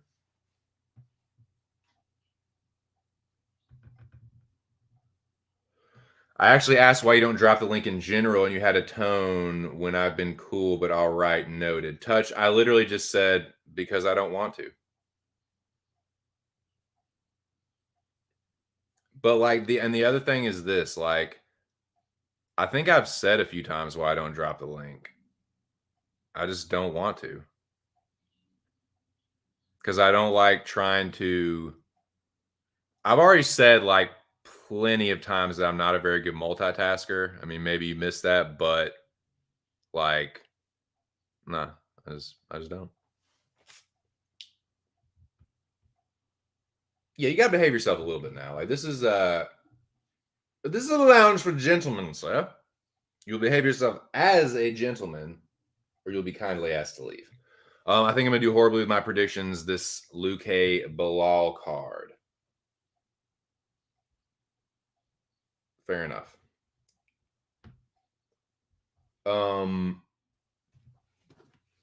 Let's see. Where are we? Okay, so I'm not going to bother with the banner, the last one, but brings us to now the middleweight bout between Anthony Fluffy Hernandez and Josh Fremd. And this is another one. It kind of echoes or piggybacks or whatever I was saying before about, look, dude, like muscles don't win fights. Being the bigger fighter doesn't always win fights. Missing weight doesn't mean the fighter's going to lose. They're just like the better fighter. Most of the 9 times out of 10, 99% of the time, the better fighter wins the fight. I had a feeling that Fluffy was the better fighter. He was the more experienced fighter. He has some decent wins and some pretty good losses.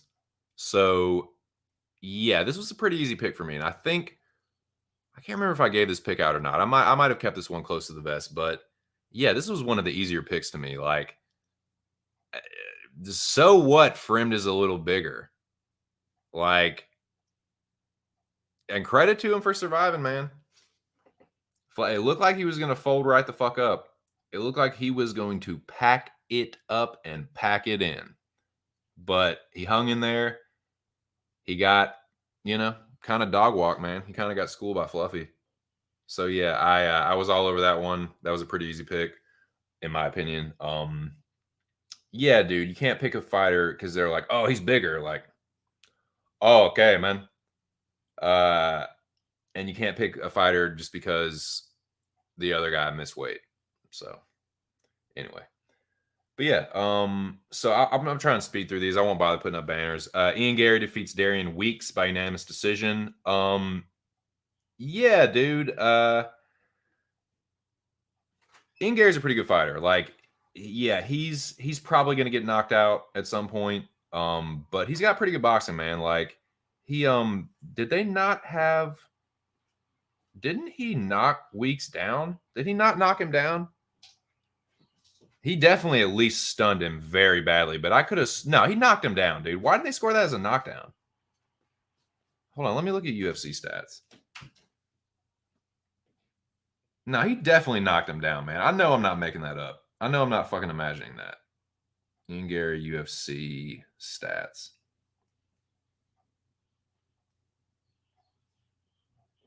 What the fuck, man?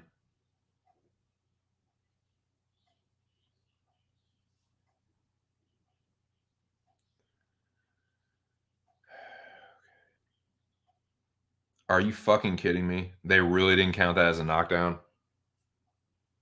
Am I imagining that? Am I fucking imagining that? I could have sworn he dropped Weeks.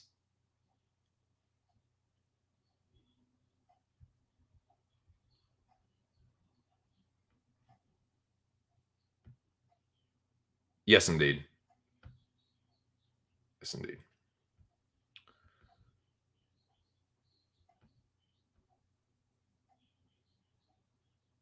Fluffy had me worried in a second. Shout out to the 14 people in the building. Who you got for the main and co-main for this card? I will definitely get to that towards the end of the stream. That's all good. Going for Chow and Bilal, says Nick Alexander. I thought Weeks was going to do a lot better. I mean, I don't know, man. That's the other thing, too. Like, I'm not going to just, like, auto pick somebody because they look good in a loss. I don't know, man. It depends on who they're fighting and the matchup. That's what I look at most. Like the stylistic matchup and the experience of the fighters. I feel like that's usually what makes the difference. Speaking about UFC stats, I'm thinking about picking Bilal Muhammad because his UFC stats, strikes landed / strikes absorbed, are so much better than Vicente. Vicente gets hit just as much as he hits. We will definitely get to that in a little bit. But the next one, yeah, let me just get through this card and then we can we are going to talk about but yeah, you may have to table that for that discussion for a little bit, Anon, because we gotta talk about a little bit about Arc FC 1 and just get my thoughts on that in general. But let me just bust through the rest of this card.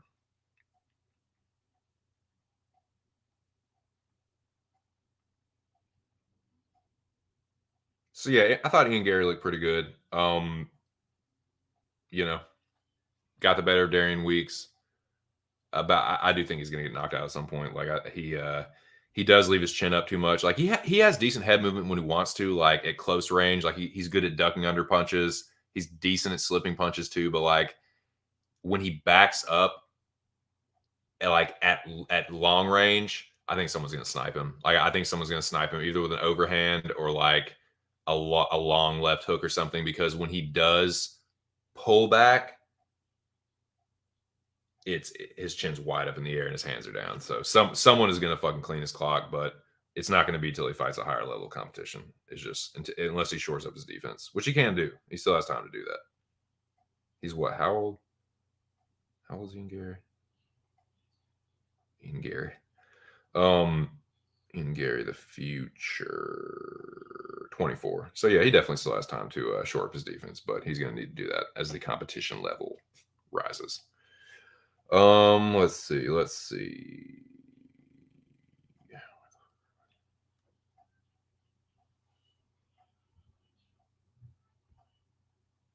Unless it's plus money. Yeah, or unless it's like kind of a lay, like if someone that doesn't hit very hard, you know what I'm saying? Like he's a pretty good boxer. Like offensively, he has pretty good hands. So like unless it's someone that really cracks, like I'm probably gonna pick Gary, but if it's someone that I know is a good striker and that has some power, yeah, they're probably gonna fuck him up. But yeah. Okay, so we made to the main card. Marco Madsen out wrestles Vince Pichel like I thought he would. Pichel outstruck him, but Madsen got the takedowns in control time, so he was 3 for 3. I gave that out as a kind of like a free pick too, but there were some other ones that I shit the bed with. So the only ones that I gave out were Pennington and Jan. I feel like I got robbed with Jan, but it is what it is. So I'm like 7 for 8 on official 2 cents free picks on the year. By the way. So we move on to Mackenzie Dern versus Tisha Torres. Now, I have not watched this fight back, so I will take everyone's word for it. I don't really, at this point, have an interest in watching it back. I kind of just want to move on and get to the ARC FC and then kind of just whatever. But yeah, I picked Mackenzie Dern. I'll definitely take the win. I heard Tisha got robbed. I'd have to go back and watch it, but I don't really feel like doing that, to be honest with you. So yeah, it looks like Mackenzie got outstruck. There were no takedowns. There were 3 submission attempts. So I heard the Kimura attempt by Mackenzie was pretty gnarly. So I don't know, man. Y'all tell me. Yeah, it's like, dude, you got out wrestled. Like, what are you gonna do? Torres robbed. I mean, that's what he does. He's literally a fucking Olympic wrestler. Like, you want him to not do that?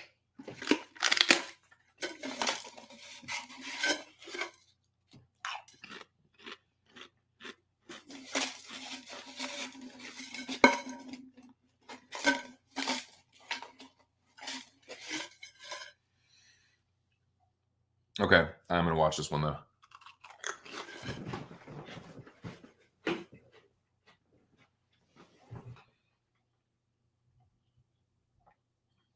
So which was the controversial round? Have y'all looked at the scorecards for that, like the official scorecards? Like which rounds did they give to Mackenzie? Like which rounds won her the fight, quote unquote? Because I haven't watched it. I just heard a bunch of people crying robbery for Tisha. The stats, I was saying about the stats, like the numbers don't always tell the fight. Like, was Mackenzie landing? I know she's hits harder than Tisha. Was she landing the more telling strikes, or like what's the deal? Like, I don't know. Are people just pissed because they lost? Because I know Tisha was an underdog, so I know a lot of people bet Tisha, and so it stands to reason that like maybe some people are just pissed they lost their bets. I was certainly pissed that I lost my pick with Jan, so I can certainly understand that. But is that what it is, or like they're like, what was Tisha like lighting her up and Mackenzie like wasn't doing shit, or like, I mean, I know Mackenzie got a little pop on her punches. Like what is like why did what's the deal with that one? Okay, so you're saying that round 3 was the controversial one. One thing I should have factored in is the possibility of a minute-long submission attempt to steal the round. Okay, so maybe the submission attempt could have went either way. Okay, so maybe I missed that one as well. Yeah, I didn't see that one. I was chilling with the fam on Saturday night, and yeah, this is what it was. It was what it was.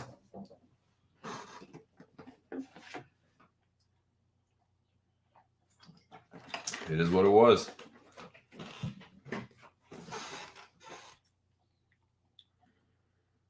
All right, yeah, I do want to watch Chimaev Burns.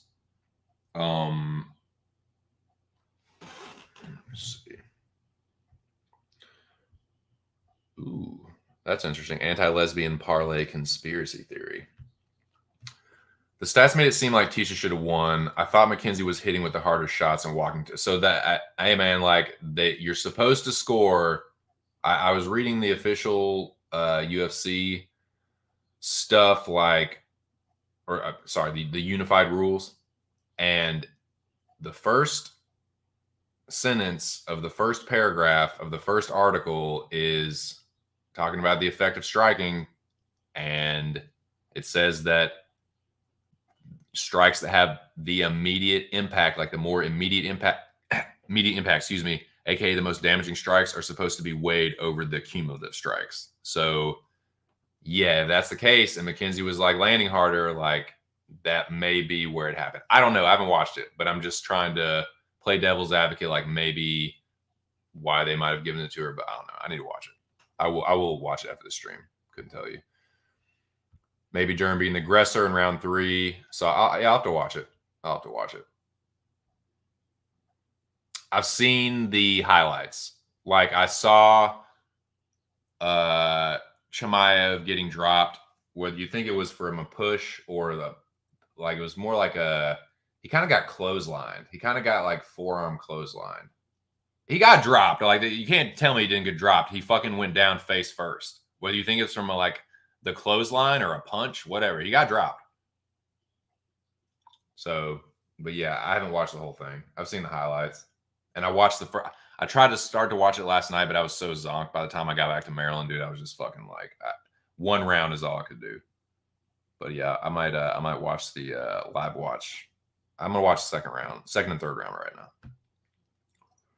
Honestly, I was sold on Torres and thought it could win either way. If there was a case for Dern, they were giving it to her regardless. I mean, yeah, McKenzie is definitely popular, and they're definitely pushing her. I liked it when McKenzie jumped on the cage at the end. Nice. Old Tatterall shaking. Right. They say that and score one fight that way, but then on the Sterling Jan fight, exactly. It's like, and I think they fucked up there. And because that's how it's supposed to be scored. It's supposed to be, if it's a close round, it's who's landing the harder strikes. And then if they can't figure that out, who's being the aggressor. It's like, if you're landing the harder strikes and you're being the aggressor, like that's probably going to do it. It's supposed to anyway. But then, yeah, like in the first round of Jan Sterling's backing up the whole time and really only landing low kicks. His body kicks and head kicks were getting blocked, and he was missing all his punches. They said maybe like one to the body. Like Jan was landing the hard strike. He landed a body kick. He landed a couple right hands. I don't know, dude. And he was walking him down the whole time. So yeah, a little inconsistency with the judging. Big shaka, I know, but it is what it is. It is what it was. People bet Subber Torres, so bookies win. Yeah. Bookies got what they wanted on this one. So that was that fight. Let's watch that. I need to hit the head. So let me do that. I need to drink some more water too, man.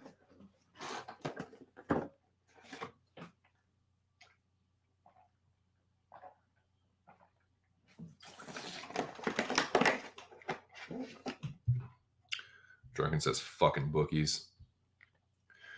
Yes, now that fight I watched in its entirety. Everyone had gone to sleep at that point, so I watched Jan Sterling in its entirety. Yes, I gave round 1 to Jan. I thought it was pretty clear for Jan too, actually. According to the rules, he landed the harder strikes, and he was the aggressor. The only clear strikes that Sterling landed were leg kicks, and they didn't do shit to Jan. Riddle me this, Batman. Did Aljo's leg kicks deter Jan in the slightest? Fuck no, they didn't. So it's like, what? That fight to me fucking stunk of anti-Russian narrative. That one stunk. It's like, okay, this is an important fight for the title. The American versus the Russian. It's close. We're not giving it to the Russian. Like, with what's happening going on, I know that sounds a little tinfoil hat conspiratorial, but that one stunk to me. Anyway, whatever.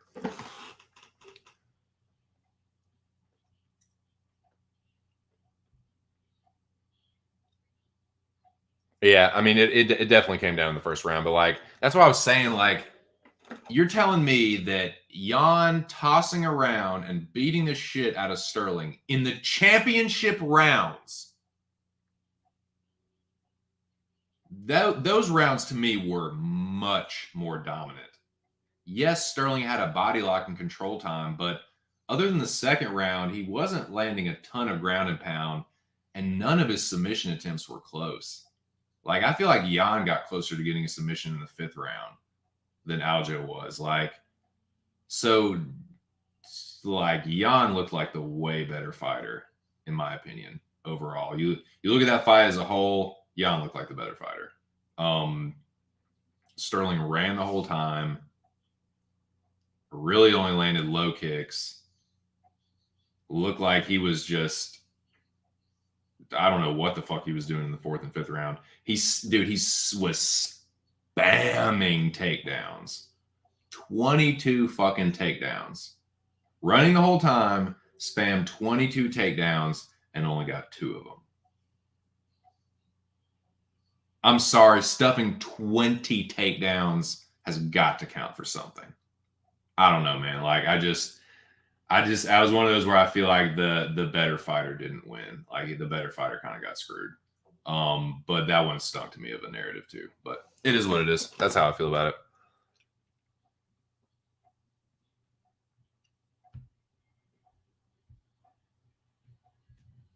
Perhaps. I'm not sure.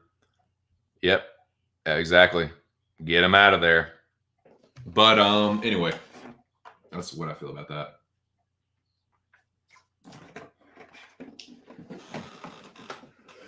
I'm gonna use the bathroom, and then I will. Yeah, that was another one. Bookies won. Bookies definitely won.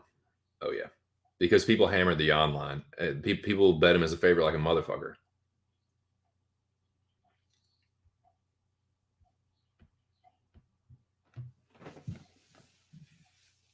You can't tell me that a lot of money didn't come in on Jan. Like a restonkulous amount of money probably came in on Jan. After the first fight? You kidding me? I don't know, man. Oh, that's fucking interesting. Oh, and the parlay thing too. Yeah, that makes sense. That makes sense. So yeah, they knew people were, yeah, dude. They knew that people were anchored using Jan as like a parlay piece or an anchor to their parlays. And so like, yeah, they probably made so much money on busted parlays with Jan. Greasy. Yep. All right, let me hit this song. Let me hit the head. And let me hit the banger. Okay, how will we use this now that has a little bit of a charge on it?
All right.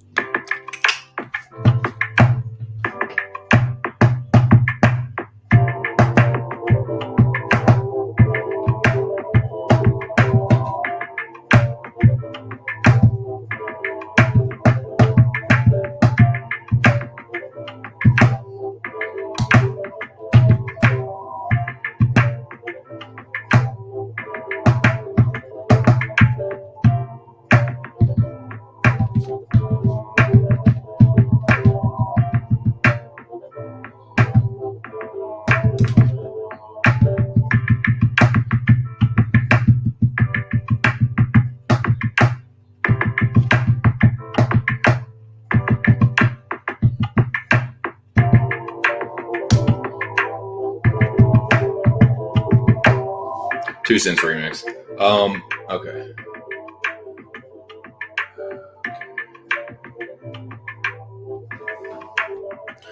Enough about all that.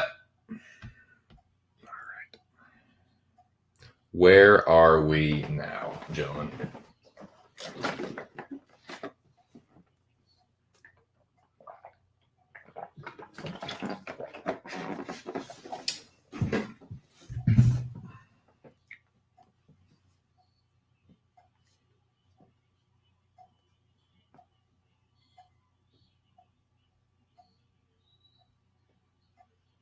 All right, got another update here.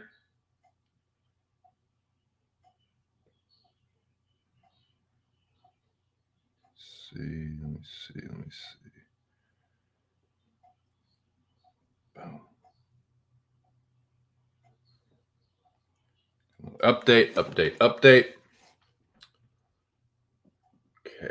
gotta update this, gotta update that. A little bit of this, a little bit of that. Fuck, where'd it go?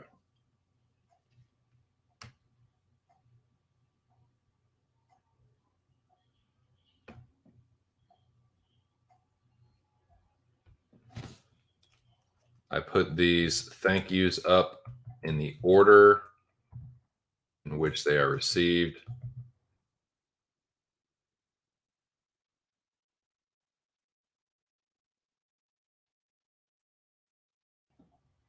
Okay, so I need to make one more.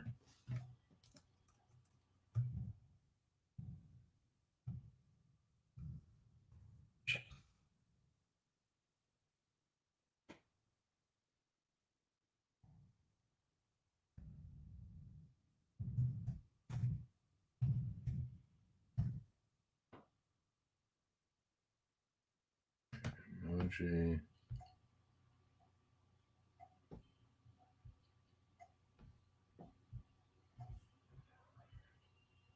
Quick update. Have a very much appreciated donation from Cage My IQ. Cage, appreciate that, dude.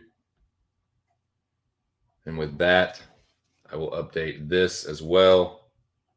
All donations to this channel are greatly and truly appreciated and will go to motivating me to be as consistent as possible with the streaming, to continue to try and improve the quality of the streams, everything like that. It's nothing but motivation, and it's definitely appreciated. So with this, I give you that. I'm gonna keep that going for as long as I can, and then when I need to, like what I'll end up doing when I run out of room is like Scooby-Doo times whatever, Cage times whatever. You know what I'm saying? I think that's what I'm gonna do with it.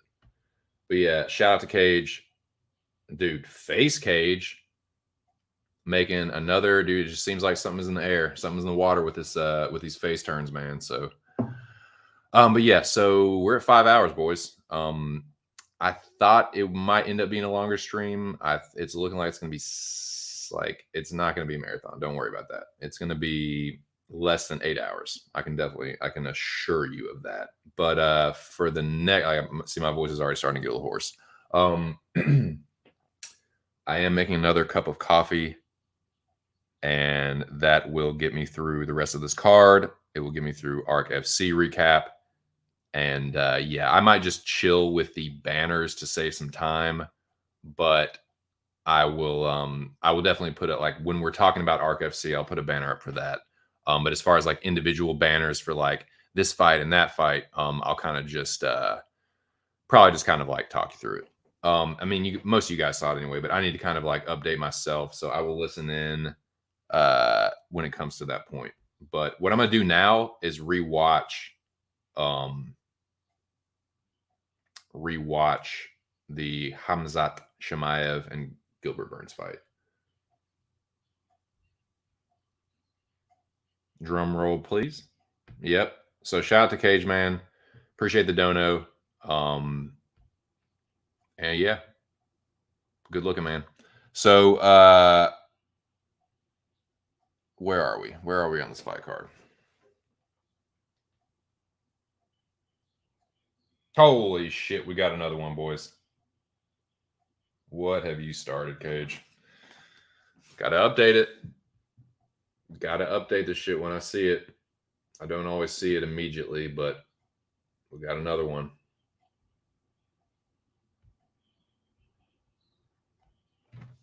I'm just gonna do this now. 1, 2, 3. 1, 2, 3.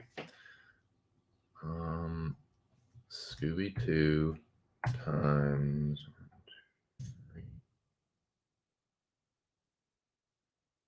Touch is still there. And Cage 1, 2, 3. So that is saved. We have a new donation that needs to be acknowledged. Acknowledge this. I will.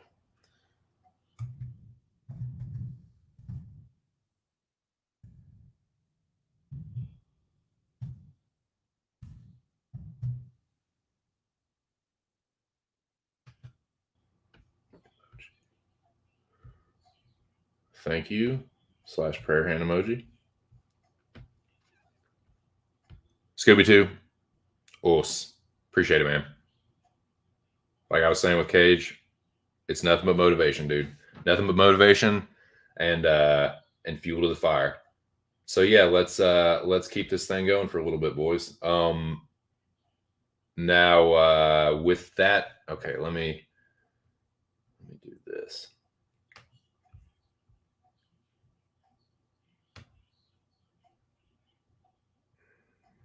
Let me just make this a ticker.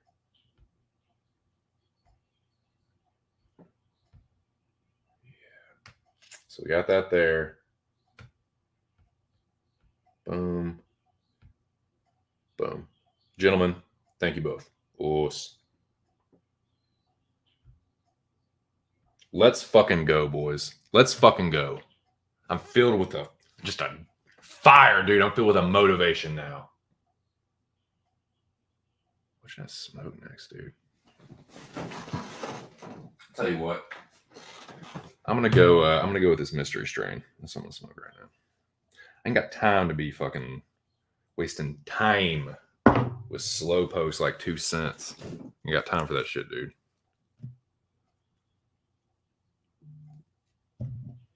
But yeah, man. Shout out to Cage. Shout out to Scooby. What's the count, boys? Let's rock. I see one count, 10 people in the building. I see that.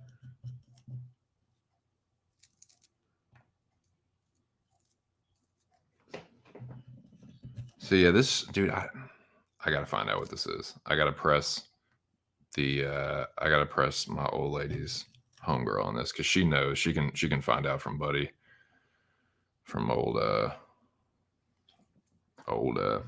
come on in, mate. Come on, wee mate. Find out from him. Because it's good. It looks kind of like Dosey Dose from what I remember. And I wouldn't be surprised if it ends up being Dosey Dose. Because I think dude used to get that shit for a while. I remember like a couple years back, the stoners will know what I'm talking about. A couple years back, like Dosey Dose was like when it hit, oh my God, people were all fucking about it. I think it was like 2017, 2018, 2016, somewhere around there. Dosey Dose was really popular. I feel like 27. That's when, yeah. Anyway, I was talking about powers and shit. Yeah, like that shit was fucking Dosey. But anyway, yeah, it looks like that from what I remember. But and it kind of is like the same high, like indica leaning, indica leaning hybrid, like with good cerebral properties as well. So that's what I would say. I'm not sure. I'm not sure, man. 11 people in the building. Shout out to each and every one of you. Cash App blocked you. That's fucking corny, dude. That's super duper whack. Pastor Smith. How many flavors you got? Nothing wrong with blends for sure. Yes, indeed. Yes, indeed, you do. I have this mystery shit. I have birthday cake and garlic cookies from the dispensary. The little last bit of that. The old lady did a really good job of conserving this weekend, but yeah, so I got those from the dispensary, and then yeah, I got that white berry runts from my boys, dude. That's straight from the source, player. I know both those characters too, man. Like I'm so fucking, I'm just so goddamn proud. Sorry to take the Lord's name in vain. Charles, I apologize about that. Don't think me insensitive, brother. I'm just a godforsaken sinner. Where are we at? Yes. I'm gonna watch the Chimaev Burns fight and Chief, and watch Chimmy Chief. Reply. I'm gonna reply with a heart because I just love that.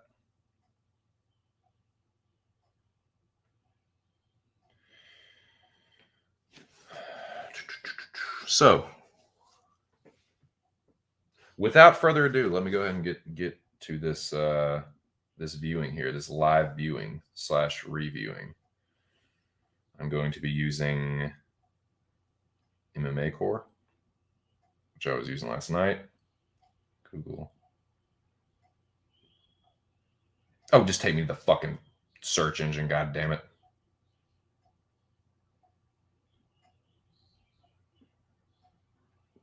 Chimaev versus Burns. MMA Core. Oh, my coffee's probably ready too, dude. My coffee's ready too. Yeah, I'm definitely gonna drink my coffee while I watch this.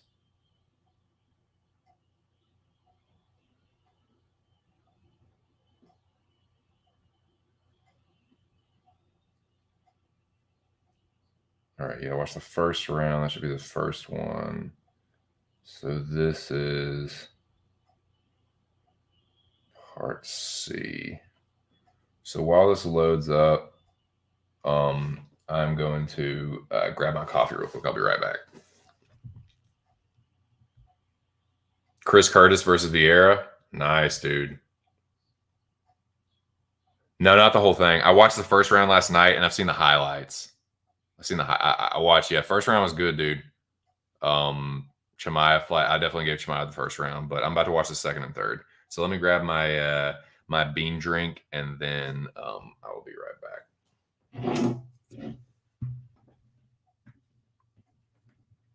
I want that bean drink.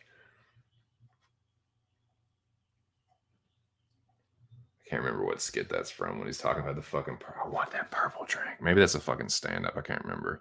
No, I think it was like one of the stand up segments from the Chappelle show. You know how he like would do like little stand up bits in between all the skits. You know what I'm saying? Bits in between the skits and bits. All right, I'll be right back. I'm just grabbing my coffee. I'm not gonna bother with the song.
They're bringing the fucking. They're about to switch pitchers. Sorry, boys. I know it took a little longer than I said it was. They Yes, indeed. Yes, indeed. Yeah. I want that purple drink.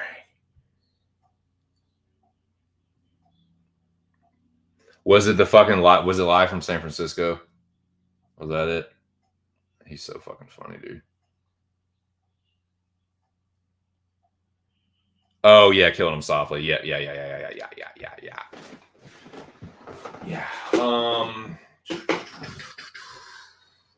I want that bean drink.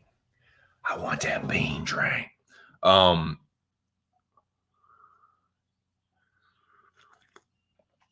so good. Little addictive.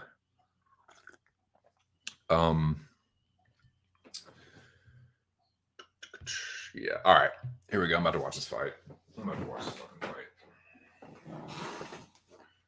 not gonna bother with the wireless headphones. I'm just gonna watch this shit. Sound off. Shout out to MMA Core. Just a fine website. Just a fine website, boys. Or for what it's worth. Yeah, dude, that Sunny D commercial. Yeah, I want Sunny D. And he sees it. I want that purple drink. Fucking ridiculous. So funny, man. Dude, it is the Sunny D commercial. Oh, man, it's funny.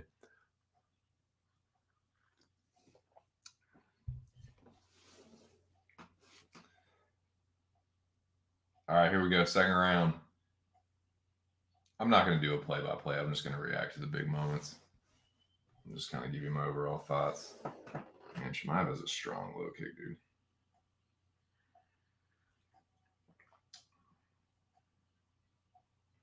So if you're just joining me, I'm live watching Burns Chimaev.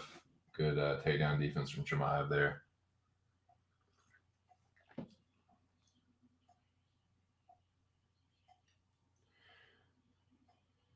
Trade hooks there. Both look like either partially blocked or missed. Missed jab from Chimaev. Wild overhand from Chimaev misses. Burns on the outside, Chimaev pressing forward. Double right-handed jab misses. Good counter there from Burns, man. Looked like it stunned Chimaev a little bit. At least got his attention.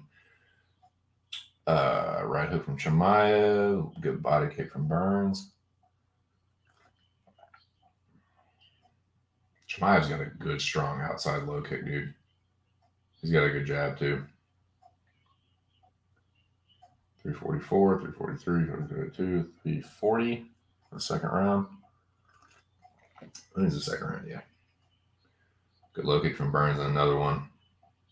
Ducks under Chimaev combo. Chimaev with the 1-2. Didn't really like it landed. Shovel hook. Right hand, left hook from Chimaev. Chimaev switches stances. Pumps the jab. Burns slips, lands an overhand right. Goes for the single leg. And left hook right hand from Burns on the break.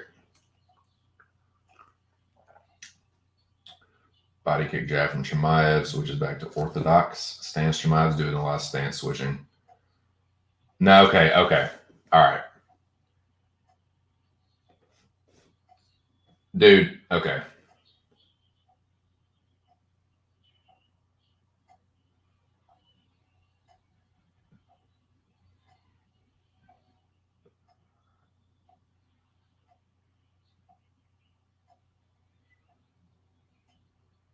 Let me just make sure I'm seeing this right.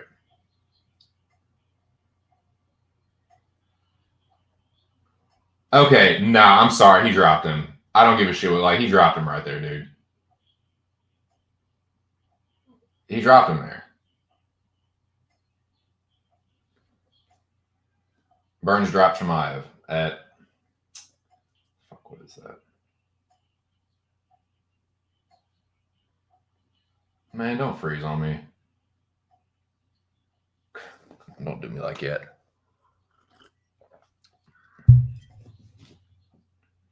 Fuck, dude. Man, that is so fucking corny. Okay, here we go. 320.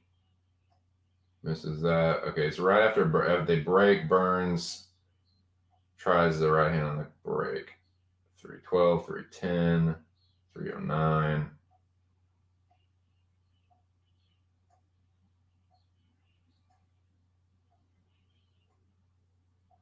Yeah, it's a left hook. Whether you want to say he forearmed and clotheslined him, whether you want to say it landed clean, he fucking dropped him, dude. He hit Chimaev's head, and Chimaev went down face first. That was a flash knockdown. If that was boxing, referee would have been standing right in Chimaev's face. 4, 5. He would have gave him a standing 8, 6, 8. Walk to me. You good? You good? All right, box. That's what would have happened if they were boxing. That was a knockdown. Retreats. Burns on the offensive. Chimaev gets hit with the left hand. Hits with a straight jab. Chimaev lands a combo on Burns. Burns returns fire. Chimaev back to pressing forward. They trade. Dude, Burns is fucking getting nasty in the clinch. Landed like 3 uppercuts in a row and an elbow. Lands a jab. Burns is getting busy, dude. Burns is winning this round for sure.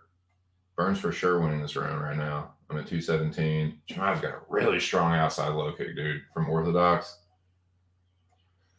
Good. He's got a good. Chimaev has a good strong jab too. Ooh, nice combo from Burns. What was that? Let me make sure that. See what that was. That was a.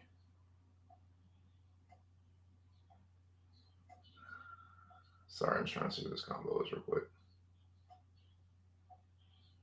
It was a left hand. It was a left hook right hand.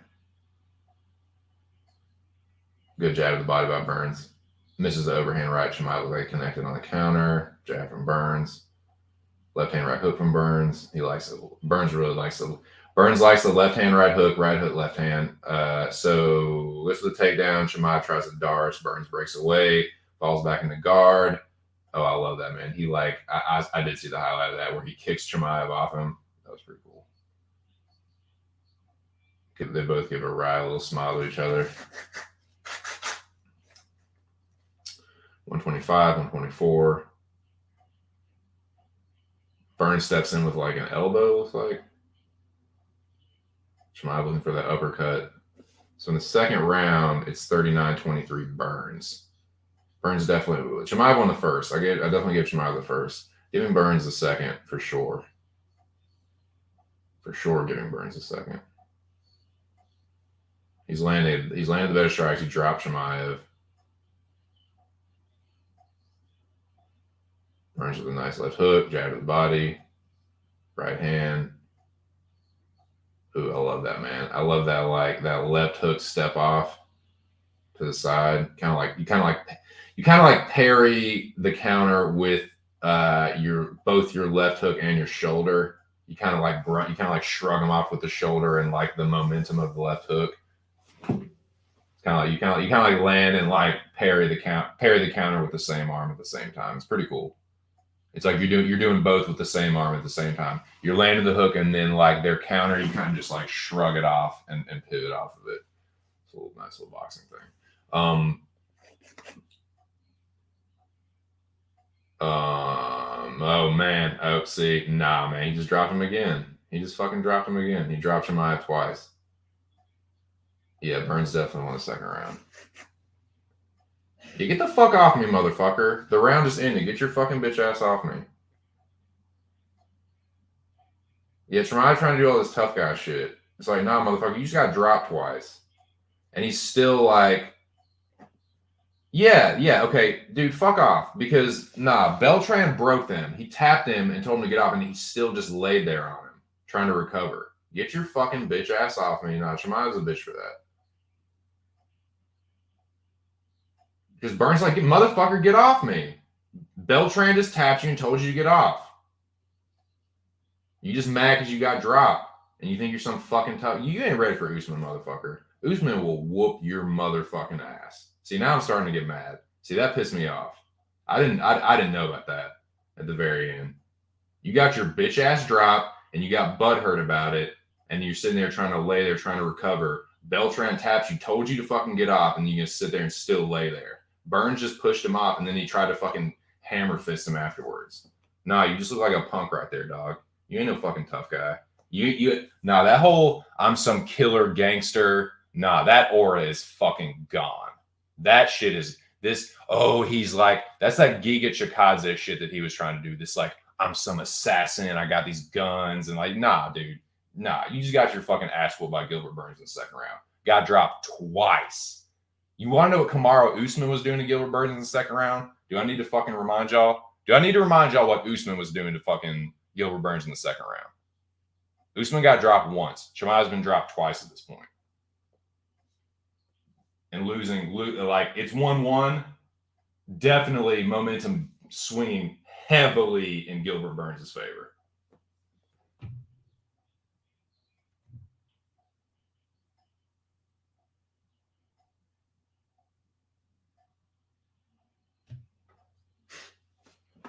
Let's see. Where are we at? But see, that's Burns, though, man. Like, imagine what Usman will do to him. Usman knocked Burns out with a jab. You know what I'm saying? All right, we're going into the third round. He ain't ready for Usman. Please. Dude, I might go make my first fucking casino bet if they make Usman versus Chimaev. Usman will fuck him up, dude. Usman will fucking destroy Chimaev.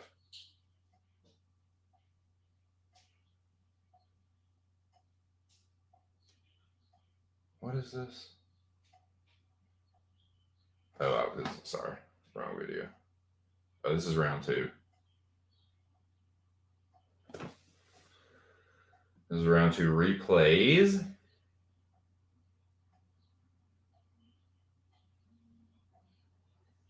Yeah. He like cuffing hooked him. He like clotheslined him, dude.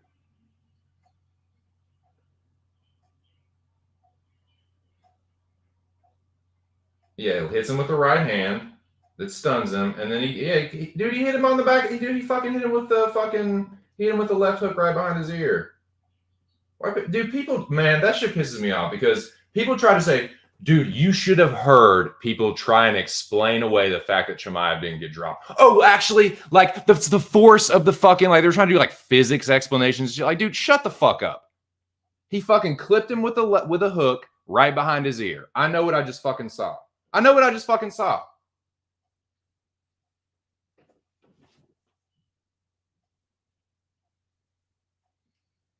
Counter right hand. Nah, dude. He ain't ready for Usman. Usman will fuck him off, dude. No, man. Oh, that's a fucking... How did I go past it? Oh, I missed the whole fucking thing. There we go. I missed the video. They were showing the highlights from the whole fucking fight. All right. Previous video, goddammit. All right, here we go. Right, now we come to the thing.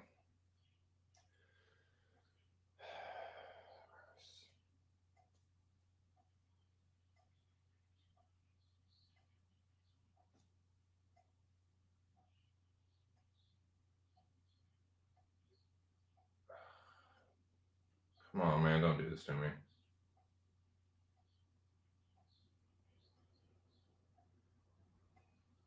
Let me give this a second, see if it fucking...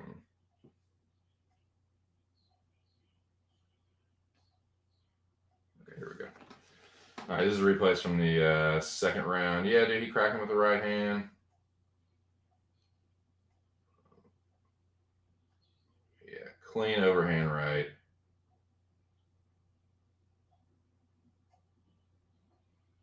Boom. Motherfucker. He taps him, and he's like, get off. Yeah. That was such a bitch move by Chimaev. Get your tired, hurt ass off of me.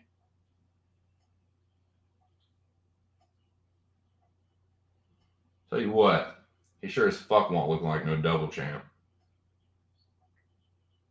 Looking a little like... Tell you what he was looking like. He was looking like a little bit of a fucking greenhorn. That's what he was looking like, a fucking greenhorn, dude. Yeah, you can fucking look good against these jobbers. You can outstrike a fucking grappler and outgrapple a striker. But Burns, like, he's good, but he's not the top of the food chain. It's Usman and Colby. Going tooth and nail with Gilbert Burns, Usman is going to fuck you up. Period, point blank. Burns with a nice jab. Burns getting the better of it early, jabbing.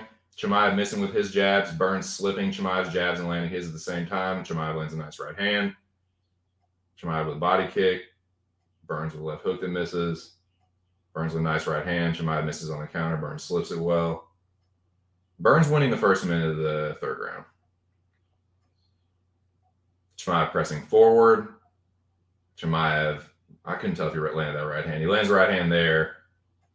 Burns dives in for the counter. Good takedown defense by Chimaev. Definitely good takedown defense. Burns working hard for this single leg. Switches over the body lock. Chimaev defends well, gets the whizzer, pops back up to his feet. Now pulls Chimaev around, and he breaks from the clinch.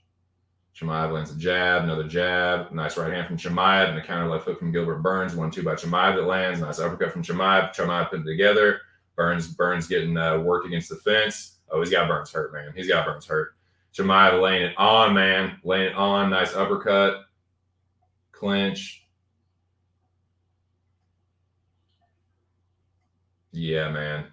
Chimaev definitely just took over. Chimaev winning this round. 3 minutes in.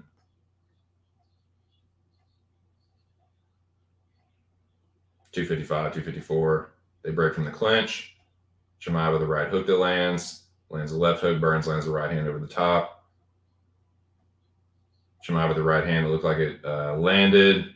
Burns looking shaky on the feet. Burns has a weird, yeah, he's shaky, and he also has that weird kind of herky-jerky like posture. Burns lands a left hook. Looks like he's at least partially recovered. Chimaev still stalking. 228. Chimaev with a nice jab. Switches stances, right hand jab. Slips the right hand from Burns. Jab at Chimaev. Burns lateral movement side to side. They trade jabs. Burns jab to the body.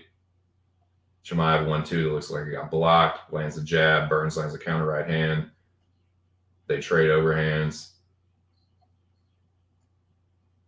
Burns going to the body. Chimaev looking to counter with the right hand. Couldn't tell if it landed. Missing 1-2 by Chimaev. They're both getting sloppy. Burns lands a nice counter right hand. Chimaev misses the jab. Misses with the left hook. Ooh, Burns just landed a nice right hand. He lands another nice jab. Lands another nice overhand. Burns trying to fight back. Getting the better of it here. But I still got Chimaev winning this round. Burns is leaking. Burns lands a jab. They trade right hands.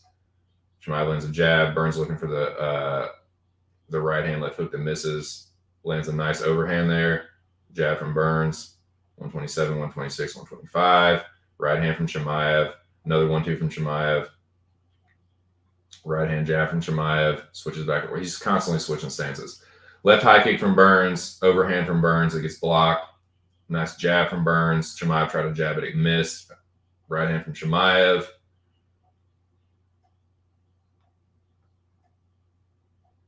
Chimaev hook to the body. Burns counter. Burns left hook that gets parried. They trade jabs. Gilbert looks like I can't tell if he's fading or what, or he's just tired. They're both tired, man. Nice coming back here. Burns like will look like he's tired, and then he'll like come back. Burns is like fighting in bursts. Chimaev is being a little more steady. I got Chimaev winning this round.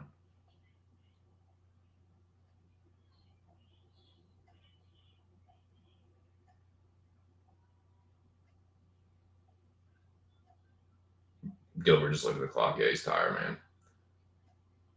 Chimaev with a nice right hand. Chimaev is really good with that single collar uppercut. He's really good with that, man. It's one of his better strikes. Chimaev with a nice jab. Goes for the flying knee. Burns goes to the ground. He gets knocked off balance with the flying knee. Chimaev goes in for a body lock. Does not get it as time expires. All right. Chimaev is weird. Okay, so that was that fight.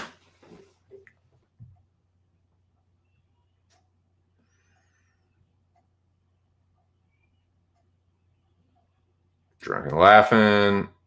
Gilbert wants rematch with Chimaev if Colby is scared. I think the knockdown on Chimaev was delayed. Yeah, he was hurt from that. Yeah, I mean he's got a pretty good chin. He got dropped by Sidney Wheeler too, man. Yeah, it reminded me of that. Like he's putting all like the shit like he's dressed in all black with the guns. Like okay. Coming to cardio, appreciate it. Nah. Arc is the one with the cardio. I have to stream. I stream in bursts. Arc has the marathon cardio. I have pretty decent cardio. I have pretty decent streaming cardio, but like I have to do it in bursts. Arc can just go and go and go and go and go and go and go and go and go and not get tired.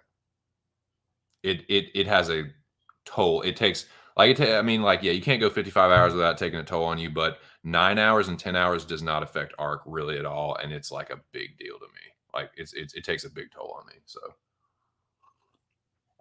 speaking of which, I need to get through this shit. I don't want to be doing this all fucking night. So that was that fight. So we're at the co-main event now, which I talked about, which we can now move on to the main event. I'm gonna watch the third round of this fight. Y'all can fill me in on what happened in the first two rounds. I watched the fourth round. I watched like the last 10 seconds of the third round and the fourth round when I got stopped. But I'm gonna see what this whole third round is about, because I heard it should have been stopped between the third and fourth. Okay. Volk versus Zombie. MMA core.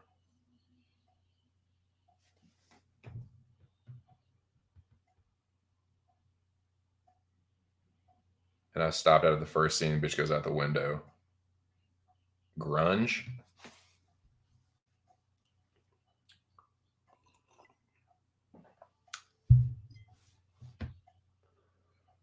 main event was hard to watch. Even the crowd was signed. Great day.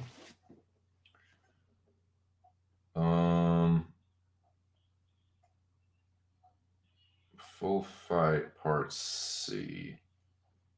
I mean, that's the name of the game with Zombie, man. He just fucking takes punishment right on the chin. Doesn't exist. You don't exist. You don't fucking exist. I'll tell you what exists and what doesn't.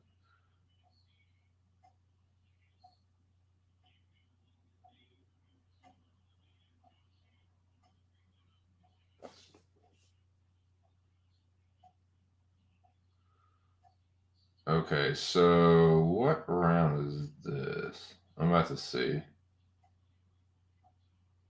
Man, I'll tell you what though. Volk was really, I mean, yeah, Captain Obvious statement, I know, but Volk was really sitting down on his strikes in this fight, dude. Like, I think I'm gonna go ahead and say it was a great game plan because they knew, okay, this guy will let you hit him. This guy will, like, that's the thing with Chan. He's tough as fuck, but he will let you hit him. Fucking hit it. Like, they were just like, make these count, man. Like, sit down on this shit and fucking lay some leather on him. And boy, did he ever. I think this is the right round. I think this is it. I want to make sure. Round 3. Okay, round 3. And the highlights from the second round look like he already dropped Chan. His face is already marked up. Shout out to Volk, man. Shout out to all the Australians. Shout out to Nick and Drunken. I know y'all are fucking. I know y'all are happy for your boy and proud of him, and you should be, man. You got yourself a pound for pound champ right now. Making a pretty strong case for featherweight GOAT, man. Yeah, nice boxing by Volk. Nice rocking back from the jab, countering with the jab. 4:15. Korean Zombie pressing, misses with a jab. Volk switches stances. Lands a nice heavy low kick. Outside low kick, that's Volk. Volk pawing with the rangefinder, lead hand. Volk with a nice counter 1-2. I noticed he was landing the counter 1-2, dude. He was a fucking sniper with that right hand, dude. Like, it was not like a sloppy over. It was like a fucking dial. Like, it was a laser to Chan's chin. Like, perfect extension. Right. It was like it slid right along Chan's chest and like connected right on the chin. Perfectly timed and placed right hands. It was cleaning this clock, dude. Volk, nice parry from Volk.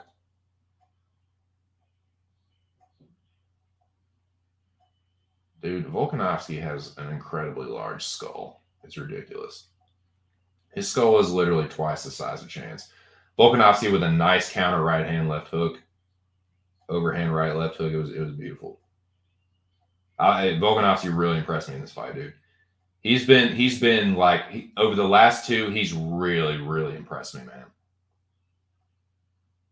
The heart and skill he showed against Ortega and the fucking brutality he's showing against Chan. I mean, Chan can be knocked out. He's been knocked out 3 times, but like, it's about like Aldo and fucking like honestly, I still think Yair Rodriguez was a fluke. I know a lot of people get mad about that, but like, I just think it was, man. The way like he landed it, it wasn't a fluke that he landed it, but it was a fluke to land with 1 second left and knock Chan out cold. Like that was a fluke. But yeah, and the other time he got knocked out was against I'm struggling.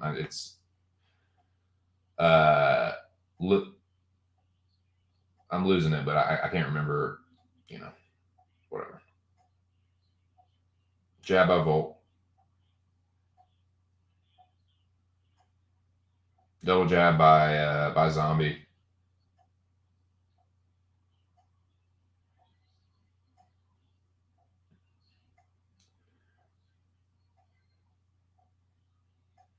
I'm going to be honest with you, boys. I'm not seeing anything right now that's looking like the fight should be stopped. I'm just going to be honest with you. Like, yeah, he's taking a lot of punishment, but, like, he's still fighting back. He just stuffed the takedown. and just landed a right hand or went for a right hand left hook. Volk, I mean, Zombie just landed a jab. I'm sorry. I'm not seeing what I don't know.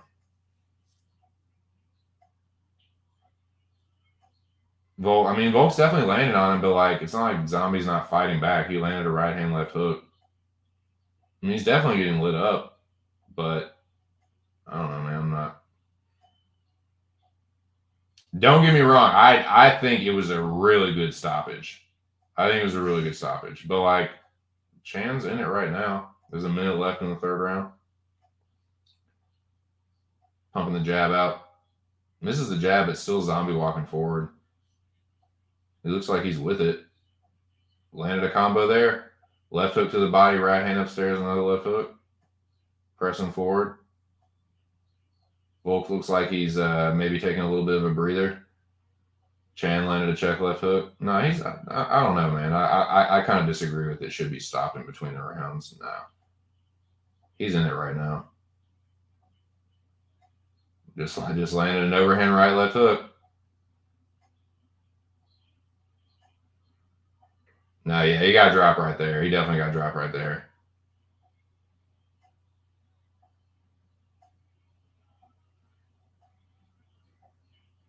Volk landing some heavy ground and pound. Chan diving in for the ankle. And that's the end of the round. Yeah, he definitely got hurt really bad right there, but I mean, I'm just gonna be honest with you, I've seen worse. And I picked Volkanovski, and yeah, it was a good stoppage at the end, but yeah, like I don't know.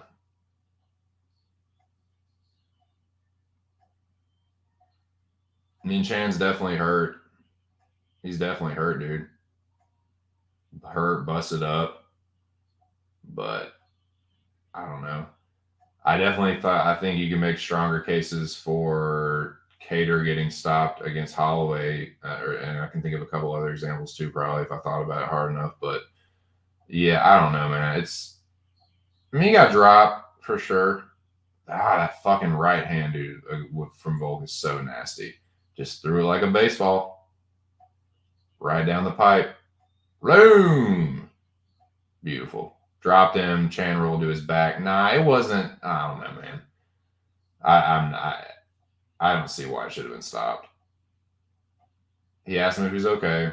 Say he's okay. Yeah, get out of here. Get out of here. Nah. I mean, I think it was appropriately stopped where it was. I think it was a good stoppage by Herb Dean, but I'll put it like this. I see why it wasn't stopped.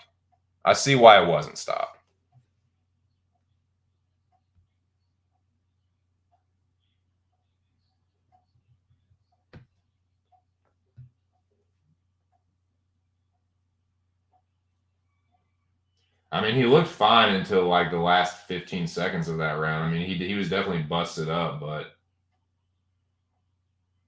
I mean, Volk, it was just Volk whooping his ass, really. Like,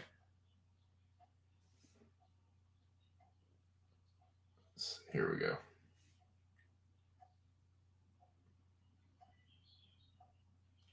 Okay, so they go out.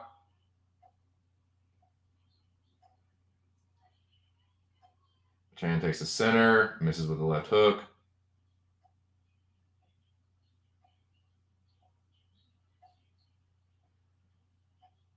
Avoids a low kick from Volk.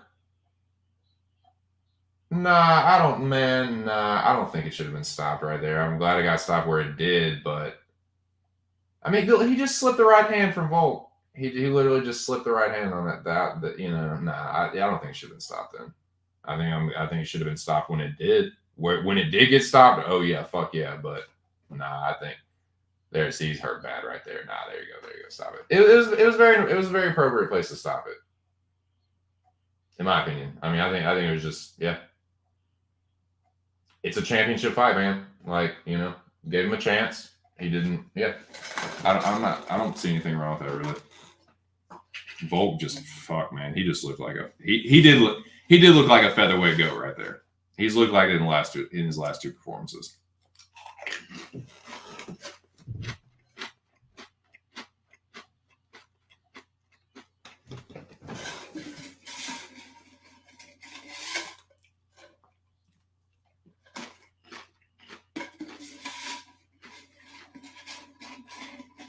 So that was UFC 273, man.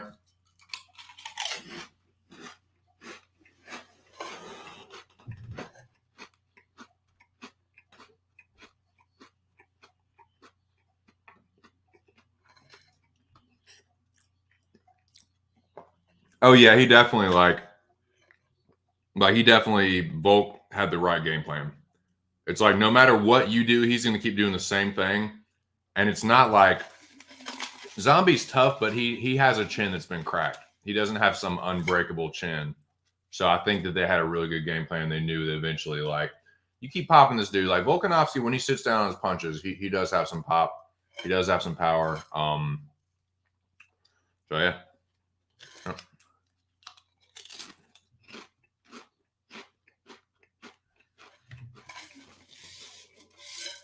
Yeah. I think that's a fair statement.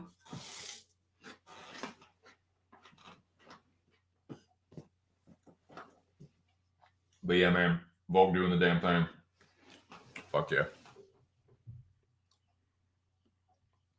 So let's talk some ARC FC. And I think what I might do now is I should have enough juice in my phone that I can grab my headphones.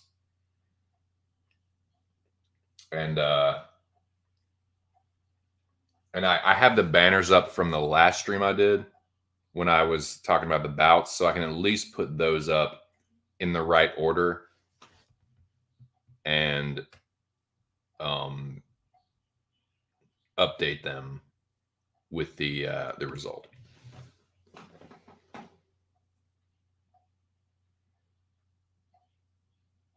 So let me get to Arc's last stream. Shout out to Mr. Arkansas.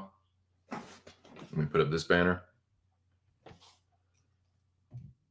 ARC FC 1 Jacksonville.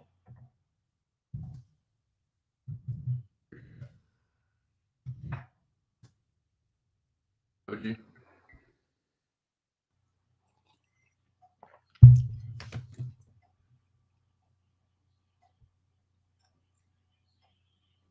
Dude, I never fucking repack this banger, dude. I definitely need to do that. I definitely need a little fuel on that fire.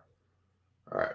Shout out to the 6 people still hanging tough with your boy. This has been a very, very active, lively stream in relative terms for my channel, dude. Like, had 15 people in here at one point, had 10 people up in here several times, 11 people, 12 people for a good bit of the time. So yeah, it's definitely, the overall traffic is definitely picking up here.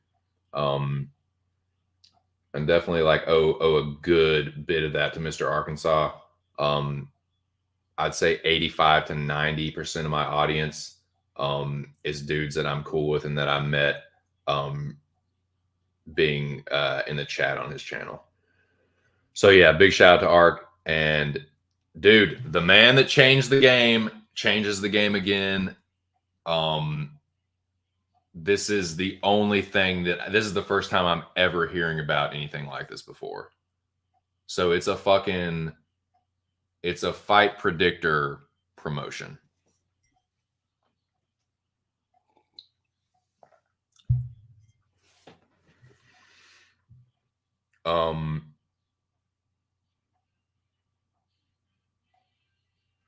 So what was the other one I did? Oh yeah, this one.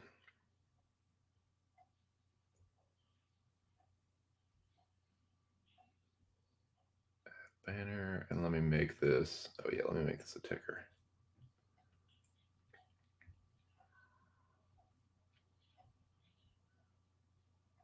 Boom. It's ARC FC 1 Jacksonville recap time. It's also time for me to reload this cringer here. All right.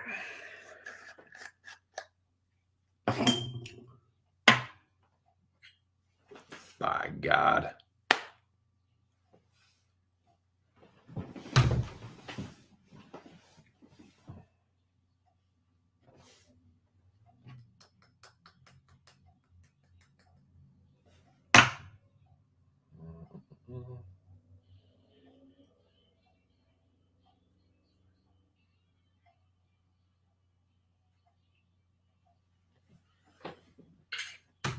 right.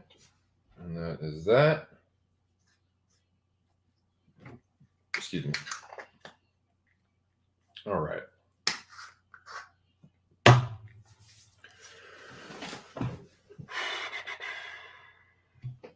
Now, what I will now do, let me grab my headphones. Actually, I need to take a fuck. I do need to take another piss, so let me just go ahead and just throw this on for the fuck of it.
Alrighty, boys. Back in action. Let's fucking do this.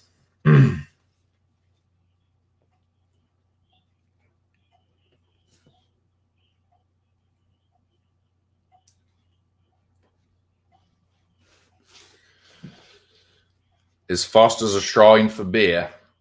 No. Foster's is made in like New York or something. If I'm not mistaken, isn't it like every like province or every area has their own like local beer that like everyone fucks with and everyone drinks, that they kind of like in this area people drink this, in this area people drink that kind of shit. I don't know, man. That's just what I heard. That's just what I heard, boys. Busy playing the show. I'm glad you're still going because I thought I missed a stream. It was nah, dude. Nah, you here for it, Bobo, and I'm damn glad you are. Okay, let me get these earbuds in. So, what I'm now gonna do is pull up Arc/Stream, so I make sure and get these Arc FC1 fights in the right order, the order in which they were seen. Shout out to the one and only Mr. Arkansas, the man who changed the game. The marathon man, Mr. 55 hours. Okay.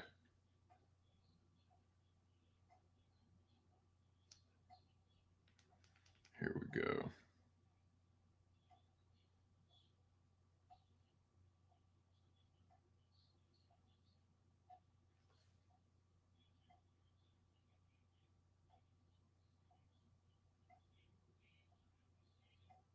Okay, so yeah, okay, so Anon.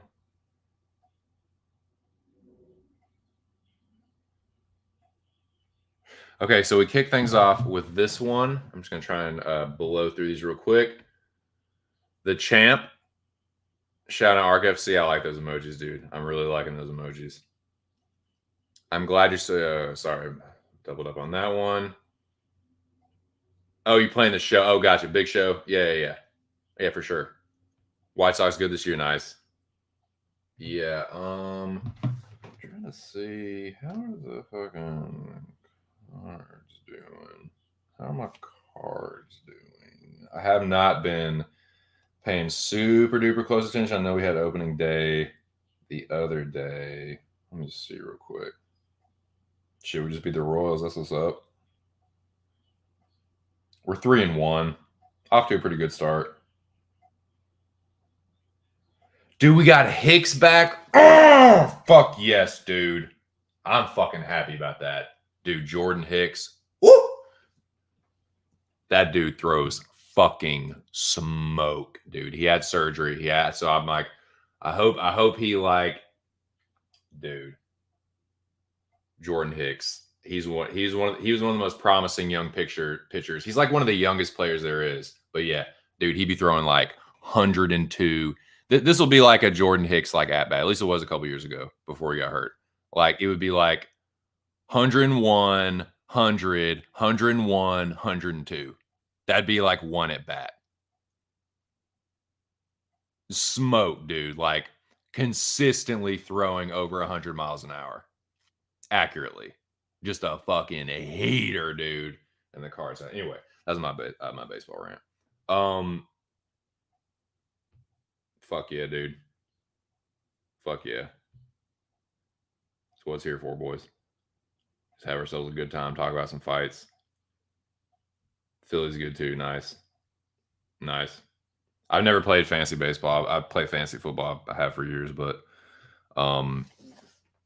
nice. I don't know if you knew this, Lobby. I haven't talked about it a whole lot recently, but in fact, I know I haven't because I haven't been baseball season. But yeah, I've only really gotten serious or semi-serious about MLB the last few years. I've always been kind of a fair weather Cardinals fan, but I started getting serious about it and started actually trying to follow the team a little bit and keep up with like the players.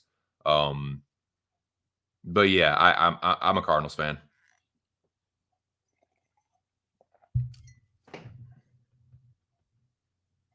Total nerds. We have minor leagues. Nice. Minor leaguers.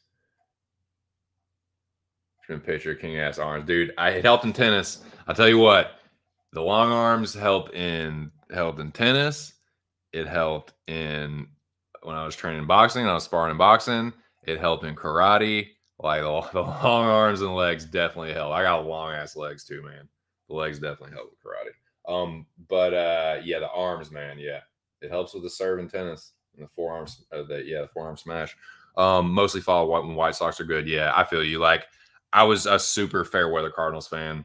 Only we really was like, oh, when we like won it, when we won it in 06, when we won it in 2011.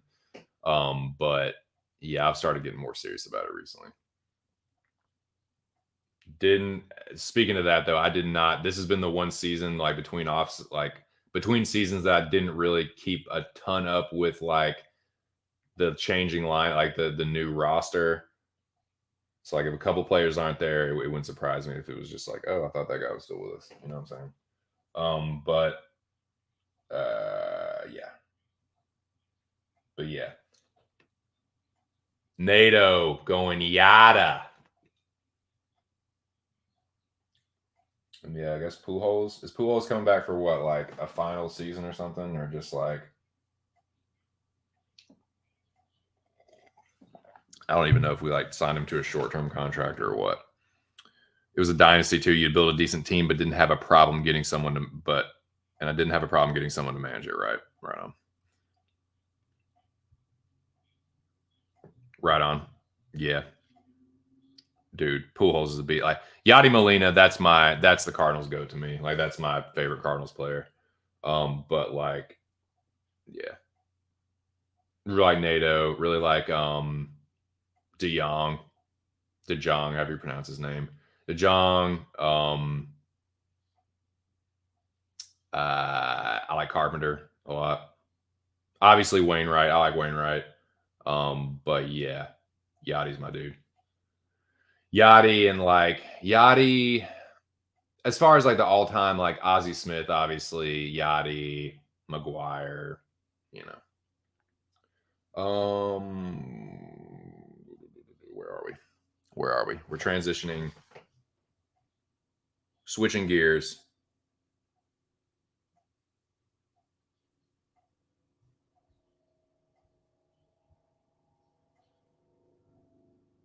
You're your favorite Dallas Cowboys right now? Oh, my favorite Dallas Cowboys? Off the top of my head, Troy Aikman, Emmitt Smith, Michael Irving, and Jay Novacek. Boom, boom, boom, boom, boom. There you are. I mean, I know it's like, that's not really a hot take. That's a fucking, I mean, what can I say, dude? Like, I fucking became a Cowboys fan when I was a kid, like, when they won those Super Bowls in the 90s. I was like a little fucking 10-year-old kid. It was shit was larger than life. You know what I'm saying? Arkansas ain't got no fucking pro team. 9 times out of 10, if you live in Arkansas, you're either like a Cowboys fan or a fucking Saints fan or a fucking, I don't even know, Oilers fan. I don't know. But yeah. Yeah, the three-headed monster and the Novacek. But my favorite ones right now. Oh, favorite Cowboys right now. Probably Dakota and let me think about this for a second. Tell you what, dude. I really, really like the way that Tony Pollard was running last year. So yeah.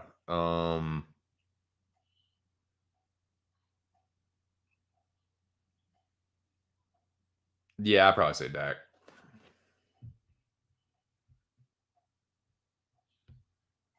So I was Emmett, Urban, Aikman, one on the road versus Bears in the playoffs. Nice. Yeah, I've seen a few NFL games. I've never seen a Dallas Cowboys game, actually. I've seen 2 Saints games and a Colts game. My brother's a huge Colts fan. Colts die hard. I saw a Colts game with him in Indianapolis, and they played the Bengals. But then I saw the Saints play the Giants when I was a little younger. I feel like I was like 14, 15, 16. And then I saw the Saints play the Falcons when I was older. I feel like me and my cousins were all old enough to drink. So I'm like, I feel like I'm like, let's see. I feel like I'm mid-20s, and my cousins are in their early 20s. My cousins were just like, we're just old enough to drink. But yeah, I was like 25, I think, because I remember we were all buying beers at the Saints Falcons game. But yeah, those are the only games I've seen. And then Colts was, I think Colts was no. I feel like Colts was most recent. I don't know, man. I can't really remember. Yeah, I'd say that's about right. Yeah, man. Micah Parsons is a beast. Yeah, I forgot about him. For sure. So yeah, let me so these ARC FC1 results. Let me see. Sorry, I kind of went off on a tangent there. You know how I do, man. I'm a fucking space case sometimes.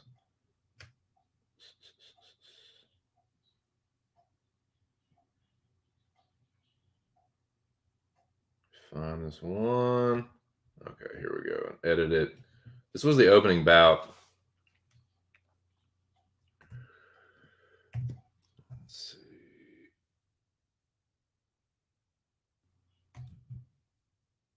Anon Adham versus Tigger 7474747474747474747474. Okay.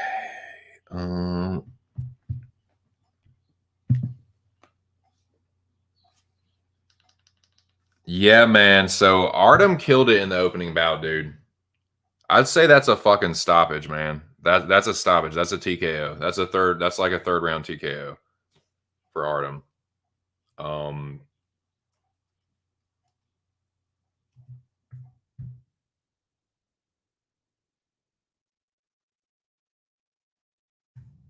So Anon defeats Tigger.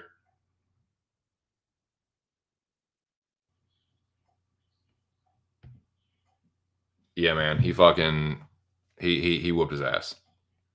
Tough sledding, Tigger. Big up Anon. Yeah, definitely a good way to kick off the card.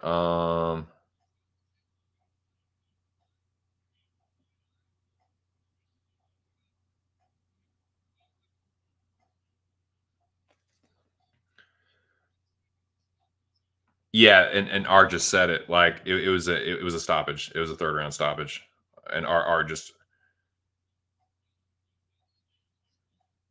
Okay, so this was another high scoring affair, man. This was dude, this was fight of the night. Definitely prelim fight of the night. Okay, let me edit this one.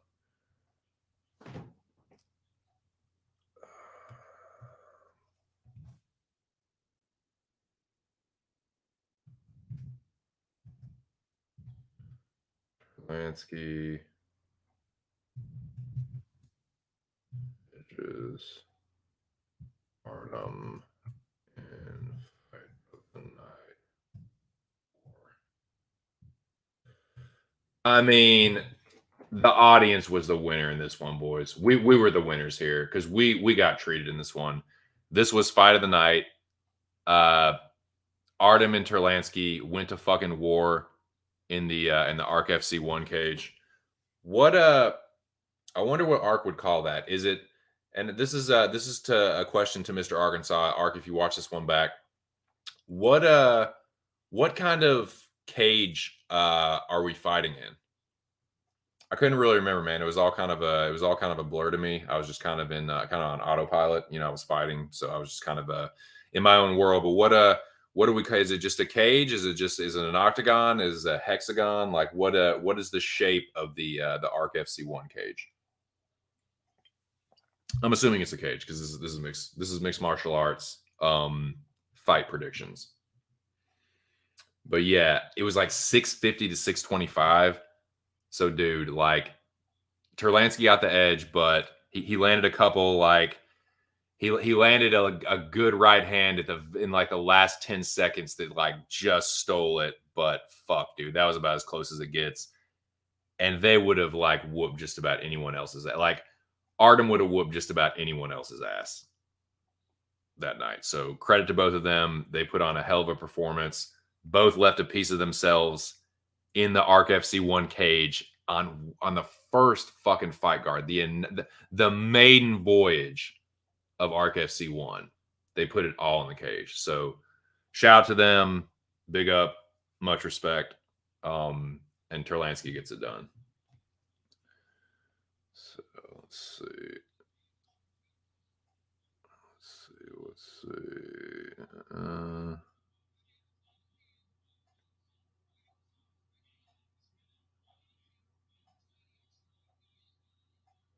Oh yeah, so this one I did not know about this one ahead of time, but okay, so shout out to these two gents right here. Shout out to these two gentlemen right here because this was another. We both got treated to this one because this was a late addition to the fight card, to the ARC FC 1 fight card. This one got added at the very last minute. So shout out to Mr. Arkansas and shout out to both of these gentlemen for stepping up and putting it on the line at the very last minute. This one was made. So let me see. ARC FC last minute out.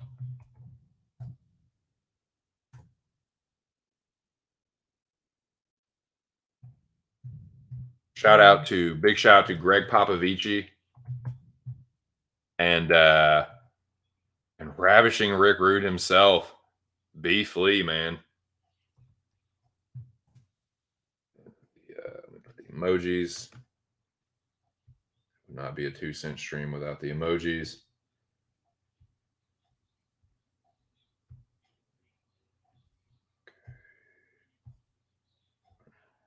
Vici versus Beefly. Fucking Beefly. And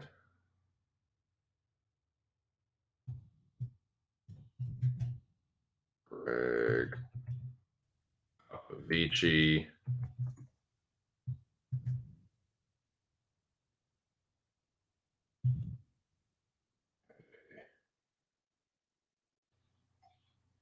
Alrighty. Get back to this. So yeah, man. It got put together at the last minute. So shout out to Ark for making it happen, and then shout out to these two gentlemen for stepping up. It just kind of came together. Fucking kick ass. Like, that's awesome, dude.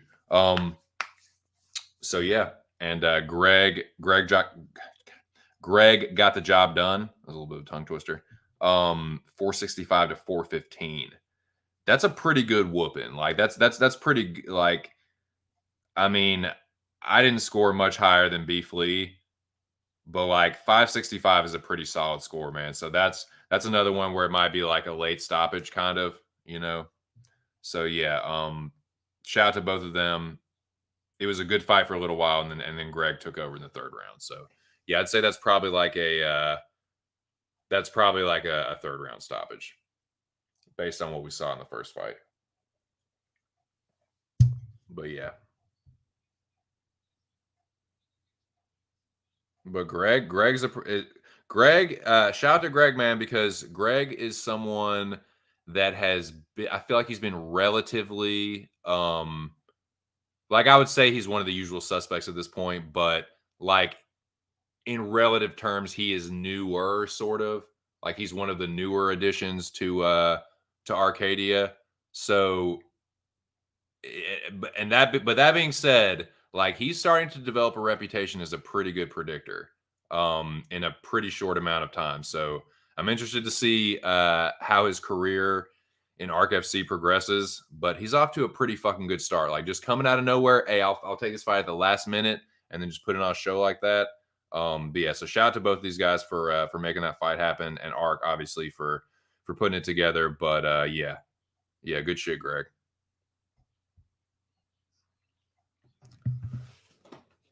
So that was that.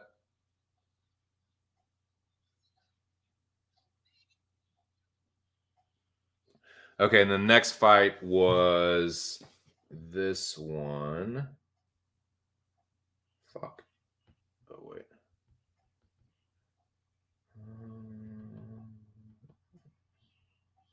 Okay. Let me edit this. I do need to pack this bowl too.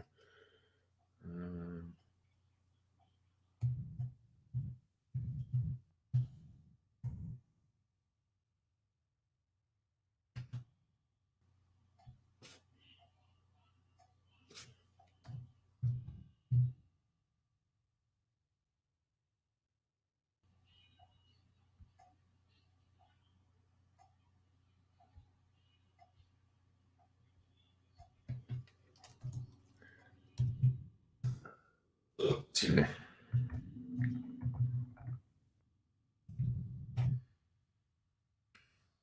Say bye.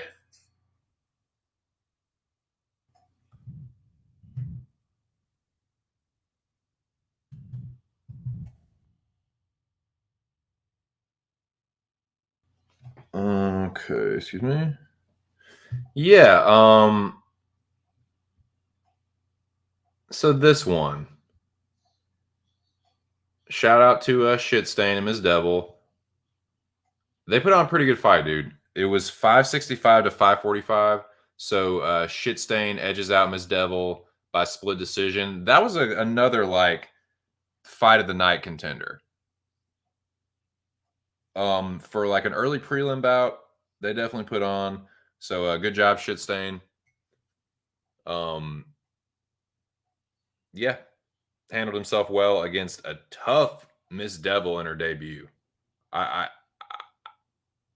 not going to speak for anybody else, but I was not expecting her to come out and perform that well in her debut. I mean, I know I give Shitstain a lot of shit obviously, but yeah, I mean, he's a pretty good predictor. And yeah, he got the job done, but I think that's more Miss Devil just being impressive being impressive in a loss. So yeah, shout out to both of them. Good job, Squirt. Um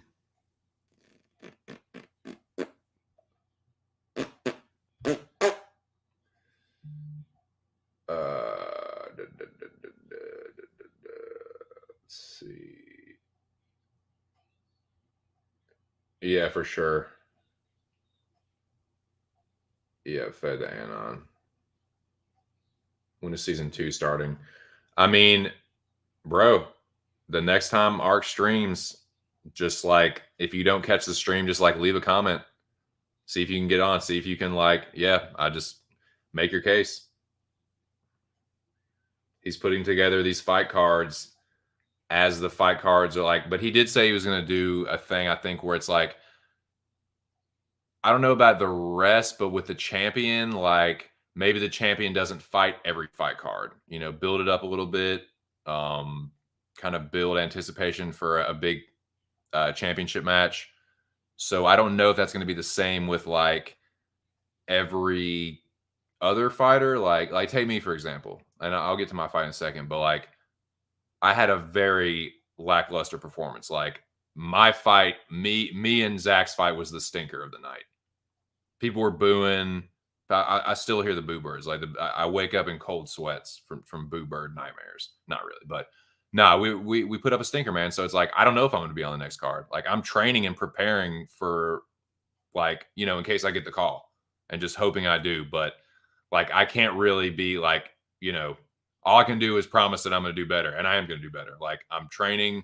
I've already started to look at the fight card a little bit. And I'm going to dive into the tape study starting tomorrow very seriously. But yeah, I already have a couple picks already. But yeah, I'm training and diligently preparing, staying ready for the next call. But I don't know if I'm going to be fighting on the next card. I have no idea. So yeah, I don't know how that's going to work. But I know that with the Arcade at least mentioned that he wanted to, with the championship fight, kind of build it up, not necessarily have the champion fighting on every card. But I don't know how that's going to work as you start to move down the card. But I just want to throw that out there. Yeah, I would think so too. Yeah. What Ear said. Yes, indeed. Say word.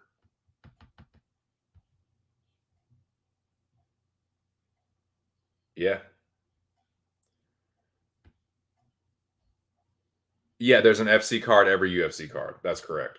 But I don't know if you know what I mean? I don't know who's going to be on the card. I don't know how if it's going to be 12, at least 12 fights every time. I can't really remember what Ark said about that. So if you guys can remember, please let me know. And I'll see if I can kind of piece it together here on the as I kind of watch the stream back. But shout out to the man himself, Mr. Arkansas. I was very fortunate to get on the Arc FC 1 card.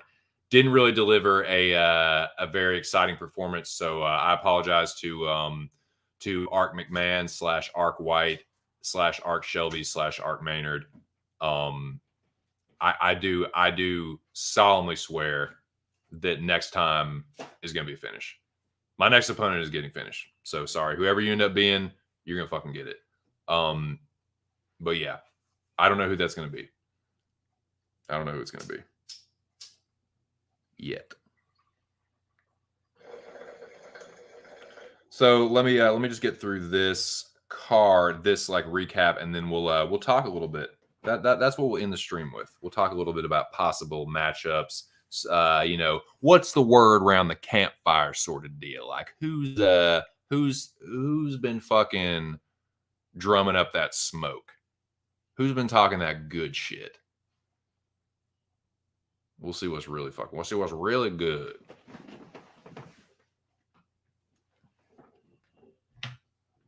Some old stink meaner. What's good, Jigga? What's really good?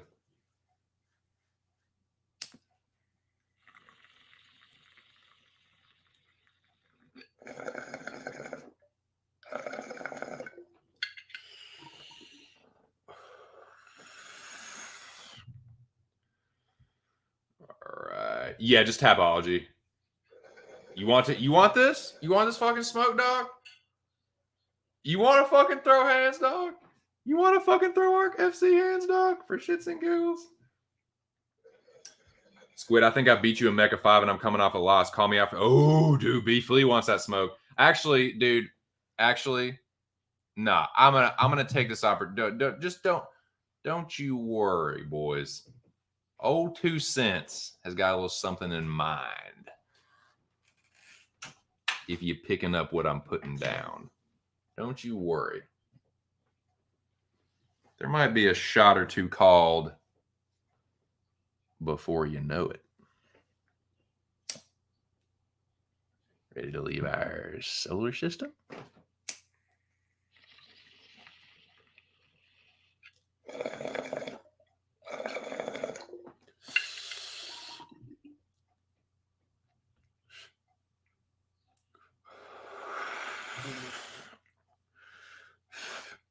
Me and Spicy are going to agree to a special rules bout. Both of us have our hands tied behind our backs and we just trade headbutts. We just trade headbutts until someone falls. Oh shit. Is this happening right? Is this beef happening right now? Yeah, I know that.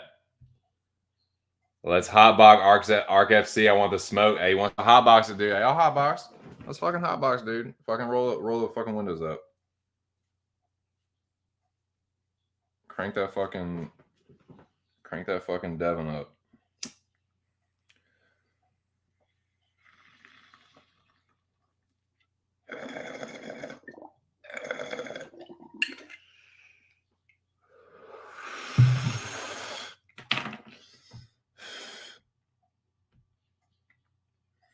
Oh yeah.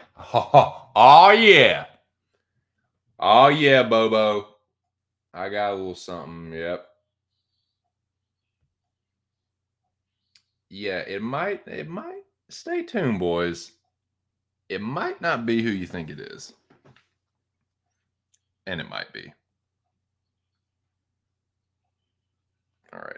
Shout out to Mr. Arkansas going back into Arc's last stream to recap Arc FC 1 Jacksonville.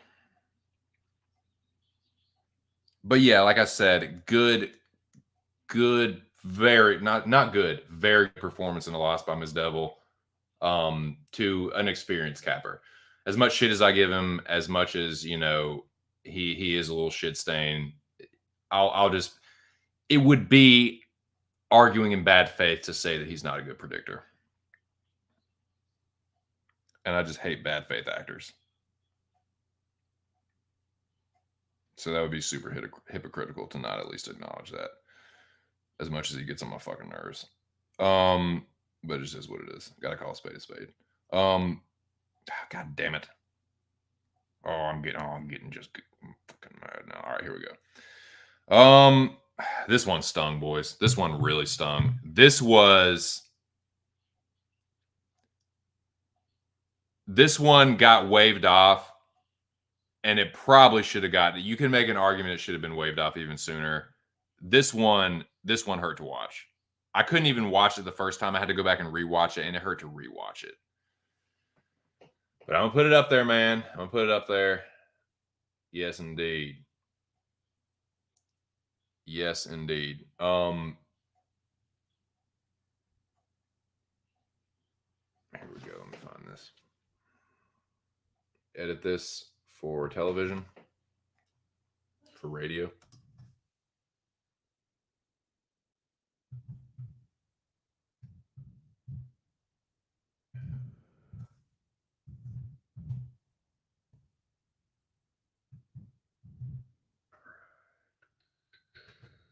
Emoji.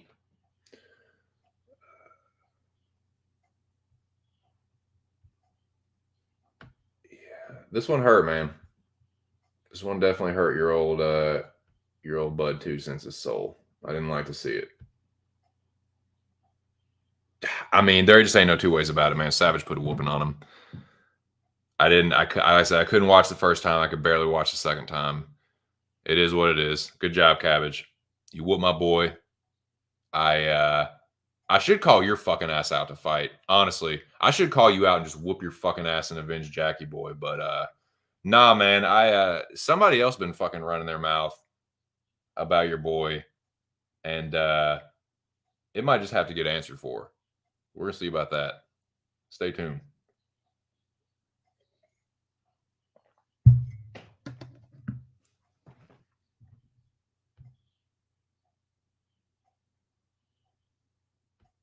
Ignorance is bliss. Fuck them. Oh, absolutely. That's a must.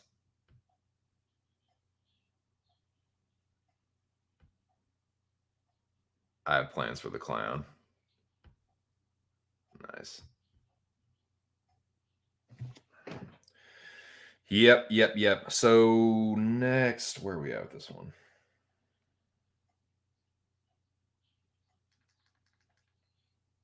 But yeah, that was a whooping, dude. Suck, man.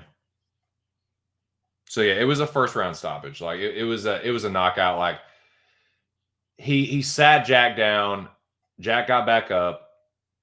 He sat him down again. He went down real bad the second time, and like Ark waved it off. He had to wave it off. Like it like Jack really didn't know where he was. If he hadn't waved it off, he would have taken unnecessary punishment. So yeah, Savage brutally stops Jackie Boy in the first round. It hurt my heart to see it, but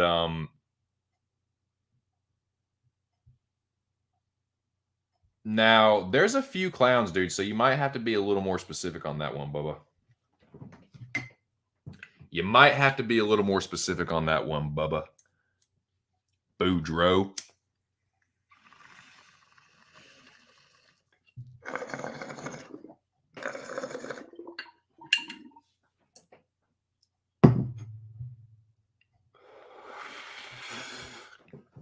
Jack's very tough and super resilient. Jack has a reputation as a dead man. Is not someone that can be down but not out. So that's yeah, for sure. True statement. I concur. Let's move on upwards through the card. Yeah.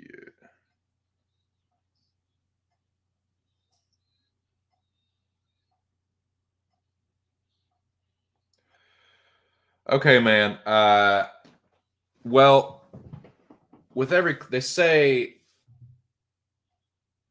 mm-hmm. Mm-hmm. Mm-mm. Mm-mm. Mm-hmm. Mm-mm. Savage the mute clown. That's who he's talking about.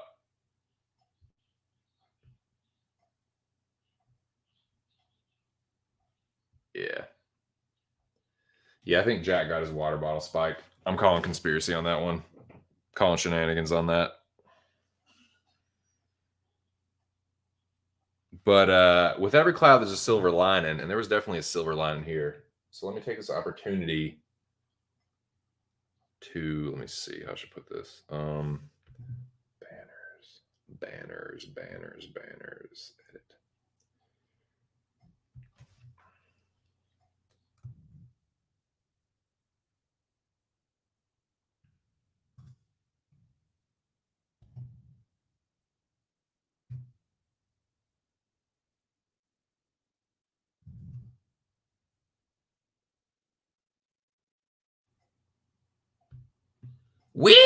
Oh man, I can't even do it, my Rosa. Wee doggies. Can't do it, man. My voice is too fucked up. Wee doggies, boys. Homie Ear puts a whooping. Puts a Missouri to Texas sized whooping on Scrotum Sack. Get fucking whooped, Scrot. All that fucking shit you talk. Come on, but let me look at this shit, dude. Hold up. Dude, you talk all that fucking shit. I put on, dude, I put on one of the most lackluster performances there was. I'm embarrassed by my debut performance. It is not indicative of my skill set or my ability or my potential. And I outscored you, dude. I still outscored you. So yeah, dude, like and honestly, I was thinking about calling somebody out, but I'll tell you what I'm gonna do. Like I'm starting to feel myself like wane a little bit with my energy. So I'm gonna save. I might do like a video or something where like or like a specific live um thing where like I don't even fucking like don't even respond to the chat. Like I just put the thing up, cut my promo, and then get the fuck out. You know what I'm saying? Like a short, like 3, 4, or however long minute it is, 5 minutes. But yeah, I might save that for tomorrow. We'll see. Stay tuned on that one.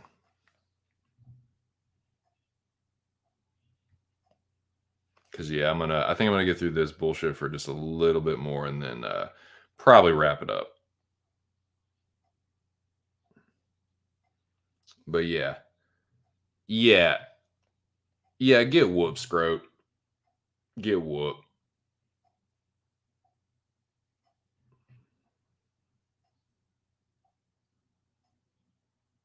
Now let's move along.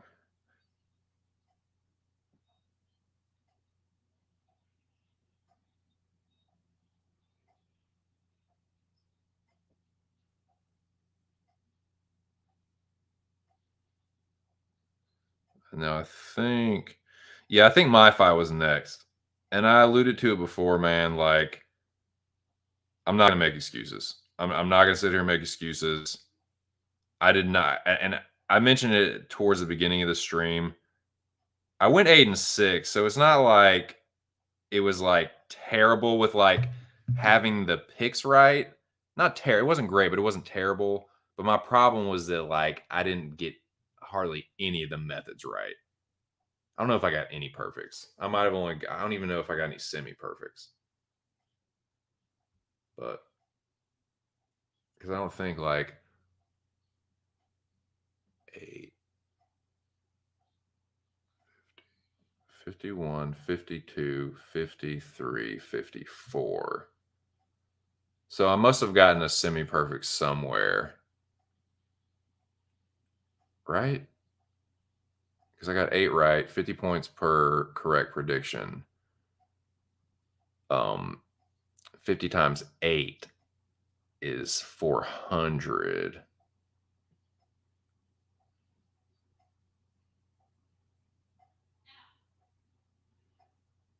Right? Wait, hold on.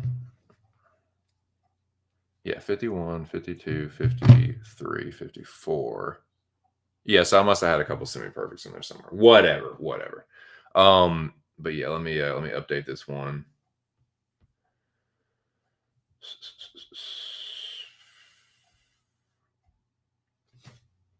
Let's see. And yeah, man, no excuses, dude. It was a lackluster performance. Like I did what I had to do, but yeah, I was not at my best. It was Zach either. Like Zach's a good predictor. Like, yeah, me and Zach, like sometimes Zach pisses me off. Sometimes I piss him off. Like we definitely talk shit to each other, but I do have respect for Zach. He is a good predictor. And he is an OG on our channel, so I have respect for that as well. Yeah, he's just a character around here, just like myself. So, and he's a married man and raising his kids. So yeah, respect for that as well. Shout out to him and his team for taking the fight. Hey, dude, like I did what I had to do to get it done, but it was against a tough opponent. So I just, I'll take the dub. I'll take the dub. I'll just put it like that.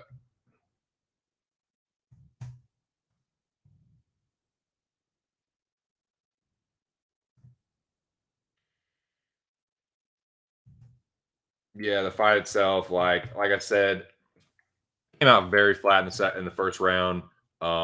Zach actually rocked me pretty bad. He definitely took the first. I got rocked in the first. I did, like I said, I don't really remember what happened. Like, I really didn't like come to until like the second, on the stool. I'm on the stool. My coach is talking to me. I'm starting to like gather my thoughts again. And then second round, started to put it together. Definitely took the second round. The third was close. I'm not going to say that I was like 100% confident that I won the third, but I feel, and I guess as the judges felt, that I do feel like I landed a couple more of the more telling strikes, like a couple of the more damaging strikes towards the end. Zach had kind of blown his load, just so to speak, like trying to finish me in the first. He did have me hurt really bad. Like, I'm not gonna say he didn't hurt me. I was definitely hurt in the first round. But I did what I had to do to get the fucking boring ass, lame ass decision. You know, I can't like, you know, I totally understand the boo birds. You know, keep them coming. I can't really blame you. But what I can say, and what I promised Ark, and what I promised the Ark FC fans and the other fighter, is that I will put on a much more dominant performance and prove that I belong in this fucking fight promotion.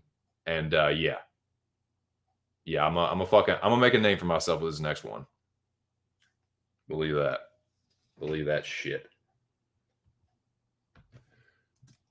In lame split, and actually, dude, one of the judges gave it to Zach. So two of the judges gave it to me. You know, womp womp. It was a fucking stinker. It was a stinker. No two ways about it, man. So yeah, shout out to Zach and his team. I appreciate them for taking the fight. And like I said, Art, you know, if you're listening, if you watch this back, you know, I'm gonna bring it next time. Believe that.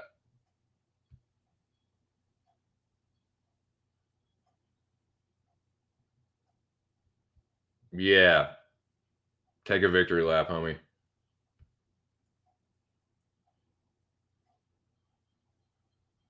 Yeah, man. Scrub might be looking at a debutante as, oh shit. Is Bro Picks versus Devil official for ARC FC 2? I would say not at this point until we hear from the Rabid one. So yeah, dude, I'm dude, anxiously awaiting ARC's next stream. Like, be there for that one, boys. I have a feeling it is going to go down. Okay, but yeah, it is what it is. Let's move on from that fucking snoozer. But yeah, I sneak out the fucking split, and I think that was okay. So this was the prelim headliner. This was the prelim headliner. This was the Battle of Philly. So basically, dude, Bo Jackson and the Pittsburgh Army just like start marching towards Philly. They're like, we're gonna take this fucking city. We're gonna win Pennsylvania. We're gonna win the Battle of Philly, and we're not waiting to meet them in the middle somewhere. We're marching towards Philadelphia, and they I mean, you guys know what happened. Like they took the city. They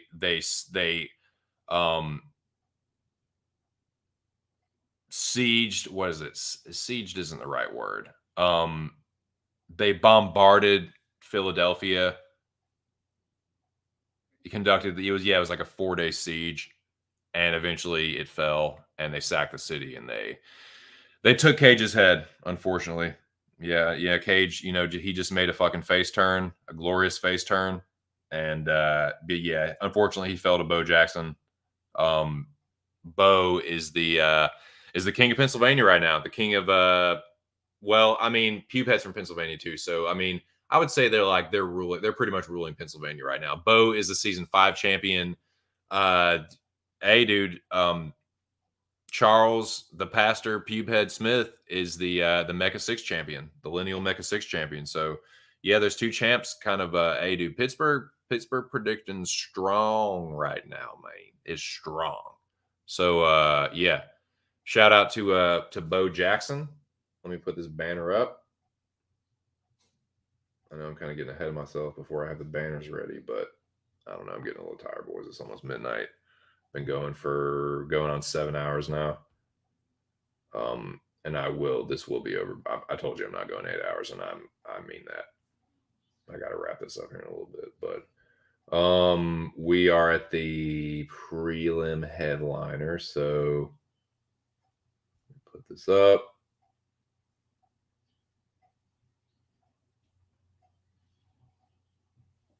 Yeah, man. And edit it. Oh, and the Pittsburgh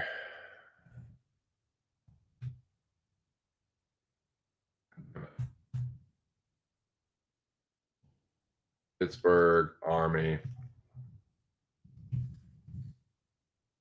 pick the city.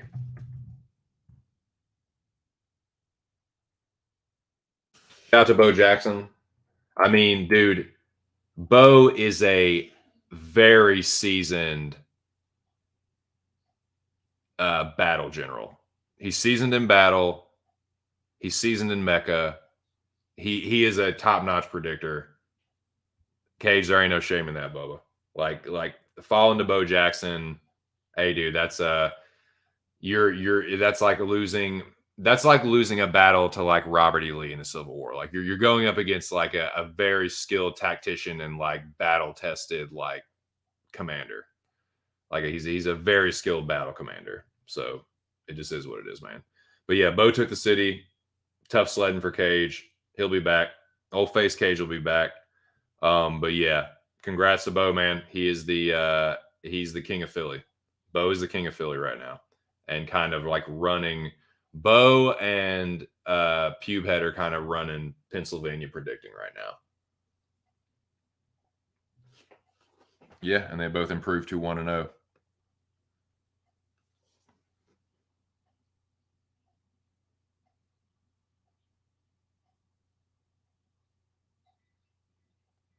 So the next fight was this one.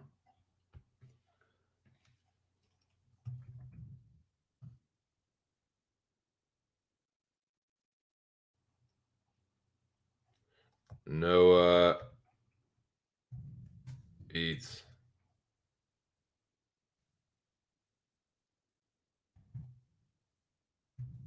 Lip Picks by unanimous decision. So yeah, I mean, I think most people would agree this one was kind of a shit show. This was definitely like a sloppy heavyweight fight. This is like a sloppy heavyweight fight. Where both guys were just like, it didn't look pretty. Homie Noah got the job done. Good job, Holmes. You did the damn thing. It was a mess. My fight was a fucking snoozer. This one was just a mess. This one was just a fucking mess. But I think it was pretty clear. Like Noah landed the more telling shots. It was kind of the same in my one, where I think Bro Picks won the first, Noah won the second and the third, and it was pretty clear that Noah won it by the end of it. But yeah, it was a mess. But I know that both of them are better than that. Both of them, like, just like I feel like the same with me and Zach. Like they were both just kind of like not indicative of how us four fighters usually get down. So I'm expecting better performances from Homie Noah and Jonathan Lip Picks in the next fight, as well as for myself. And like whenever my next fight happens to be, hopefully I get another fight. Because I hope I get another chance to show that I'm better than that. But yeah, whenever that is, yeah, like myself and everyone else, like I think we're all going to show that we're better than that in our next fights. But yeah, it just is what it was. But yeah, so shout out to Noah for getting the job done. And Bro Picks will be back too.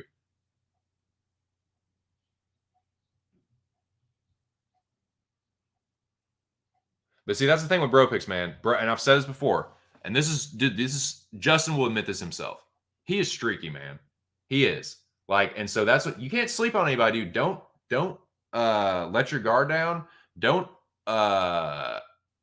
underestimate anybody, especially not someone like, because dude, all of a sudden, dude will just have a fucking kick-ass week because he predicts and bets the same way.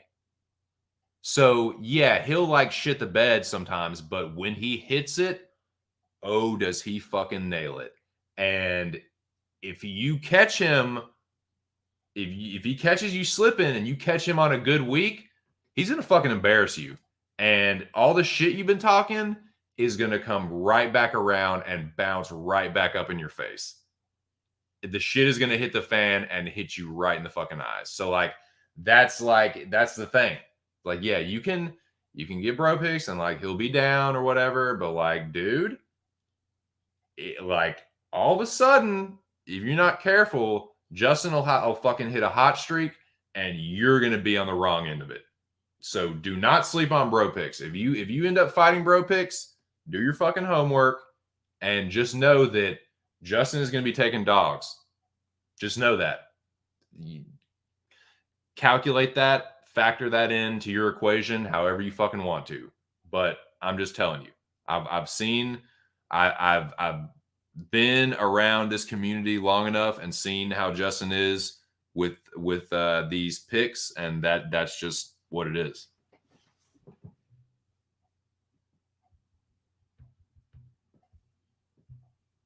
Yeah, yay. Congrats, champ. I'm just calling him champ because he's a champ. He's forever a mecha champ. Can't nobody take that from him. No, Allen says, I'm in the same boat, uninspiring and reckless debut, but still edged out of greasy. It wasn't greasy. I think it was pretty clear. It was pretty clear, dude. It was pretty clear to me that you won the second and third, but like, it was just a mess. Like, it was two heavyweights just swinging, and then you both kind of got tired, but I thought it was pretty clear you landed the more telling shots. You kind of dogged him out a little in the second and third, but he got the first to me.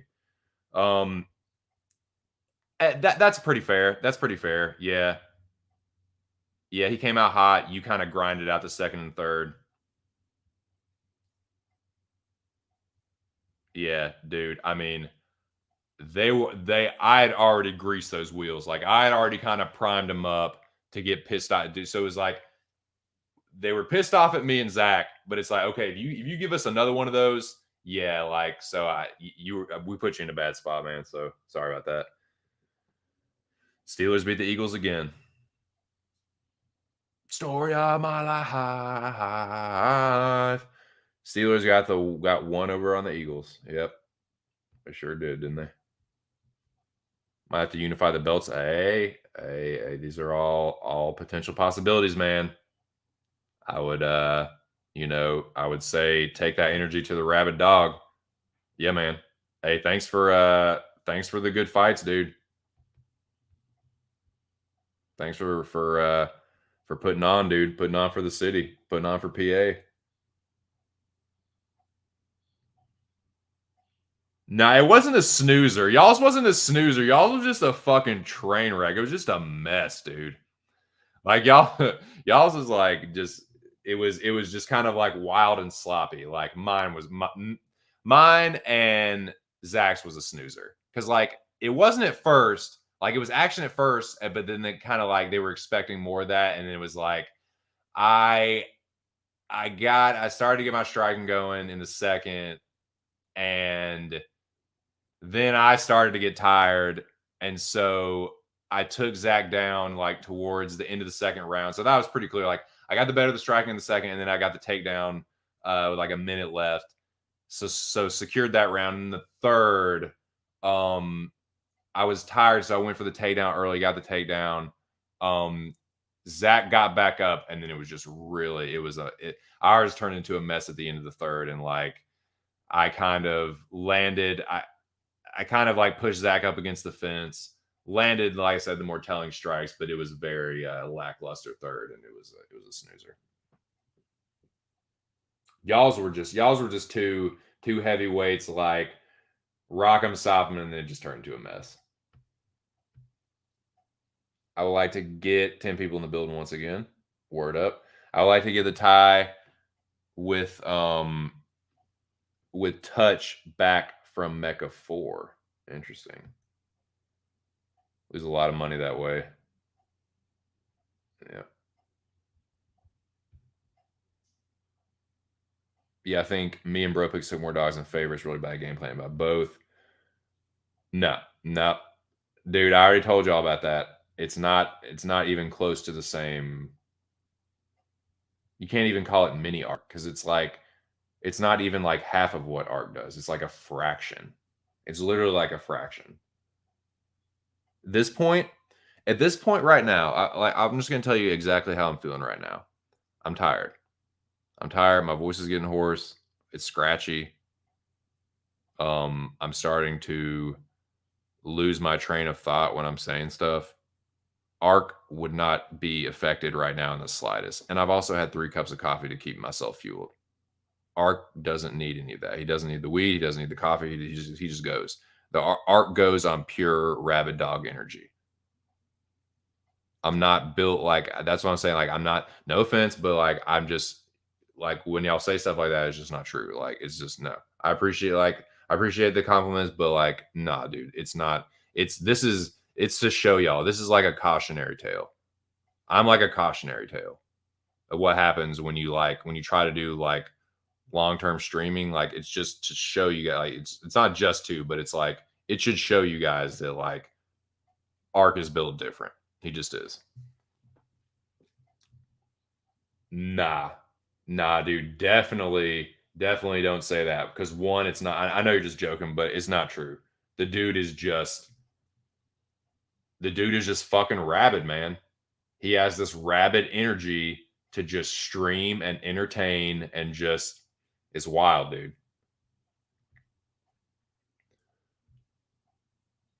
Dern got lucky, ran away with the W. Yeah, I mean that's pretty fair assessment. I haven't watched that, dude. I don't know if you caught that part earlier. Like I never like watched that fight, so like I'll take people's word for it. Like I don't know. It looks like unless if I'm gonna watch it. If I go back through and see that Dern's landing the heavier strikes and is marching forward, then I don't know. We'll just see.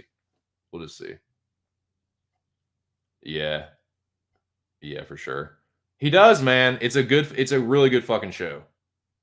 And dude, I guarantee you, if you were to take like I did that 12 hours, if you were to take all the time, the total time that Ark was on stream by himself during that 55-hour marathon, it would be over a day. It would definitely be over a day or close to it. It would be well over 12 hours. And like I was saying, it's a lot of work to manage that stream. And that's why like um when I was timing out touch earlier, uh and he asked about like the streaming, it's like, well, it's work, man. It's work to talk with someone. Because what happens is you start talking, and at least what happens with me. Start talking, you start shooting the shit, and before you know it, there's 75 comments.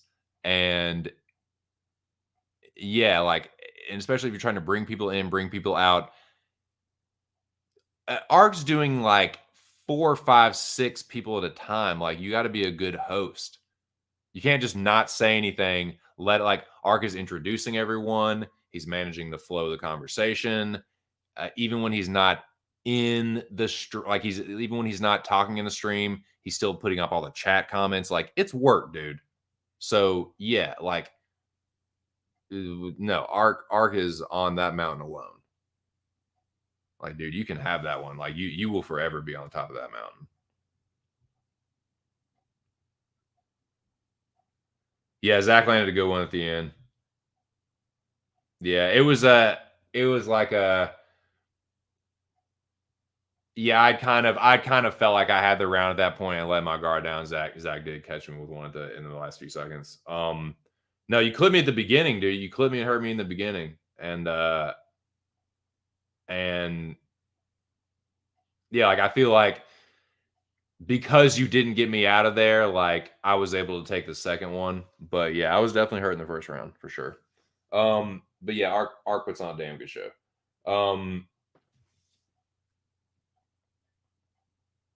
For sure. So speaking of which, talked about the Noah Bro Picks fight.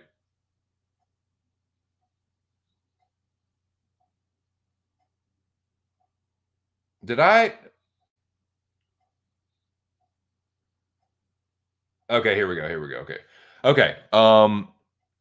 So both of these, the next fight was the tag team.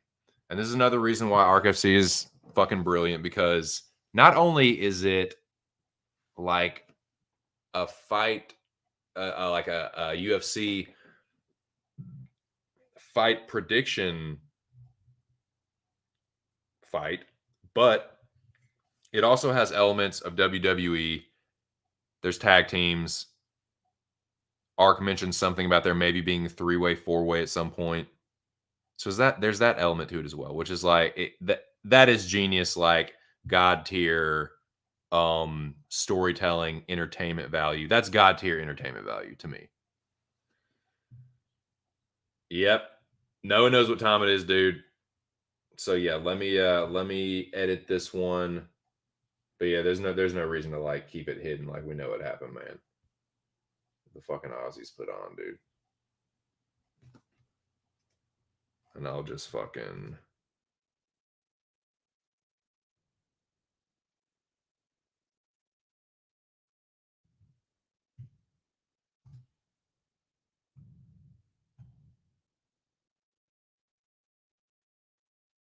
see.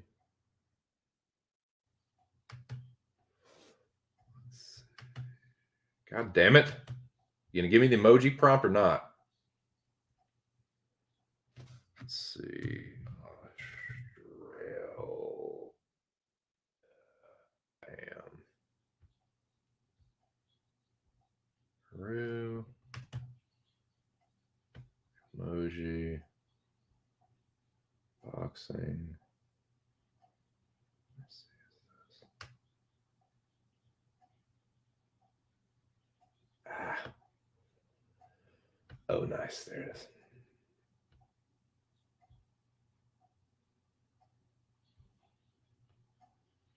So yeah, it was a nice tag team for the debut card, and it was against, dude. It was the UK versus Australia. It was the colonizers versus the colonized, and yeah, the rebels came through.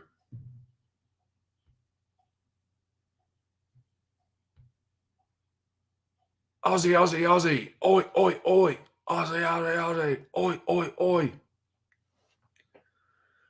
Ooh, that one hurt my throat. Big congrats to the homies, Drunken Boxing and Nick Alexander. Shout out to Smith's MMA Betting and No For Gay Jesus. Tough sledding boys. I do like both of them, man, particularly Smith's. I haven't really like interacted with No For Gay Jesus really at all, I don't think. I don't have anything against him though. And I'm cool with Smith's too. But yeah, man. Shout out to the homies, dude. Shout out to the homies down under. They did the damn thing. They put on for Australia and Oceania, or how you say that? Oceania? Oceania? My way on these. But not for real. Congrats to the boys. Do a shoey for me, boys. I'll tell you what, I'm gonna smoke one for the Aussies right now. Shout out to homie Drunken and Nick Alexander.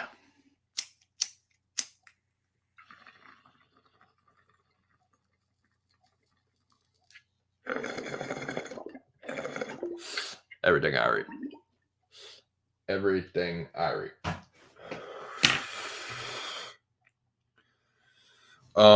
Now I'm just gonna go ahead and be proactive with the next one. So yeah, it was a real good tag team match. Breeze through the next one.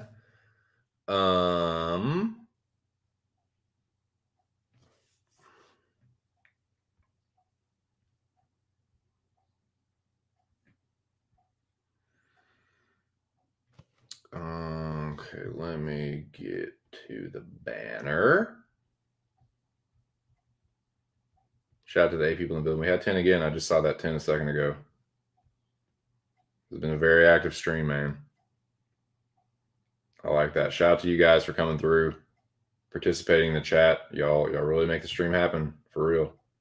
It's motivation. Definitely appreciate the donations I've received today. Greatly. It's definitely kept me going. I don't think I probably would not have. I don't know, man. I don't really know if I would have been going without the donation. I was starting to fucking like fade a little bit. It's definitely motivation. I'd be lying to you if I said it won't. Okay. The next one, here we go.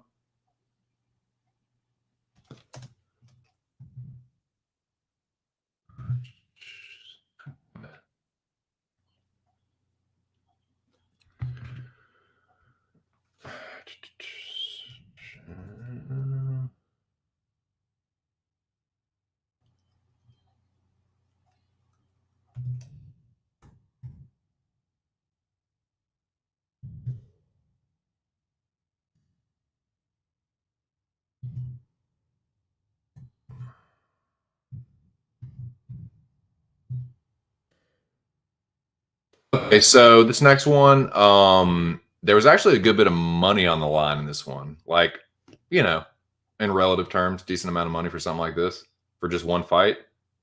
So this was kind of like this was the PFL of the fight card. This one was a money fight, so to speak.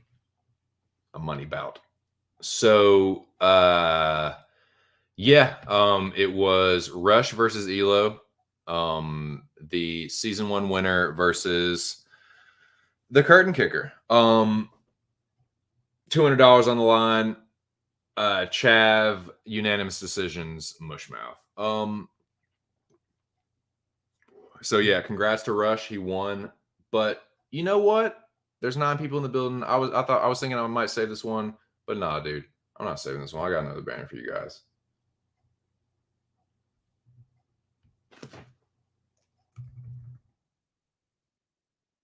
Your boy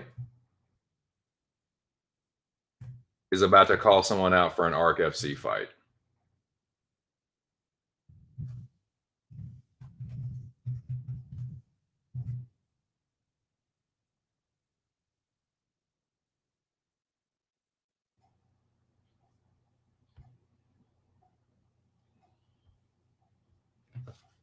You ready? 10 people in the chat again.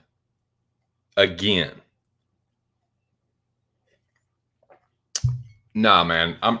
They say strike while the iron is hot, and it feels pretty fucking hot to me right now. So you know what? Get the band ready for this. Shout out to Mr. Arkansas. Shout out to ARC FC. Shout out to the ARC FC fighters. I'm an ARC FC fighter myself. 1-0. Win's a win. By hook or by crook, as ARC says, right?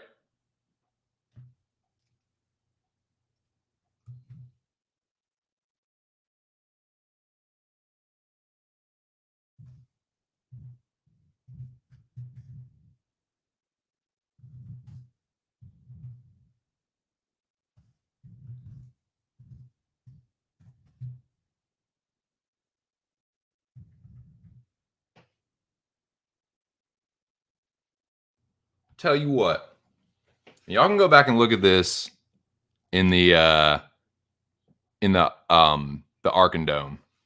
So shout out to Mr. Arkansas, shout out to the Arkandome, shout out to Arcadia, shout out to ARC FC. This is a fight promotion that values confidence and calling people out. And by God, that's what the fuck I'm about to do. So without further ado, this person, I mentioned this person fairly recently. So I'm going to quit dancing around and just cut right to the fucking chase. Rush, you want the fucking smoke? You out here in the street, you out here drunk in the street like Johnny Ringo. You out there drunk in the street like Johnny Ringo, running your fucking mouth, bumping your gums, chin wagging. Huh? I seen you. I seen you. Talking about, don't any of you have the courage to play for blood?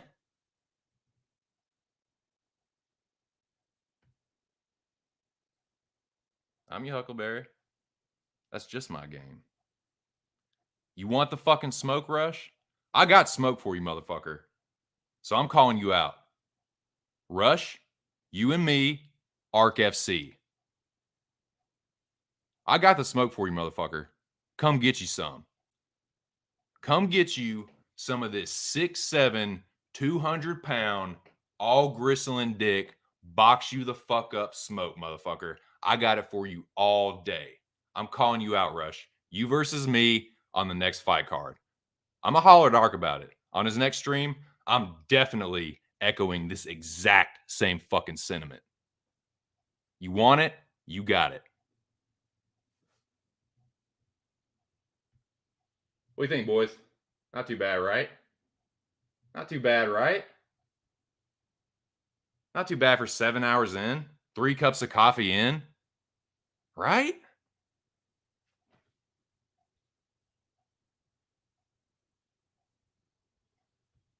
Yeah. Right, dude?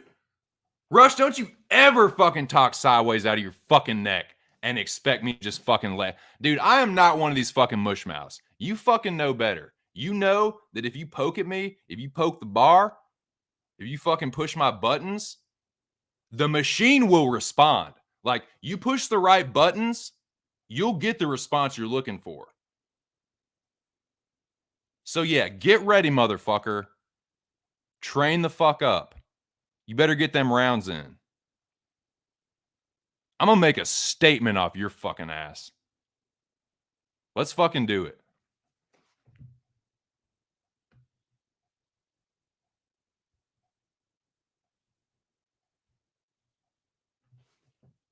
Let's fucking go, baby. Arc FC. Shout out to Mr. Arkansas. Shout out to each and every one of y'all. That's what's up, dude.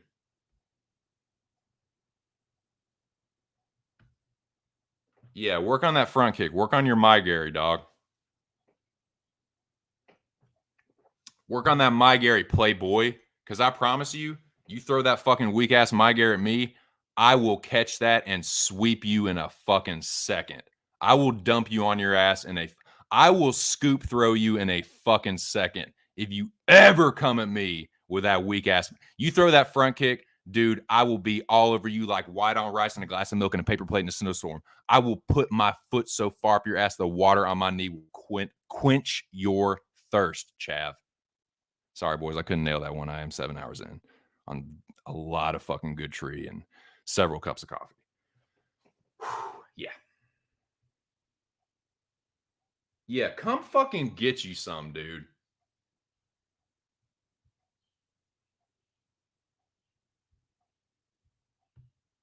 Let's fucking go. Let's fucking go, boys.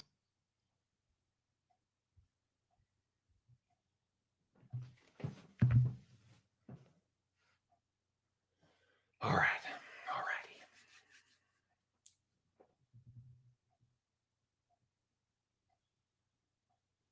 Clip that. Clip that, jank. You know what I'm saying? All right, let's wrap up the rest of the Arc FC 1 recap, and then I'm probably gonna wrap up the stream. And it should be good timing. Like, I'll still get under the 8-hour mark like I wanted to. So yeah, we're processing nicely. Processing nicely.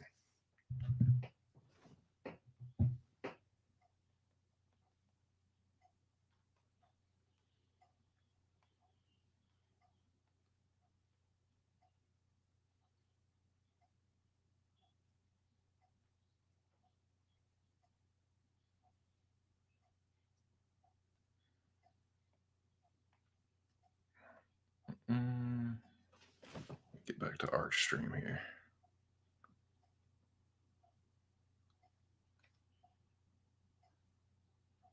Whew.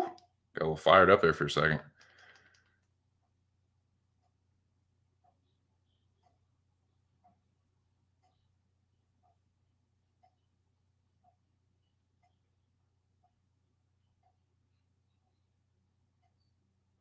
Okay, so the next one was the co-main event, and it was a pretty good fight. It was a pretty good fight for the co-main.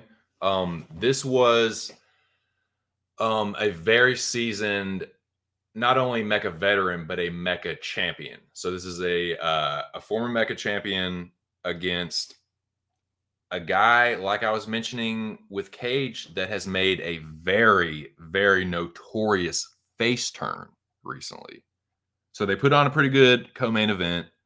And this was kind of like a high stakes one. I mean, both of these guys are pretty well known around here, and one of them like was a big old heel for a while, and then just went face like that, like flipped the script 180, like pretty crazy actually, dude. Another reason why, like, dude, like you should be subscribed to Ark's channel because shit like this happens all the time, and it's just like you never know what's gonna happen next. So, yeah, who could have predicted that? Who could have predicted that a dude that was like Ark was feuding with so heavily. Like there was so much animosity between them, and it was just like, bam, like crazy, dude. It's fucking crazy. But yeah, for one reason or another, this match came together. These two had been going at it, but then it was kind of like, they kind of like got cool, and it was like, well, we still got to fight each other, and they put on a pretty good fight. Put on a pretty good fight. So let me put this up here. Edit this banner.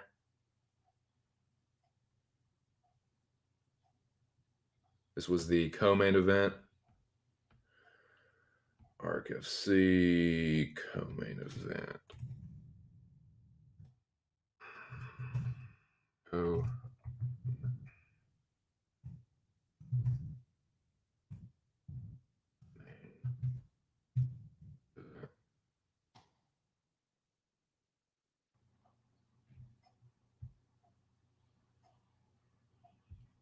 That was the co-main event. And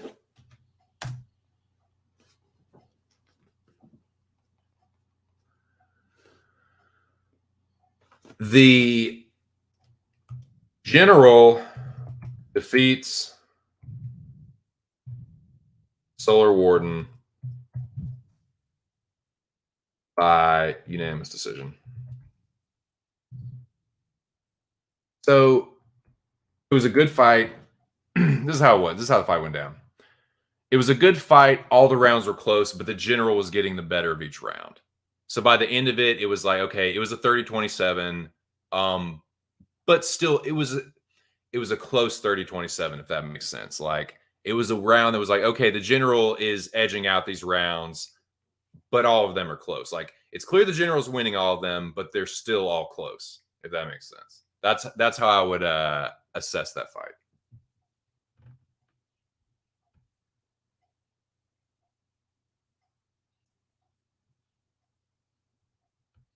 Yeah. Let's hear it for her. You just got to shout out. Homie Noah shouting you out for putting up with me. Thank you. Love you. Yeah, he's an interesting guy. He's an interesting guy. Yeah, man. I've said it before. I'll say it again. Don't fuck with the General. That's not what you do. As the great Kenny Powers would say, that's not what you do. All right.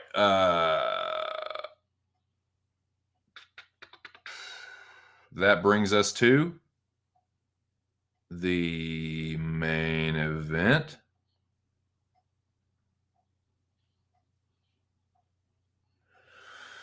So yeah, I mean, we already kind of know what happened. We already kind of talked about it. Dude, it was the main event. Brings us to the main event of the evening. Sanctioned by fucking Arcadia, the fucking Arcadia Athletic Commission.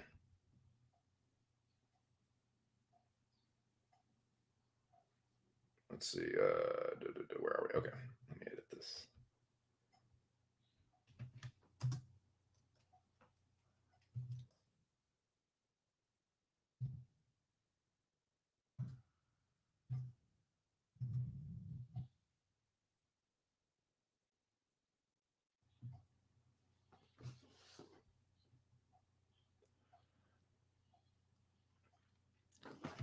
Let's see. Let's see.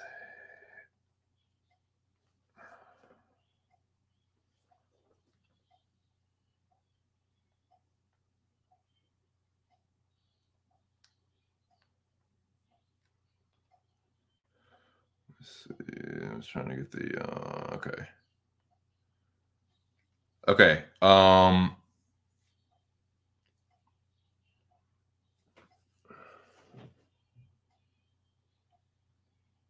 Okay, let me see if I can get this. Let me see if I can get this.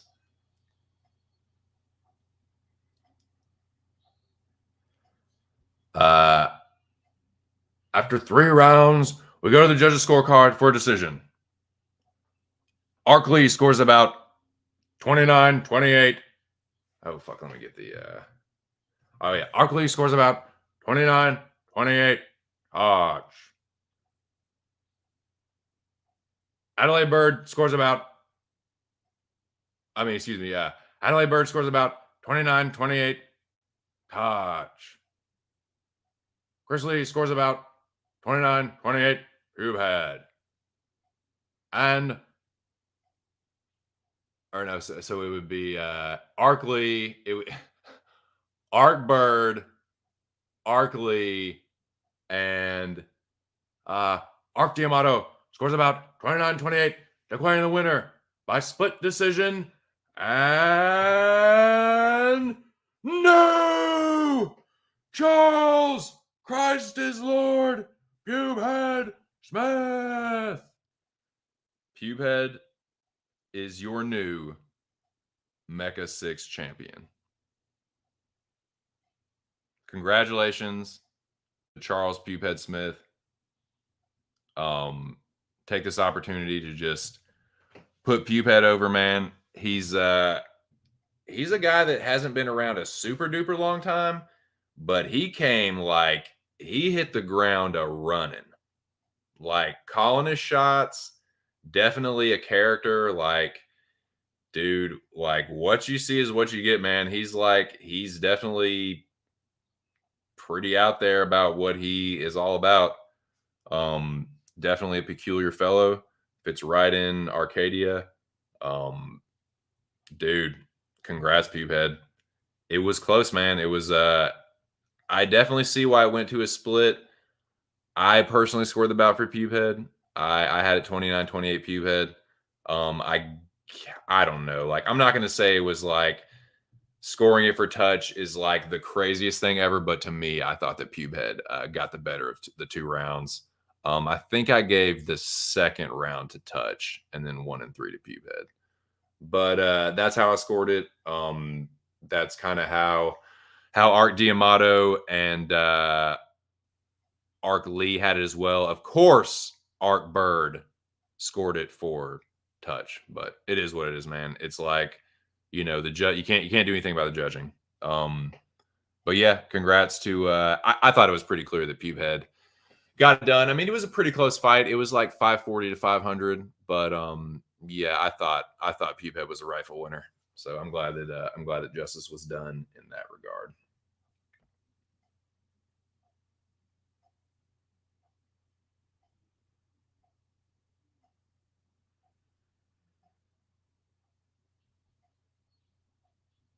Let's see.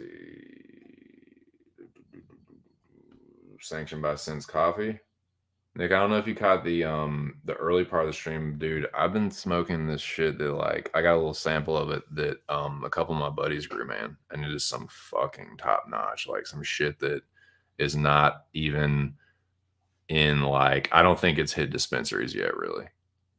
Like, they're not like the first people to grow it or anything, but they got the seeds from like a very reputable grower. My buddy Gabe told me about it. One of my really good friends, the dude that gave this to me. I managed to, like, I randomly, like, met up with him before I left town, and we were chilling, which was awesome, by the way, man. Got some good bro time in. But like shooting the shit, catching up. But then he was telling me, he's like, yeah, so and so and so and so are growing this, and it's like one of the guys is like a buddy of mine, the other one is like one of my brother's pretty good friends, who I've known forever. And yeah, dude, this shit is incredible. Like, It's really, really fucking heady bum bum. Here's the name. Square One Genetics is where they got the seeds from. But yeah, it's wild berry runts. It's whew, I'm gonna smoke some right now. I'm gonna smoke a little bit right now.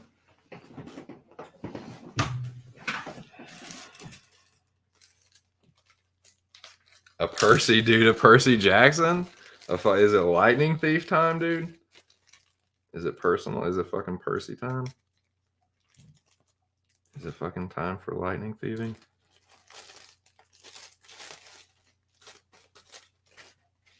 Yeah. But yeah, apparently they got a good bit of it. The fucking amounts of fucking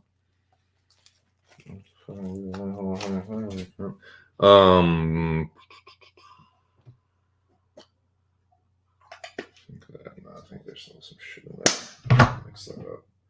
I want to mix that. I don't want any blending of that. This has to be 100% wild berry runt hit. There's no description on Leafly. There's no description on All Bud. Let me check. I'm gonna check Seed Finder. I'm gonna look at Seed Finder and see if because I really like Seed Finder because you can go down the lineage if you want to know, like, and it breaks it down, dude. But sometimes I feel like they might have it, but there's no way to know for certain. Let me see. Wild berry runts.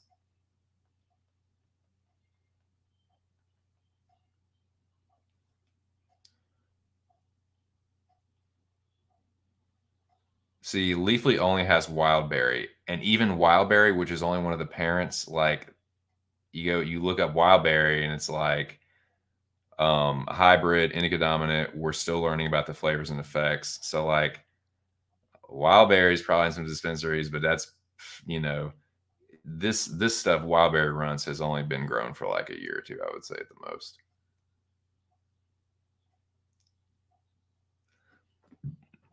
Yeah, wild berry Kush or wild berry. That's on like All Bud and stuff, but wild berry runts, it's not. And I've gotten runts from the dispensary. It's really fucking good. It's a designer strain. But yeah, wild berry runts. That's the new hot shit. And a couple of my boys grew some of it in this fucking. Oh, you can. Yeah, there's a couple grow journals though. You can. Yeah, there's a couple grow journals that they're talking about the runs. But let me see if it's on Seed Finder.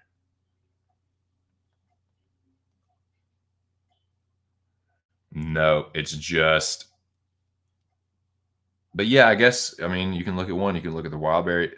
You can find wild berry on Seed Finder as well as runts. So you can just. That's how it would be broken down. So wild berry is black cherry soda and gorilla biscuit, and runts is gelato and Skittles. Basically, I've had Skittles before too. Skittles is good. I like runts better though. Runts is gelato and Skittles. Gelato is obviously Sunset Sherbet and Girl Scout cookies. Now, yeah, but this shit, boys, this shit is just fucking coming from someone that may or may not have been in the game for a little bit. 25 plus years of tolerance and a medical card, and this shit is still just like a cut above. I mean, I know I'm biased, but like it's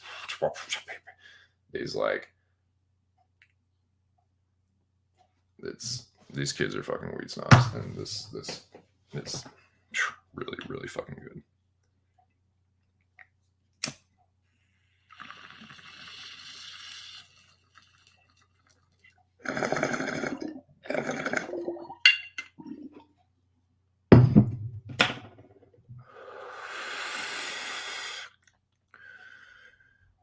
Cheers. Media rematch. Lobby says, "Do you like my Brazilians parlay this week?" Shout out to Lobby, one of the definitely one of the usual suspects around this channel. Nunes, Silva, Borajo, and Luque. Nice. But see, that's the thing, dude. That's the thing, Charles, is that it's different in a championship fight. especially what I was saying before echoes in this even more. Like, the win is the most important. Like, not the most important. Like, an ARC FC, dude, you never know, man. Like, even if you win, if you're putting on stinking performances and like, you still might get cut. Like, I wouldn't, and I'm speaking to myself too. Like, I'm telling myself this, like, I wouldn't push your fucking luck with that. Like, you need to be putting on like impressive performances, stopping your opponent, like whooping fucking ass. So there's a lot of pressure with that in a championship fight, but and especially in a championship fight, you want to make sure that you get the win. That one is a little more, you can be forgiven a little bit more for putting on a somewhat lackluster performance because there is a lot on the line. There was way more pressure for you in Touch than there was for anybody else. In fact, there was probably more pressure on Touch than anyone. He put the pressure on himself, and I'm not gonna, like, even though like Touch pissed me off today and I had to time him out. Touch had the single greatest mecha season there has ever been. I think single greatest season overall performance. Yeah, it was Touch in season 6. He won the mecha, but he put the lineal title on the line. He put the Mecha 6 lineal title on the line, and now Charles is the lineal Mecha 6 champion. So, dude, I got, hats off to Touch for taking this fight. He didn't have to do this. He didn't have to take this fight. So I think definitely round of applause for Touch, the former champion, basically like taking this fight and making it happen. And hey, it wasn't the worst fight I've ever seen. It wasn't the worst predictor fight I've ever seen. Like, yeah, probably like, but yeah, hats off to both of them. It was a lot of pressure on both of you. So y'all can be forgiven for not having the most like barn burning fight, is what I'm trying to say. Yeah, for sure. I'm telling you, man, he made a name for himself in a very, very short amount of time. Recall from Sense. If you can get through the early onslaught from Rush, then you can win a decision. No, I'm stopping Rush. I'm stopping Rush in this fight. For the promoter, it's all right. It's all right. I'm sure, dude. Like I said, at least in my opinion, like that's a little more forgivable than like my fight, and like Noah's and Bro Picks was a mess. Yes, but Luke American. Yeah, he is. He is a Brazilian American. He's a Jersey dude, I think. Luke American. So I got all the full Brazilians and drop out of the Brazilian American because juiced. Bilal 2.2 all day. So it looks like Nick might be on Bilal, Chow, Nunes, Silva, Brazilian parlay. Same Nick. As much as I hate to say it, juice Bilal via grapple fuck. Brazilians have been on skid lately.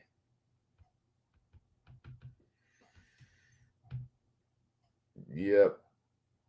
It should be, man. I'm definitely now that I have like I'm trying to get on this card. If I can get on this card, if me and Chaff can get on this card, I'll see if the Rabid Dog will have it. I'll see if he'll allow it. Bilal decision only plus 250. Luke inside the distance plus 120, though bookies know it's going to happen.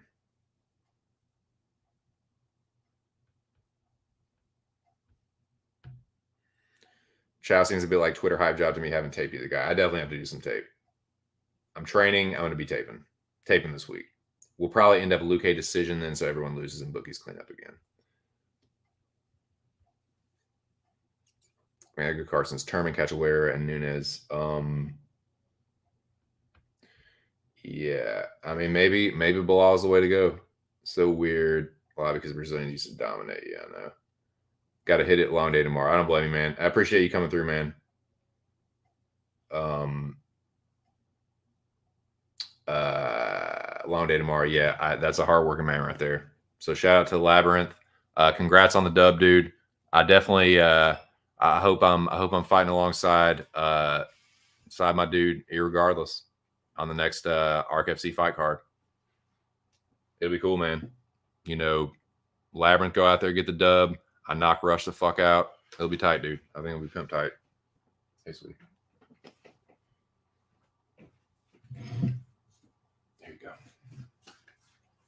That's the Wild Berry runs. I love you. I love you. I'm about to. I'm gonna wrap this up here in a few minutes. Try the wild Shy Shui Vasa. What's up, man? What's up, Shy? Have you tried the wild Shui strain? No. Is it wild? Is it wild, mate? Moicano and Silva de Andrade was the last all Brazilian parlay to hit. Dang. Great day. Congrats, lineal heavyweight champ Pube. Peace, dude. Flip side. Manana. Later. Wild Shui strain. That's funny. Everyone's on Brazilian steroids now. It says peace ear. Everyone saying later to ear. For sure. Yeah. Nice. Vieira, Santos, Hanayaya, Pinheiro were the last 4-leg all Brazilian. They have been on a skid though. We getting completely different in Texas. I get like 3 options and buy in bulk. Got a half a Maui Wow a few days ago for like 120. Our prices more expensive in legal states. So like, and this is all just hypothetical. Allegedly, this may or may not be true. I may or may not just be completely bullshitting. This is all entertainment. This is just jokes. But it's like in dispensaries, this is not a secret. In dispensaries, it's like 25 to 65 an eighth. It's not much better on the street. Like if you know somebody and you got a good connect, you can get it for like low 2s or like 2, allegedly. But you can't really do much better than 2 unless you're the fucking dope man. Usually. But that's mid-Atlantic. Like, and it's different for everybody. Like some people just fucking know people. You know what I'm saying? Like, I don't know. That's just been my experience.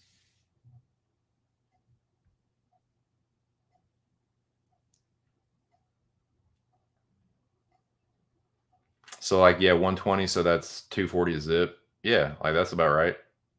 That's about right.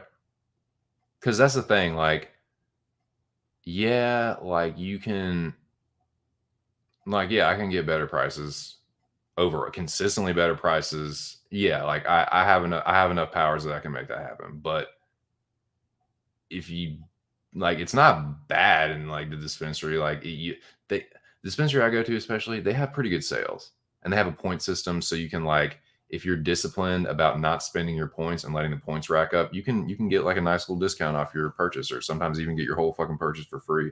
So with that combined with daily specials, yeah, you might not be able to get the top of the line, but you're nothing they're going to have is Babbage. It's all like good quality tree. It's like it's good nugget at the very least. So, yeah, and sometimes you can get it for like 25 and 8. So like that's pretty good, dude. That's pretty fucking close to street prices. So yeah, and this is just coming from someone like in this area. Like I don't know that many people. I used what powers I had when I got here. You know, may or may not have, but yeah, like I feel like that's kind of been my experience though. Allegedly.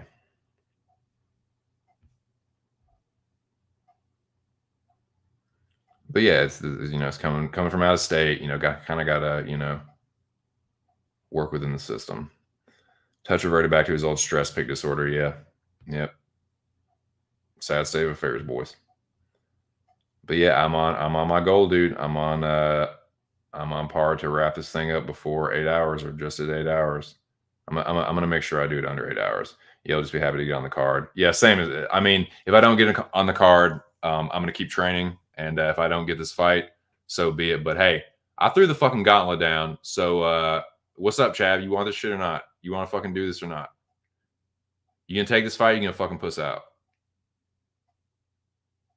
You gonna talk about it? You gonna fucking be about it?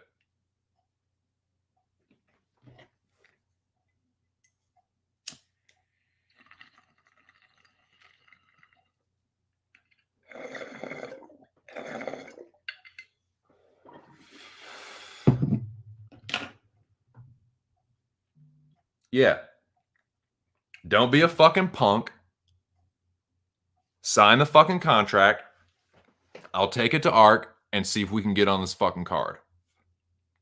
So yeah, gauntlet's been thrown.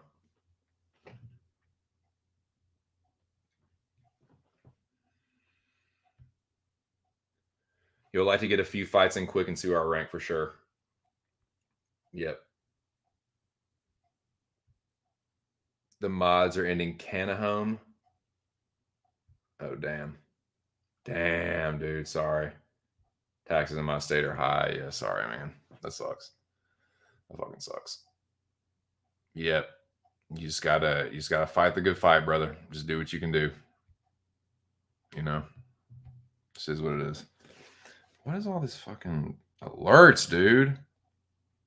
Jesus Christ, man. Yeah, I've got to fucking turn it. Dude, these ESPN alerts are fucking out of control. I'd say that's 90% of my alerts. I got to get that under control.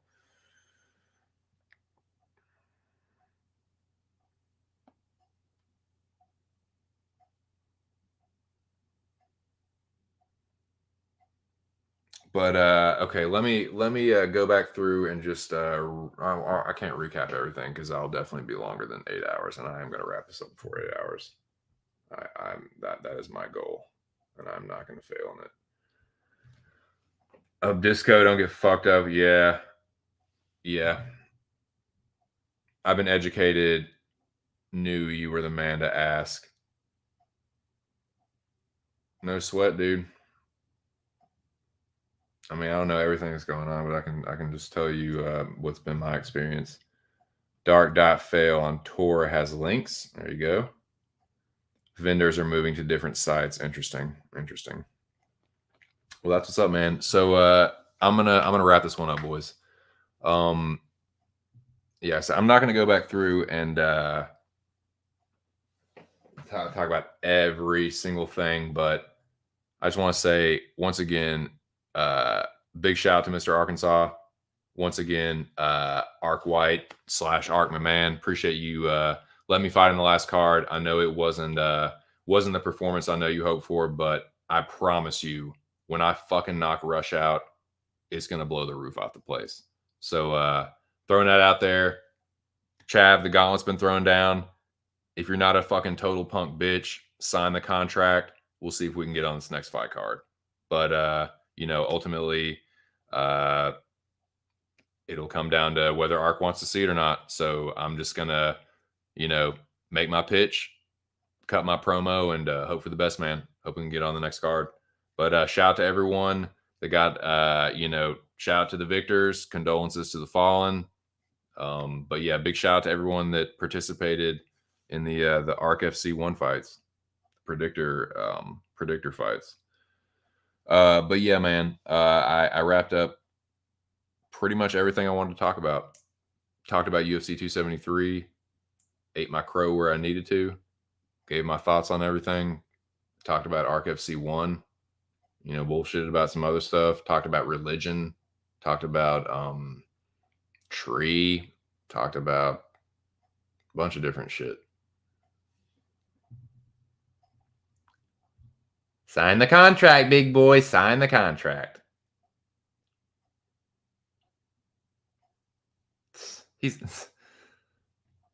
I'm Alexander. He's no Alexander. Later, dude. Yeah, I'm wrapping her up, Cage. I promised myself and everyone else that I was going to be done with this stream in under 8 hours. And that's what I by God intend to do. Yeah, let's fucking do this, man. Let's fucking do this. That's funny. That's funny, dude. All right, boys, I'm gonna get the fuck up out of here. Big shout out and thank you, especially to everyone, but a big extra especially to Scooby 2 and Cage My IQ. I really appreciate those donations. And a big thank you to everyone that came through. And like I said, I say this all the time, and it's because it's true. The chat is what keeps the stream going. It's really what makes this channel. So big shout out to all y'all. I really appreciate it. And Cage and Scooby, big thank you for the donations. And yeah, it's pretty much it's paying for the StreamYard every month. StreamYard's fucking expensive. StreamYard's like $25 a month. So that pretty much covered that. So thanks, boys. I really appreciate that shit. And a big shout out and thank you to everyone that comes through these streams. Y'all do make the stream happen. So yeah, man, I'm gonna be back for the weigh-ins on Friday. Y'all know how I do on Friday. It's my weigh-in show. So yeah. Yep. Nice, dude. Well, yeah, I'm gonna definitely go back through and check it out. Give it a view and a like. So yeah, check out Fighters First. Check out Cage My IQ on Twitter. Check out Scooby 2. I think he has a YouTube channel, and it's Scooby 2 on Twitter as well. Appreciate it, Scooby. Thanks, dude. You're the shit, man. Hope y'all have a good one. Yeah. It is, dude. Hey, dude, everyone's going face now. It's just the fucking in thing to do, I suppose. Everybody going face. Turn it up going face. Cage going face. That's what's up, man. I'm not mad at it. Back to the Apex. Yeah, so best of luck, boys. I'm going to be training, getting ready for the next fight. I hope my next one is Arc FC 2 against Rush.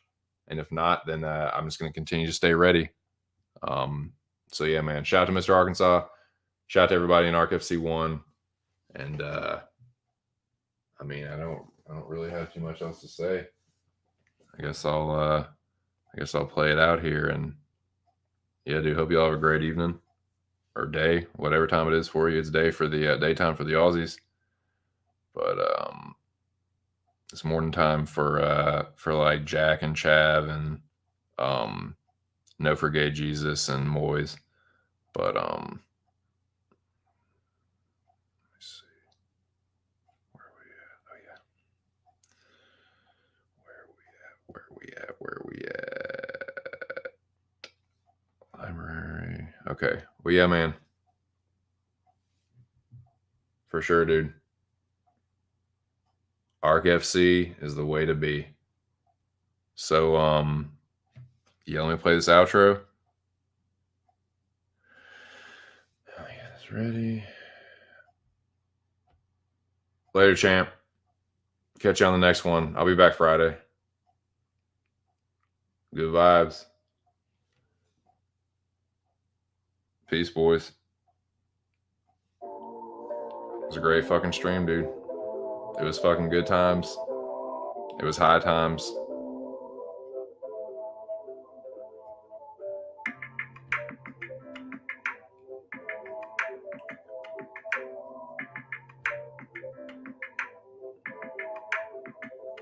Never, ever. That will never, ever be beaten. Shout out to Mr. Arkansas. Sign the fucking contract, big boy. Grab your fucking little baby nuts and let's do this shit. And we'll pitch it to Ark on the next stream. If you're not a total fucking mark.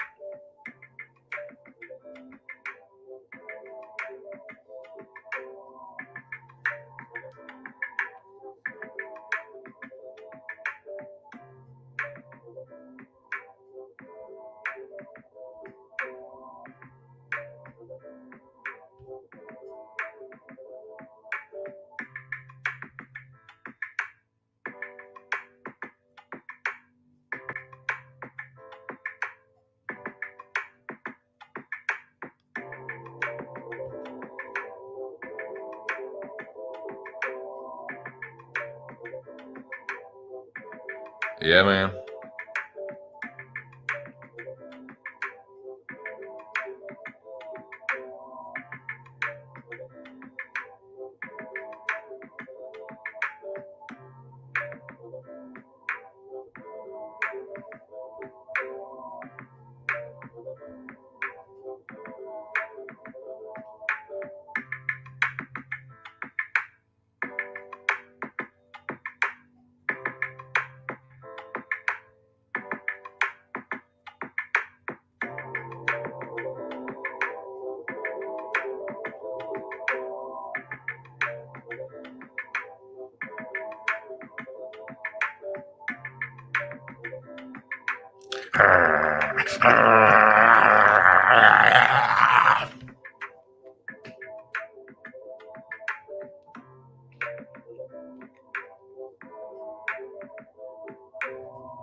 Again, man, appreciate everybody.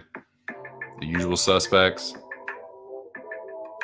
the new characters, the future, the past, the present, what it is, what it was, what it shall be. Real fucking good stream, and I appreciate every single one of y'all, man. I'll be back Friday. Hope to see y'all there for sure.